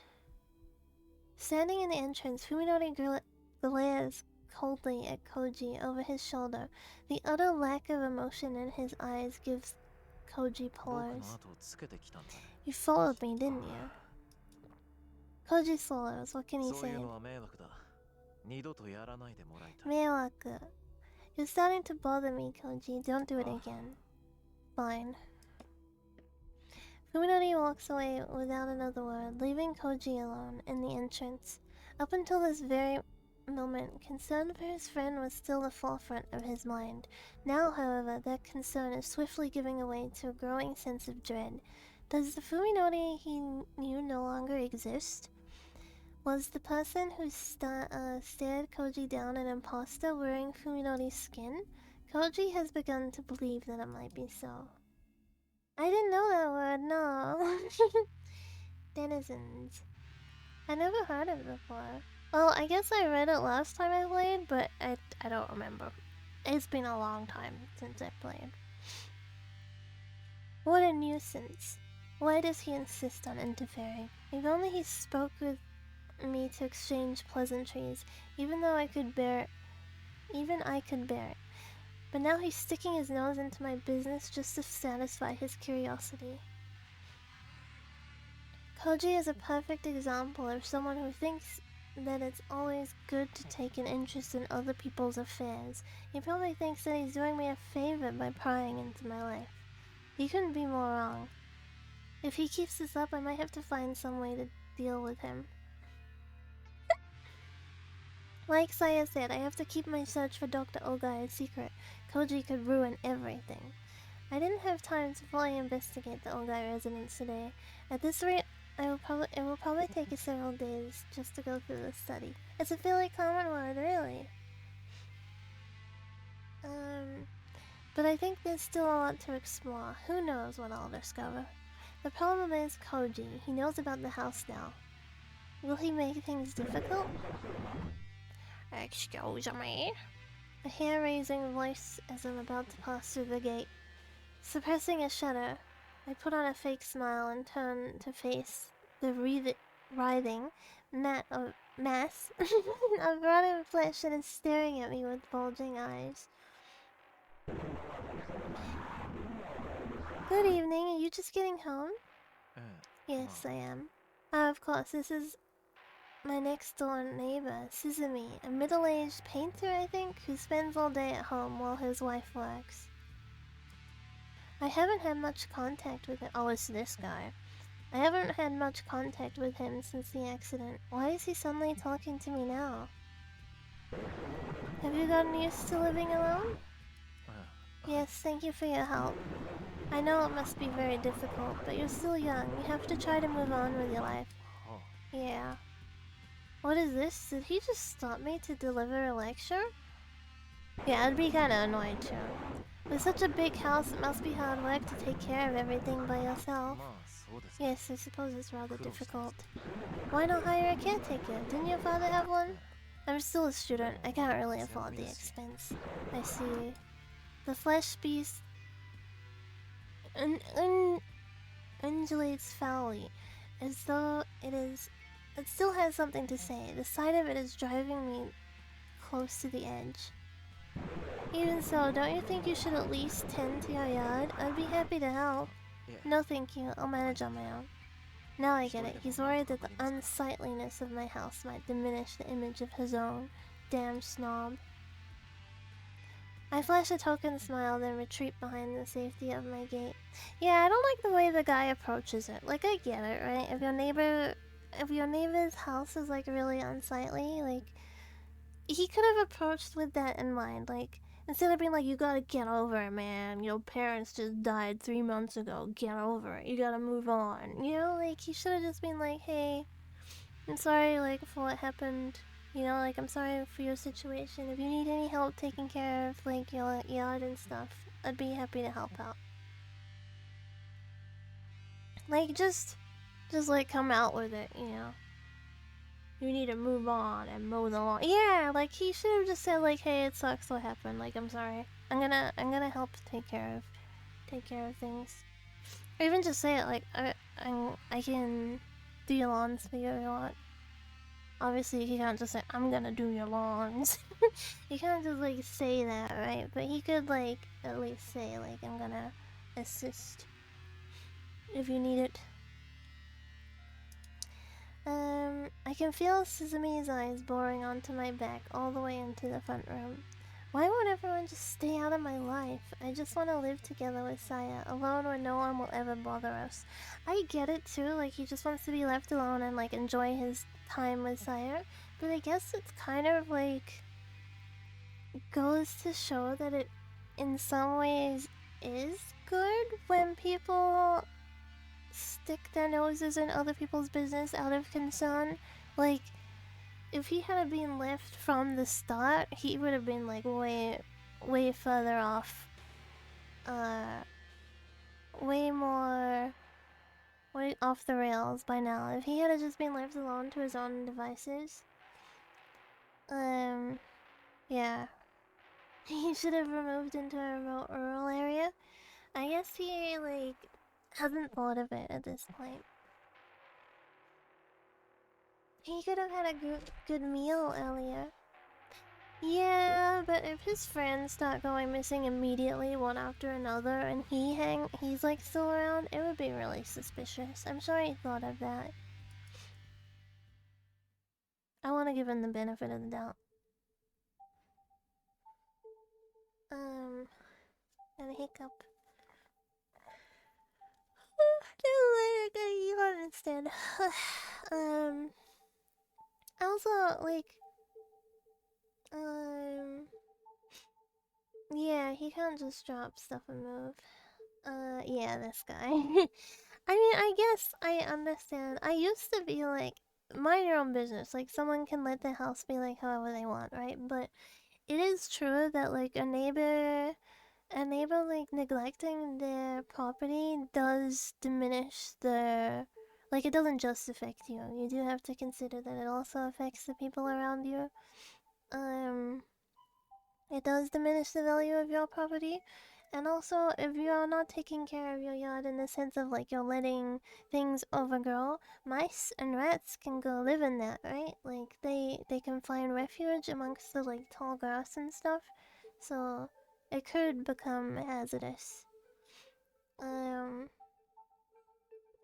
Even just like bugs, like even just like bugs and stuff can multiply easier. Yeah, and the weeds can like spread from Fuminori's house into Yosuke's house and like ruin his yard. Yeah, like there's like a bunch of other things. It's like, as a property owner, it isn't just about you. Suzumi Yosuke sighs in annoyance as he watches the neighbor boy retreat into his house. What's with his attitude? Even while talking, he kept his eyes averted as if to avoid looking at something repulsive. Has he always been such an unpleasant young man? No, of course not. When his parents were still alive, he had been normal youth, a little shy but sensitive and caring. It must be the stress of his sad situation. If it continues to build, he might start to develop serious mental problems. Or is it too late already? Yosuke wonders as he gazes warily at the Sakisaka yard.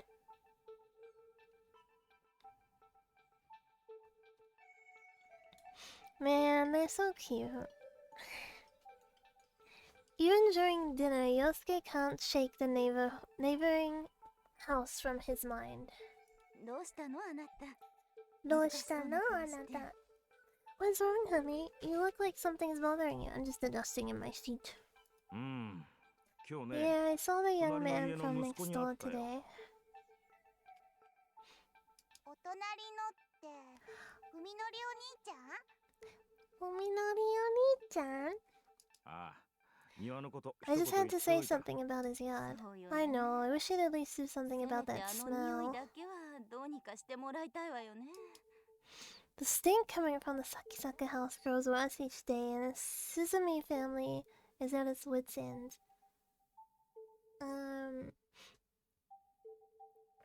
Well, recently these weeds have sprouted up all in our field, and they're covered in hundreds of thorns, but they have the prettiest purple flowers. I wonder what it is. Bees also love them. Oh yeah, we're getting flowers and stuff here now. It's really nice. Although, like, daisies and stuff are coming out. I always like that time of year. あの草むらの中に Could there be a dead 死んだ cat in 猫 his でもいるん bushes? じゃ He ないか must しら。 notice the smell coming in from his own yard. まさかとは思うが、生ゴミをそのまま庭に捨てているんじゃあるまいな。 Maybe he's leaving maybe he's leaving his garbage out そ there. んな。いくらなん Sonna. でもそこまで。 You wouldn't. いや、今の様子だとやり No, かねん。 I wouldn't put it past Ichinichi him. zutto Who amado knows what osumi he's doing in there all day with the storm shutters ど closed? ういう暮ら What しを kind して of る life んや is he leading? お兄ちゃん、頭おかしくなっちゃったのかな。 Did he go crazy? これ、ヒロミ。 No, Hiromi, you mustn't say things like いや、 that. あれは Honestly, 本 with 当 the に way ちょっと things どう are, すぎてる。 I'm starting to wonder if he's gone paranoid or 警視庁かな？ something. 大丈夫なのそれ。 Will he be alright? 早く自覚して医 Unless 者 he にでも gets 行っても help ら soon, わん who ことな knows? なんともな。 Yeah, see, this is like fairly normal. I feel like, yeah, a little nosy, but like at the same time, they're smelling this like horrible smell. The guy's yard is like messed up. You know, like I feel like the reaction is it's kind of normal. The seconds crawl by, each tick of the clock compounding my agony. When I returned from the Ogai residence, I was greeted by a silent, empty home. Saya had vanished without leaving any clue as to her whereabouts. It isn't rare for her to go out, bleh.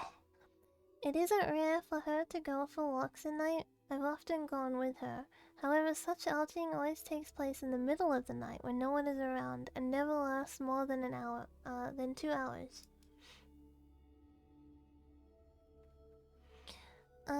Right now, it's 5 in the morning. Soon the sky will begin to show first light of dawn. Even if she left right before I returned, she's still been gone for almost half a day. I can't sleep. I can only wait in anguish. I tried to distract myself by painting more rooms, but I couldn't concentrate on the work. If I had known this would happen, I would have left the Ogai house sooner. I wish I hadn't wasted time on Koji. If Saya doesn't return, the thought makes me want to tear out my hair. After a long absence, the terror of true loneliness is too much to bear. Alas, the cowbell chimes, and Saya's long-awaited "I'm home" rings out from the bottom of the stairs. Tadaima! As I jump out of my bed in relief, all of the stress that had built up through the night is released in a wave that threatens to sweep me off my feet. I'm gonna hiccup, I can feel it. All I can hear a cat under the house. Oh, blah, blah, blah. This looks like a foxtail. Do you see it? Wait, get all the way, ferret. No. There we go. No. Okay. Look, it looks like a little foxtail. See it? I have a plushie that looks similar to this. It's like a foxtail plushie that I got at Fox Village. I can hear like meow, meow coming from under the house. Meow. Meow. It's kind of like a deep meow. はあ、疲れた。やっぱり往復すると遠いな。 I'm so tired, Saya sighs as she climbs the stair. I knew the trip would be さや hard. 一体どこに Saya, where have you? My question trails off as I notice thick bundles of paper that she's carrying under her それは arms. What are those? 文則のカルテとか手術の記録。 Your medical 今日は charts 古 and 巣の surgery 病院に行って records. きたの。 I went back to the hospital today. Saya drops her bundles on the floor, sending papers flying everywhere. What is Fox Village? It's kind of like a zoo, but only for foxes. It's like a zoo, but like just for foxes, and you can walk through the enclosure. Burdock. Saya drops her bundles on the floor, sending papers flying everywhere, then pulls her favorite cushion over and collapses into it, stretching luxuriously. こんな夜中に You walked all the way back from the hospital in the middle of the night? ごめんね。本当はもっと早く帰れると思ってたんだけど、調べ出したらごめんね。気づかなくて。 Sorry, she says, skillfully gathering the scattered papers together. I meant to come back sooner, but there were just so many files to go through. 結局全部持ち出してきちゃった。 So I decided to just bring everything. だ。 It was so heavy. Maybe it's just the exhaustion, but I'm not understanding a word Saya is saying. だから What are you そんなもの planning to 持ってきて do with どう all するつも this? りなんだどうするって、もちろん調べるのよ。うちで時間かけてじっくり。 What do you mean? What do you mean? I'm going to study it, of course, she replies, holding one MRI photograph after another up to the light. I'll have plenty of time to go over it here. と、 At first, I think she's just playing around, but the occasional mutter of, better check this one. Oh, I see. Well, that was これ silly は of 要チェ them. ックかな。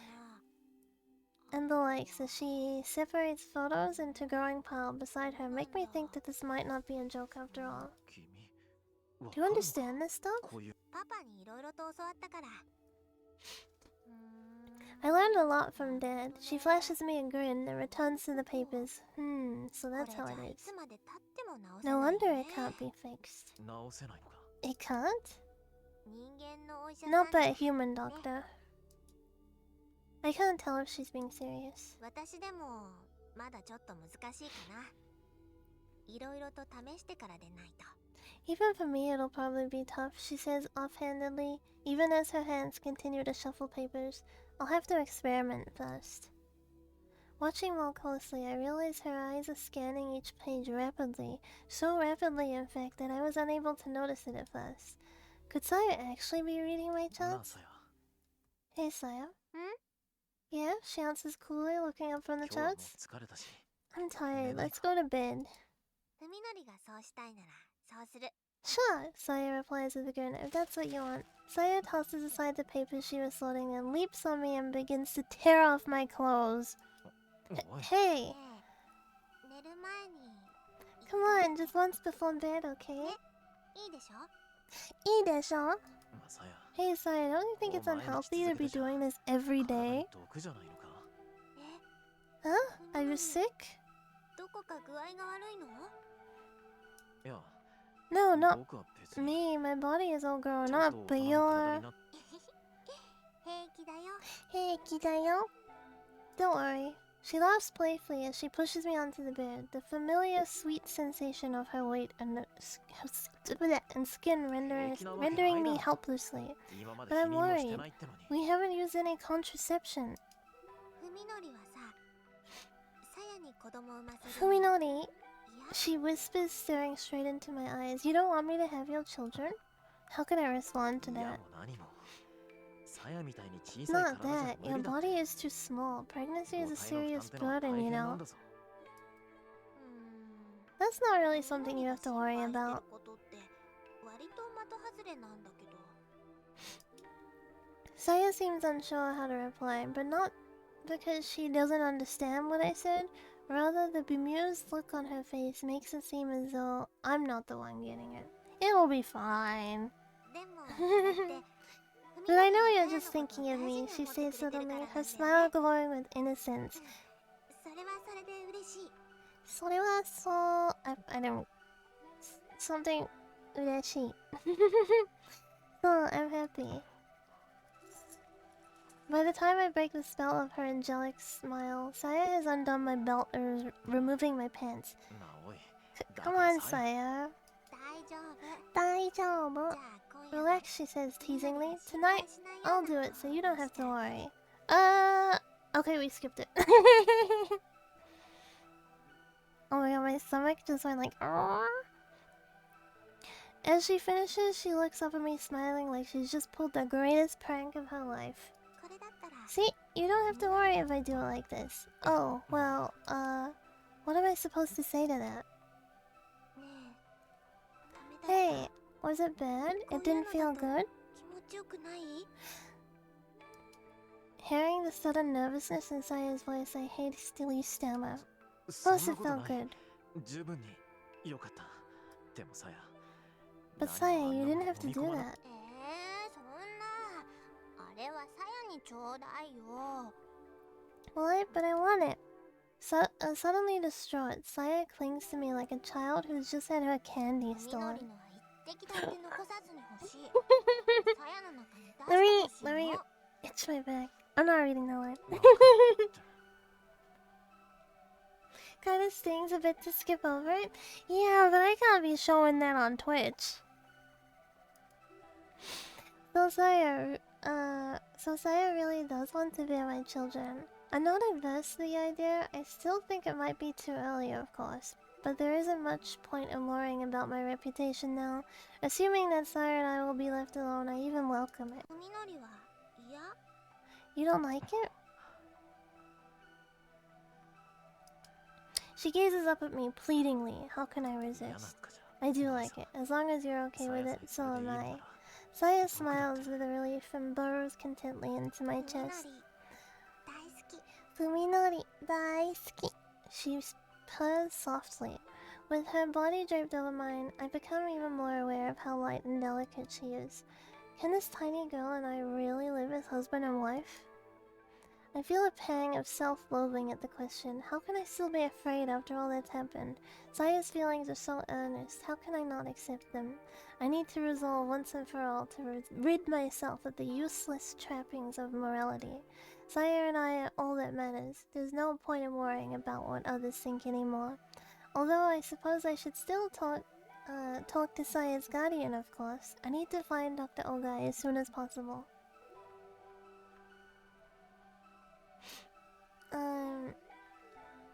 By the time I drift to sleep in exhaustion, comfort embraces all doubts about Saya's actions have vanished from my mind. Yeah, there are other sites that will allow it, but I think it might garnish the wrong opinion if I stream to those. Like, I know a lot of those sites are pretty NSFW heavy, so a lot of, like, you might get the wrong idea, is what I'm trying to say. I'm not really that, how would I say it? Like, I'm not really, like, interested in that kind of attention. You know what I mean? It's not that I'm safe for work, but I'm also not, like, looking for, like, sexual attention, I would say. And I also don't want to give the wrong impression, like, that's how I am and stuff.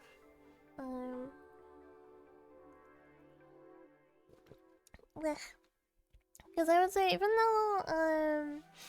though I, like, know what eroge is and etc., I'm not really that sexual of a person, and I'm also not looking for that kind of attention. You know, and I think when you stream on those websites, it kind of gives that kind of idea. Like, that's in line with what you're okay with. Anyway, did I read this one? By the time I drift to sleep in exhaustion, comforting embrace, all doubts about Saya's actions have vanished from my mind.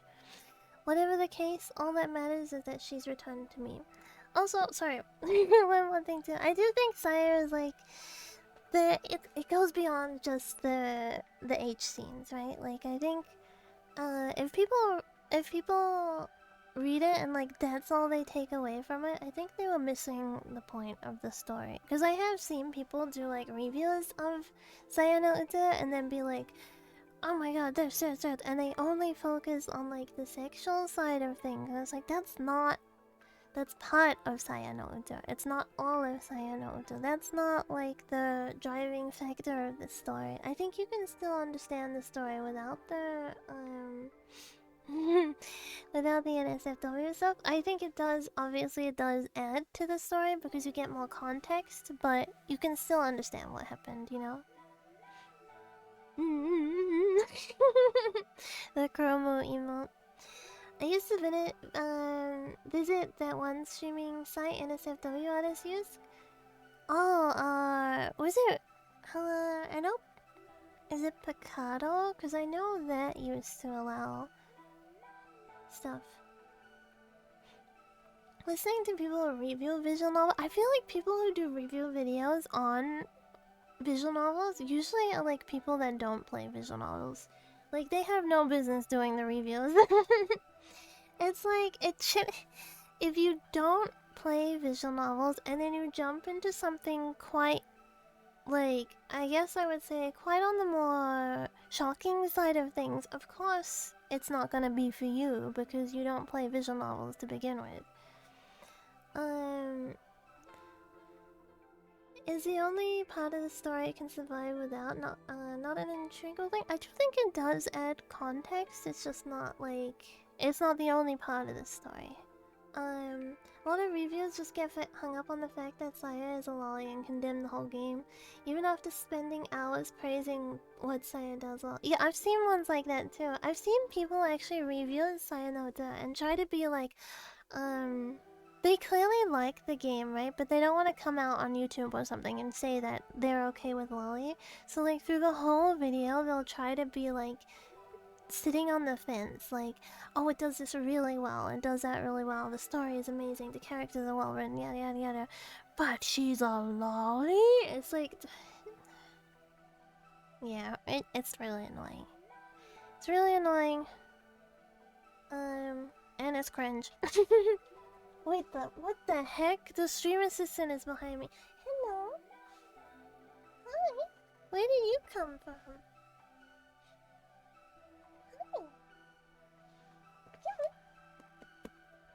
Hello. Oh, I missed you. Were you sleeping in the other room, were you? Were you having big sleepies? Yeah. You smell nice. The lollipop seems to be cringe virtual signaling. They all gather around. Yeah, they get really hung up on it, right? And, I've seen people, too, try to be like,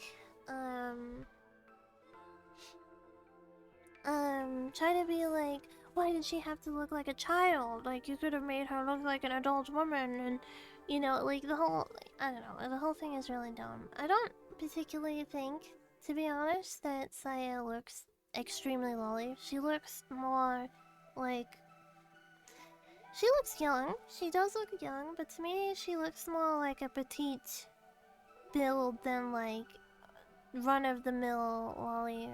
I mean, that's kind of besides the point, I guess. But I think if that's something to get hung up over, then they didn't really research or actually form their own opinion on what they were condemning.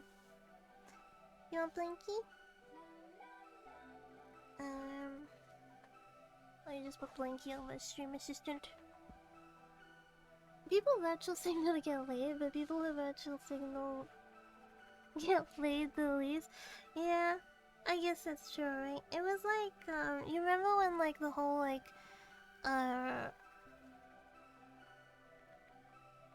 Tumblr feminism thing, and then there were, like, a bunch of guys that would be like, I'm an ally, I'm a feminist too. It's like, that doesn't really get you anywhere.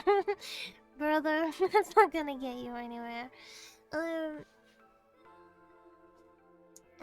If you get hung up on that, then visual novels are not for you. I agree. I don't think they are your they're not your cup of tea, and that's fine. You don't have to enjoy every like form of content. You know, you can enjoy anime without enjoying lollies. Like, you don't have to, but you also don't have to engage in things that are gonna upset you.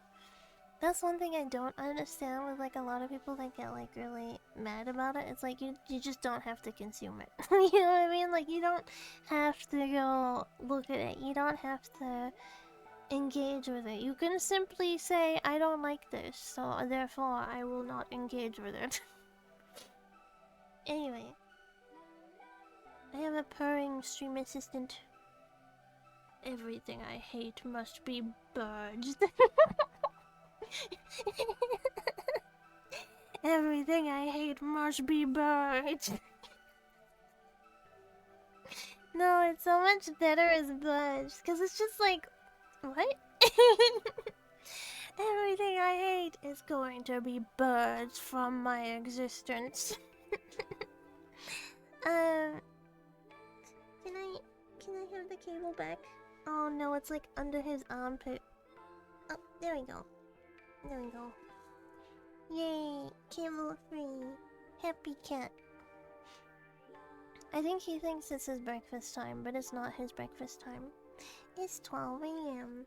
Yeah, it's not breakfast time at 12 a.m. No, it's not. No. Okay,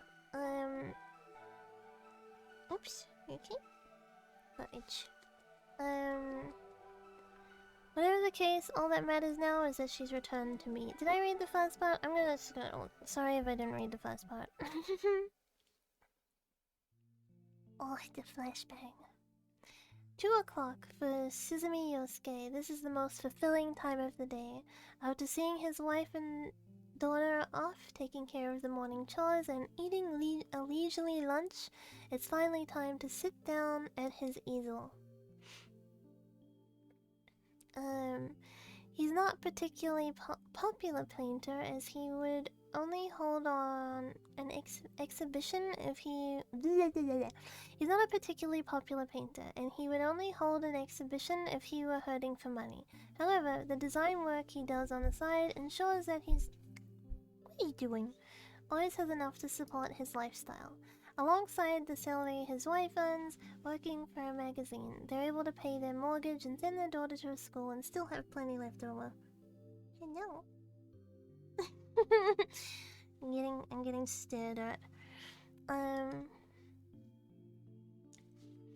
Yosuke's life is perfect, leisurely and absent of want. Must be nice. Must be nice to not have the desire to spoil Ambingus every day. Oh, you're chilly. Need your chili.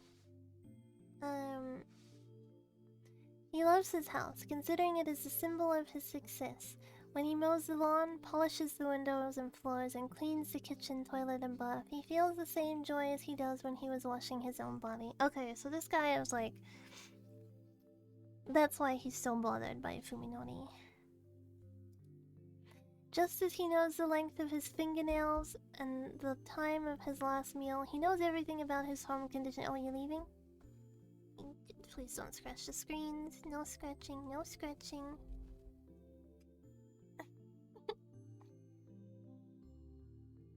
I gotta wait and see what the stream assistant's gonna do, because there are cables that he could knock over at the moment. Yes, there is. Yes, there's stuff you could knock over right now. Okay, you're back on my lap and sitting on my cable. You are such a pain in the butt. Did you know that? Did you know that you're such a pain in the butt? Yes, you are. Yes. Oh, and you're purring. And lickies. Listen to this man. Listen to this. He's just a purring man. Okay, he stopped purring so he can bite it. I need the cable. Okay. Yeah. You're stealing my cable from me. Okay.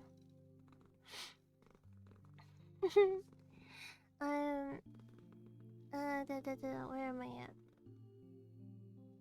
Just as he knows the length of his fingernails and the time since his last meal, he also knows everything about his home's condition, the status of every door, the freshness of every flower, the amount of ice in the ice tray, every last detail. Okay, he's like really OCD about it.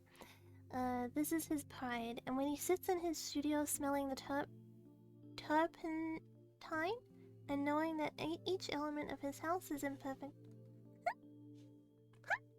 he feels the ultimate satisfaction.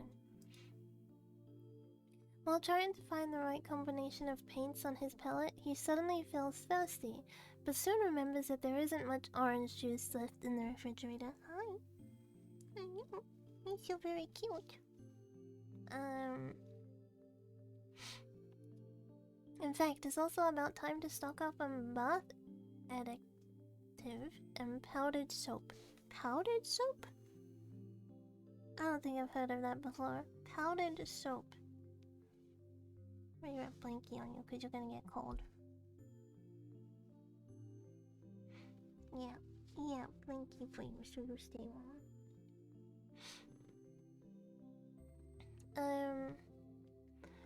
To be fair, when you spend a lot of time alone at home, keeping the place clean does feel relief. Yeah, I get it. He's like a little extreme with it, but at the same time, it's his thing. It's fine. Like he's allowed to be into this. Powdered soap is a thing. It's really weird. I've never tried it before. Now I really want to. He could get everything at the supermarket, but when he goes up to shop for dinner, it'll also be probably heavy. It will probably be quite heavy.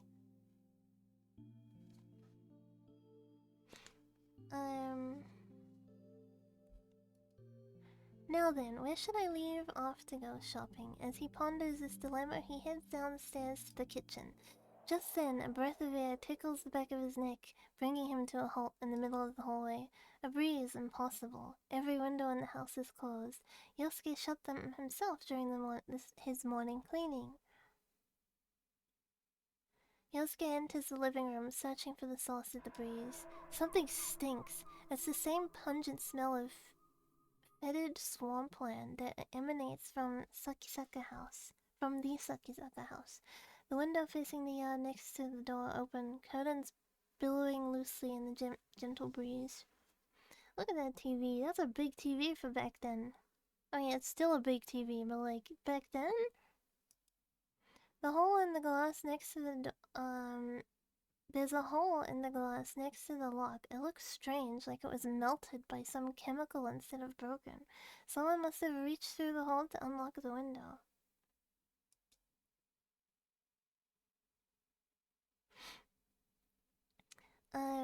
Yosuke stands paralyzed, his heart pounding with anger and fear. He listens carefully but hears nothing. Perhaps the intruder has already finished his business and left? But a burglar wouldn't have left the room untouched, would he? Maybe he heard Yosuke coming and hid somewhere nearby. Yosuke realizes that his still wet palette knife is in his right hand. He must have forgotten to put it aside before going downstairs. He stares numbly at the knife for a moment, then decides it's not enough for protection. Instead, he grabs an ashtray from the top of the table, made of thick solid glass. It's big and heavy enough to serve as a weapon. He smokes inside. The home that he thought of as part of himself now seems utterly alien. Keenly aware of the thumping in his heart, Yosuke looks around the living room and sees little that could be used as a hiding place.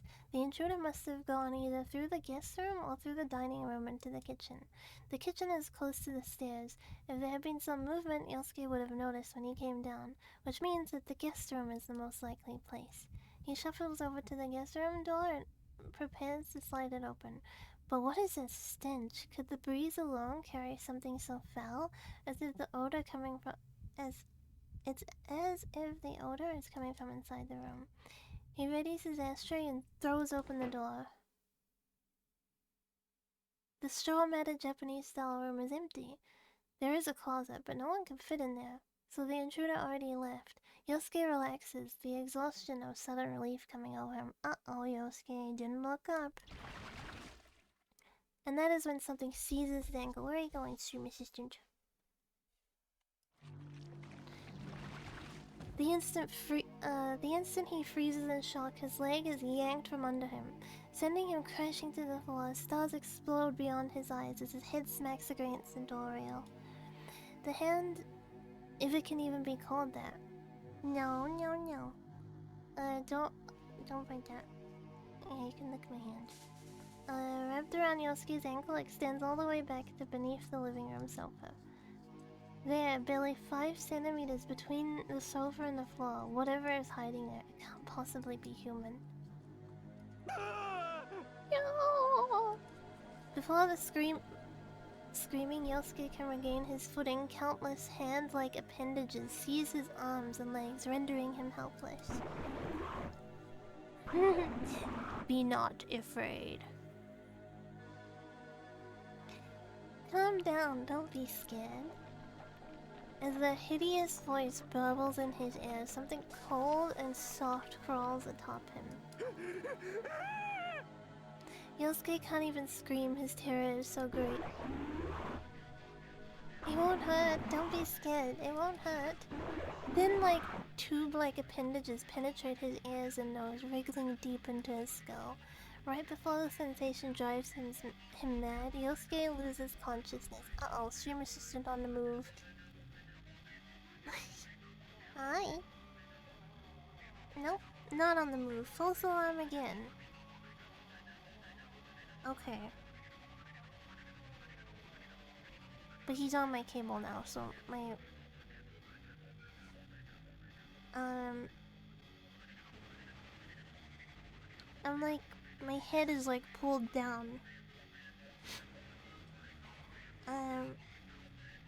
Okay. Wait.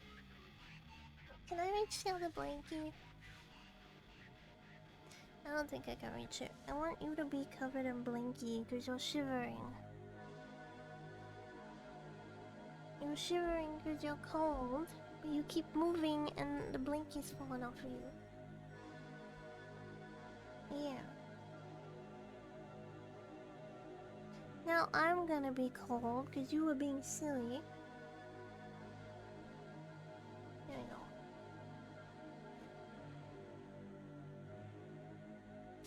Alright.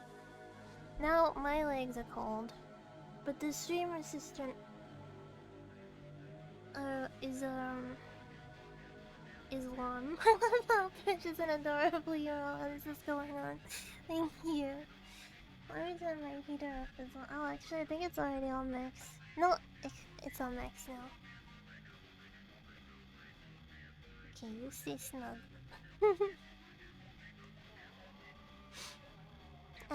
Right before his sensation drives him mad, Yosuke loses consciousness.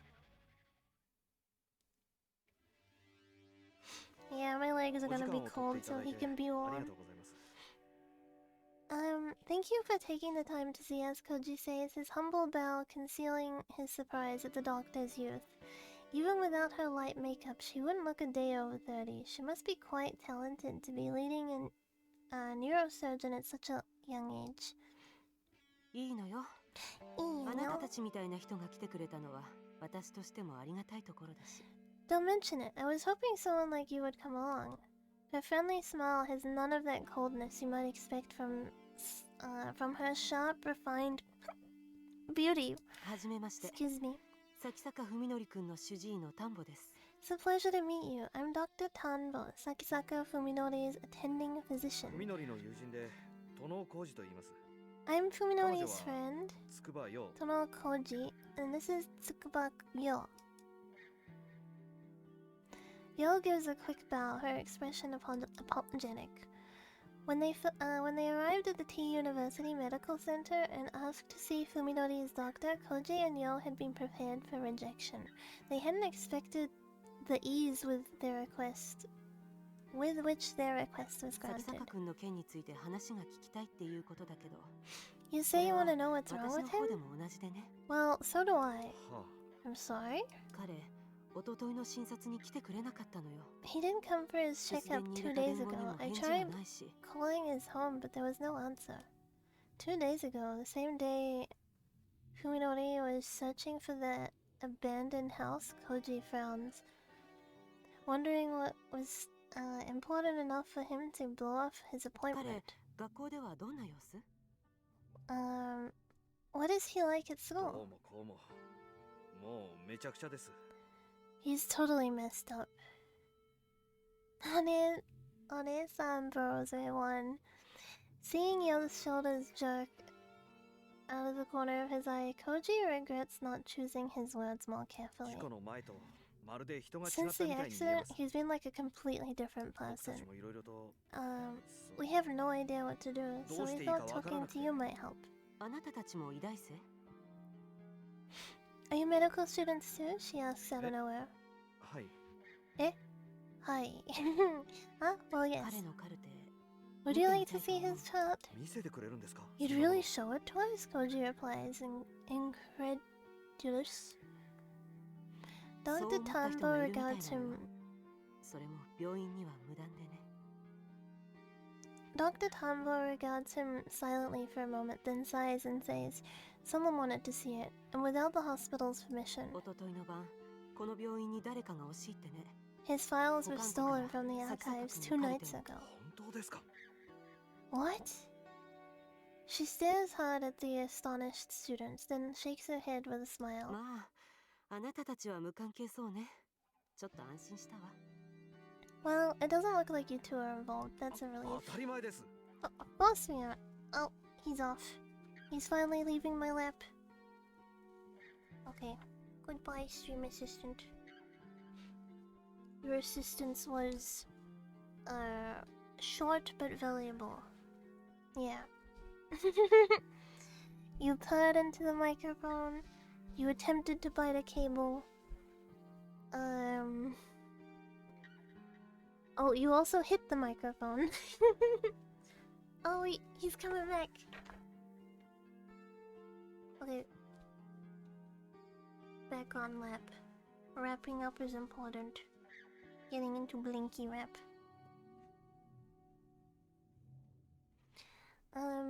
Well, okay, I read this. でも、犯人は However, サキ the サカ君 culprit の容 must 体 have に had 興 an 味があった interest in his condition or それとも wanted to erase 彼 his の治療 records. 記録を消したかったのか。 It is time to eat stream assistant for all his crimes. Sometimes I threaten him. I'm like, I say that he's gonna go in the oven and he's gonna become a cooked chicken. Cause you know how Sphinx cats kind of look like raw chickens? I'll be like, okay, enough of this rawness. It's time to become a cooked chicken. Yeah, so I'll tell him he's gonna go in the oven and he's gonna become a cooked chicken. Yeah. Or I'll say like he's gonna go in the slow cooker and he's gonna be a boiled chicken. Can you imagine if he could understand English? Imagine you're like human threatening you, like I'm gonna cook you. That'd be pretty scary. I'm glad he doesn't speak English, cause yeah. Meanwhile, what is that? Does that mean I will be warm? Yeah, probably sound good to him. Oh yeah, I get to be warm? Nice. いずれにせよ、彼 Either は way, 関 I わり can のある only 人間 assume とし that か it was 思えない。 someone close to him. は Huh. Oh my goodness, you're leaving again? Oh, clicking my mouse too. I see. An ominous thought flashes through Koji's mind. It couldn't have been Fuminori himself, could it? Koji looks at Dr. Tambo and finds her staring right back at him, her expression grave. He realizes that she must be harboring the same suspicion. あなたには他に心当たりはない？ What do you think? サキサカ Do 君 you の知 have り any 合いで idea そういうことをやりかね who ないよ might うな have 人。 done it? Perhaps Dr. Tambo didn't have anyone in mind when she asked, but Koji's thoughts immediately fly to that airy house to which Fuminori had led him. 知り合いだか何なのか自分にもよくわからないんですが。 I don't really know what their relationship is, but there's someone called Ogai, probably a doctor or a... Koji stops speaking as he sees the dramatic change that has come across Dr. Tanbo's expression. ご存知なんですか？ You know Dr. サ Ogai? キサカ君がその男といつ Do you ど know うやって where- 知り合ったのかわかる？ Do you know when and where Fuminori met that Yeah. man?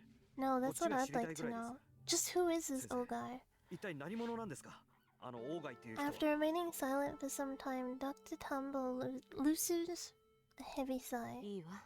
Alright, そ it's の気 not に like な you れば could 簡 find 単 out に on 調べ your が own. つくことだし。 Ogai Masahiko was a doctor teaching at 大 this 貝正彦 hospital. はうちの大学にいろいろと不祥事があって、 He was dismissed over 6 months ago, however, following certain 不 incidents. 祥事って What incidents? What did he do? そこから先は部外者に話せることじゃないわ。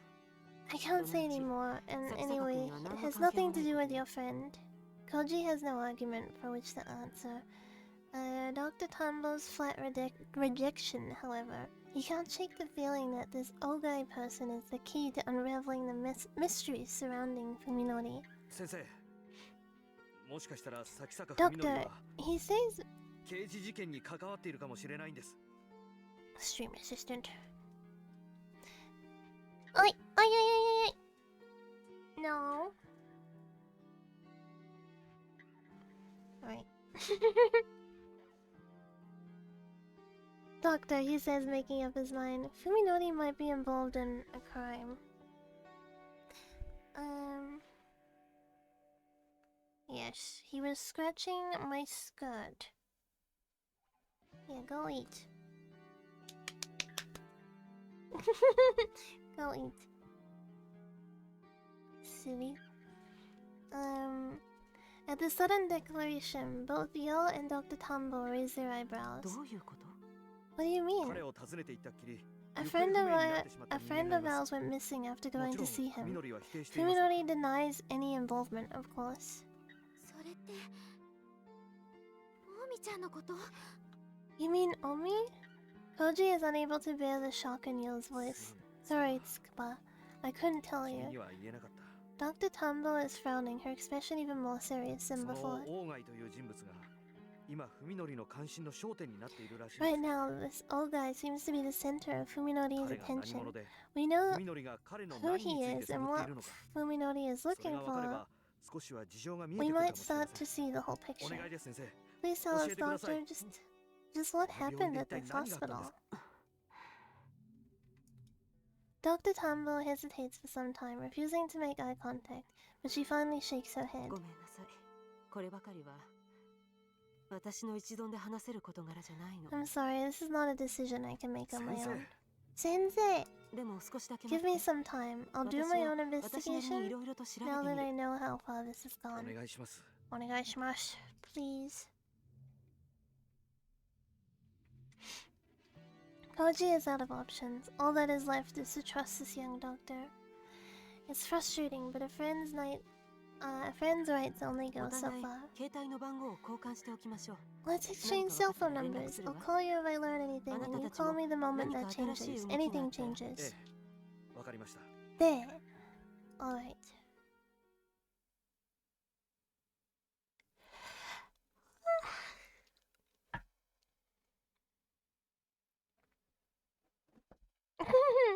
No. Oh my goodness, not on the keyboard.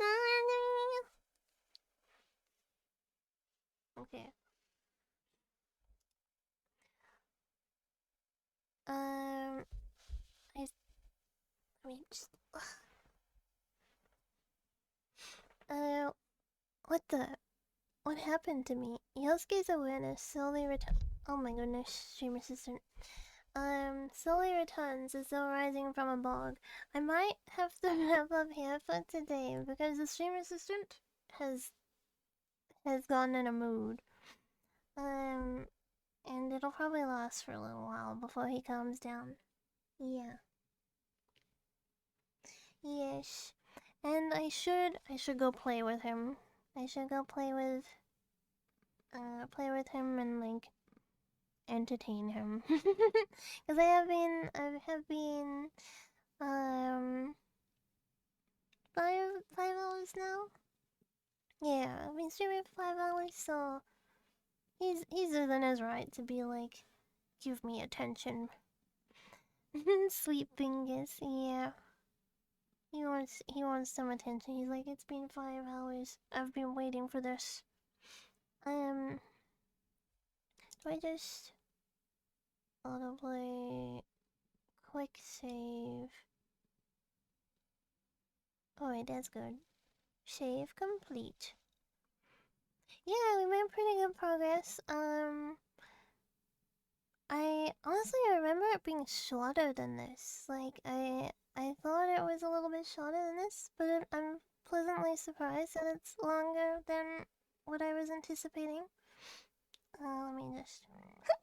Oh my god, can you hear that? My freaking throat was like I was burping.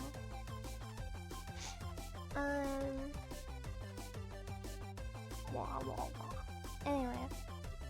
It was like rumbling in my chest. I don't know what that's called. Yeah, we've been yapping a lot too, so that does slow down progress. You just go on 2-hour tangents, so it's saying yeah, it's true. I do waste a lot of time yapping. I do waste a lot of time going on these side tangents, which has slowed down progress considerably. But it's been enjoyable. It's been very enjoyable. If I stream like later today, like during the day, I'll do an out stream and then I'll continue Saya at night. Yeah, because Auntie Fox is going away for a week, so I wanna make use of like the free time and stream more. Yeah, I wanna do more stream, and then on actual Halloween, we're gonna do like 2 days of Halloween, I think, because when it's the 31st for me, it's gonna be like the 30th for most of you. So we're gonna celebrate on my Halloween, and then we're gonna celebrate on your Halloween too. And then we can play like, we can play some horror co-op games on stream. I'll probably, Repo is gonna be the first one, I think. And then, we're gonna play Repo on stream, and I think it's like join through invite code, right? Or like, I can't remember, it's been a while since I played. But we're gonna do the first one, like, through, like, the invite codes or whatever, they're gonna be done through the Discord, just to kind of monitor, kind of monitor it a little bit. Hopefully no one, like, joins and then immediately drops the N-word.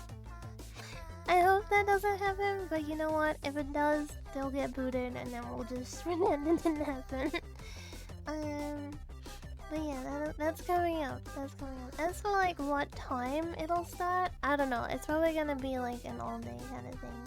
It's probably gonna be like we can just play all day or something like that. My head is being pulled down because the stream assistant is laying on my cable again, so I'm like stuck in this awkward position right now, like yeah, you looking up at me all cutely. You are.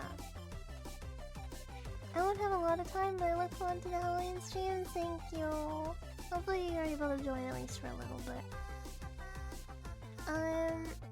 What else should we do on Halloween? Should we have like a pizza party or something too? And I finally ordered that really ugly pizza that's like overpriced. You know the one that I saw on Uber Eats and it's like full eggs on the pizza? No, that sounds like such a bad idea to do on Halloween. The egg one? Yeah, the egg one. It's like 24 bucks. It's like 24 bucks for like a small pizza with freaking whole eggs on it. I'll save that for another time. Maybe we could do like a pizza party on Halloween. Where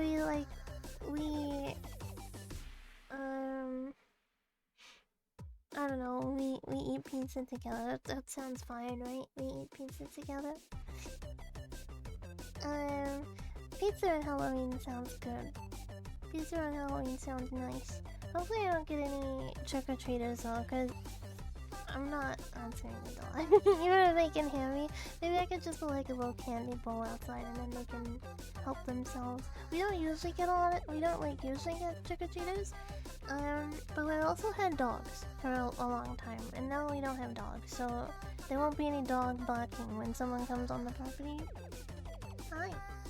You're just a naked cat. Yeah. Just a naked cat. You're a naked cat. My voice cracked while I was saying that. Trick or treat! Trick. Shoots yourself in the face. Isn't there a rule that if the pop side is off, then they don't come? I don't know if people follow that here. I don't know. I don't think it's that common in my area where I live, because I know, like, certain areas it's like a bigger thing. Hello, welcome. Sorry, we're just about to wrap up. Just about to wrap up. Oh wait, don't kick my hand away. Don't kick my hand away, Brett. Halloween is still new in our areas. I don't think it was like in the area that I grew up in, but like it's not really that popular out this way. I'm like where I live right now is not really that popular. Because I mean it's an American thing to begin with, but I think it's still fun to. I think it's still fun to. Excuse me. Still fun to engage in. Halloween is usually contained in some area. Yeah, it's kind of like that here too, and I'm not really in like a major area for it, which is fine.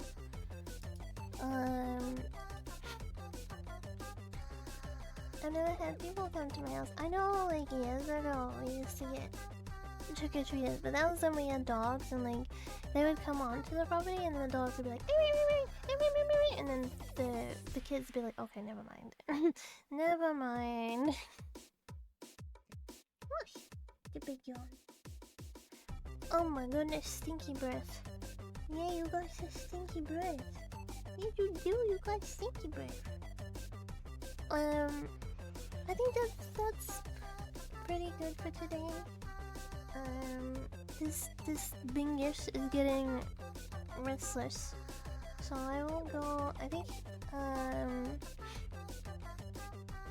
it needs what's it called?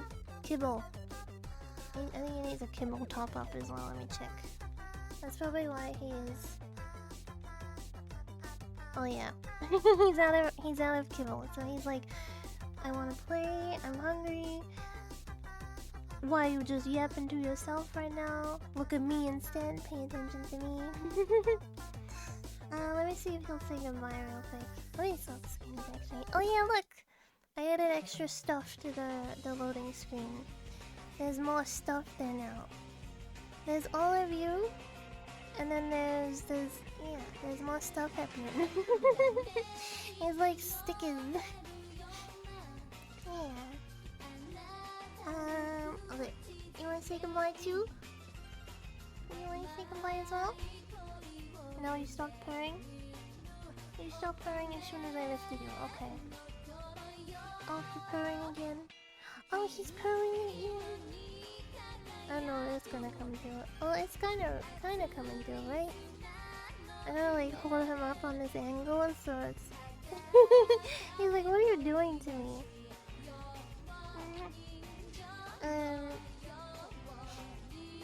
Okay, everyone. Enjoy the rest of your day, evening, whatever it might be.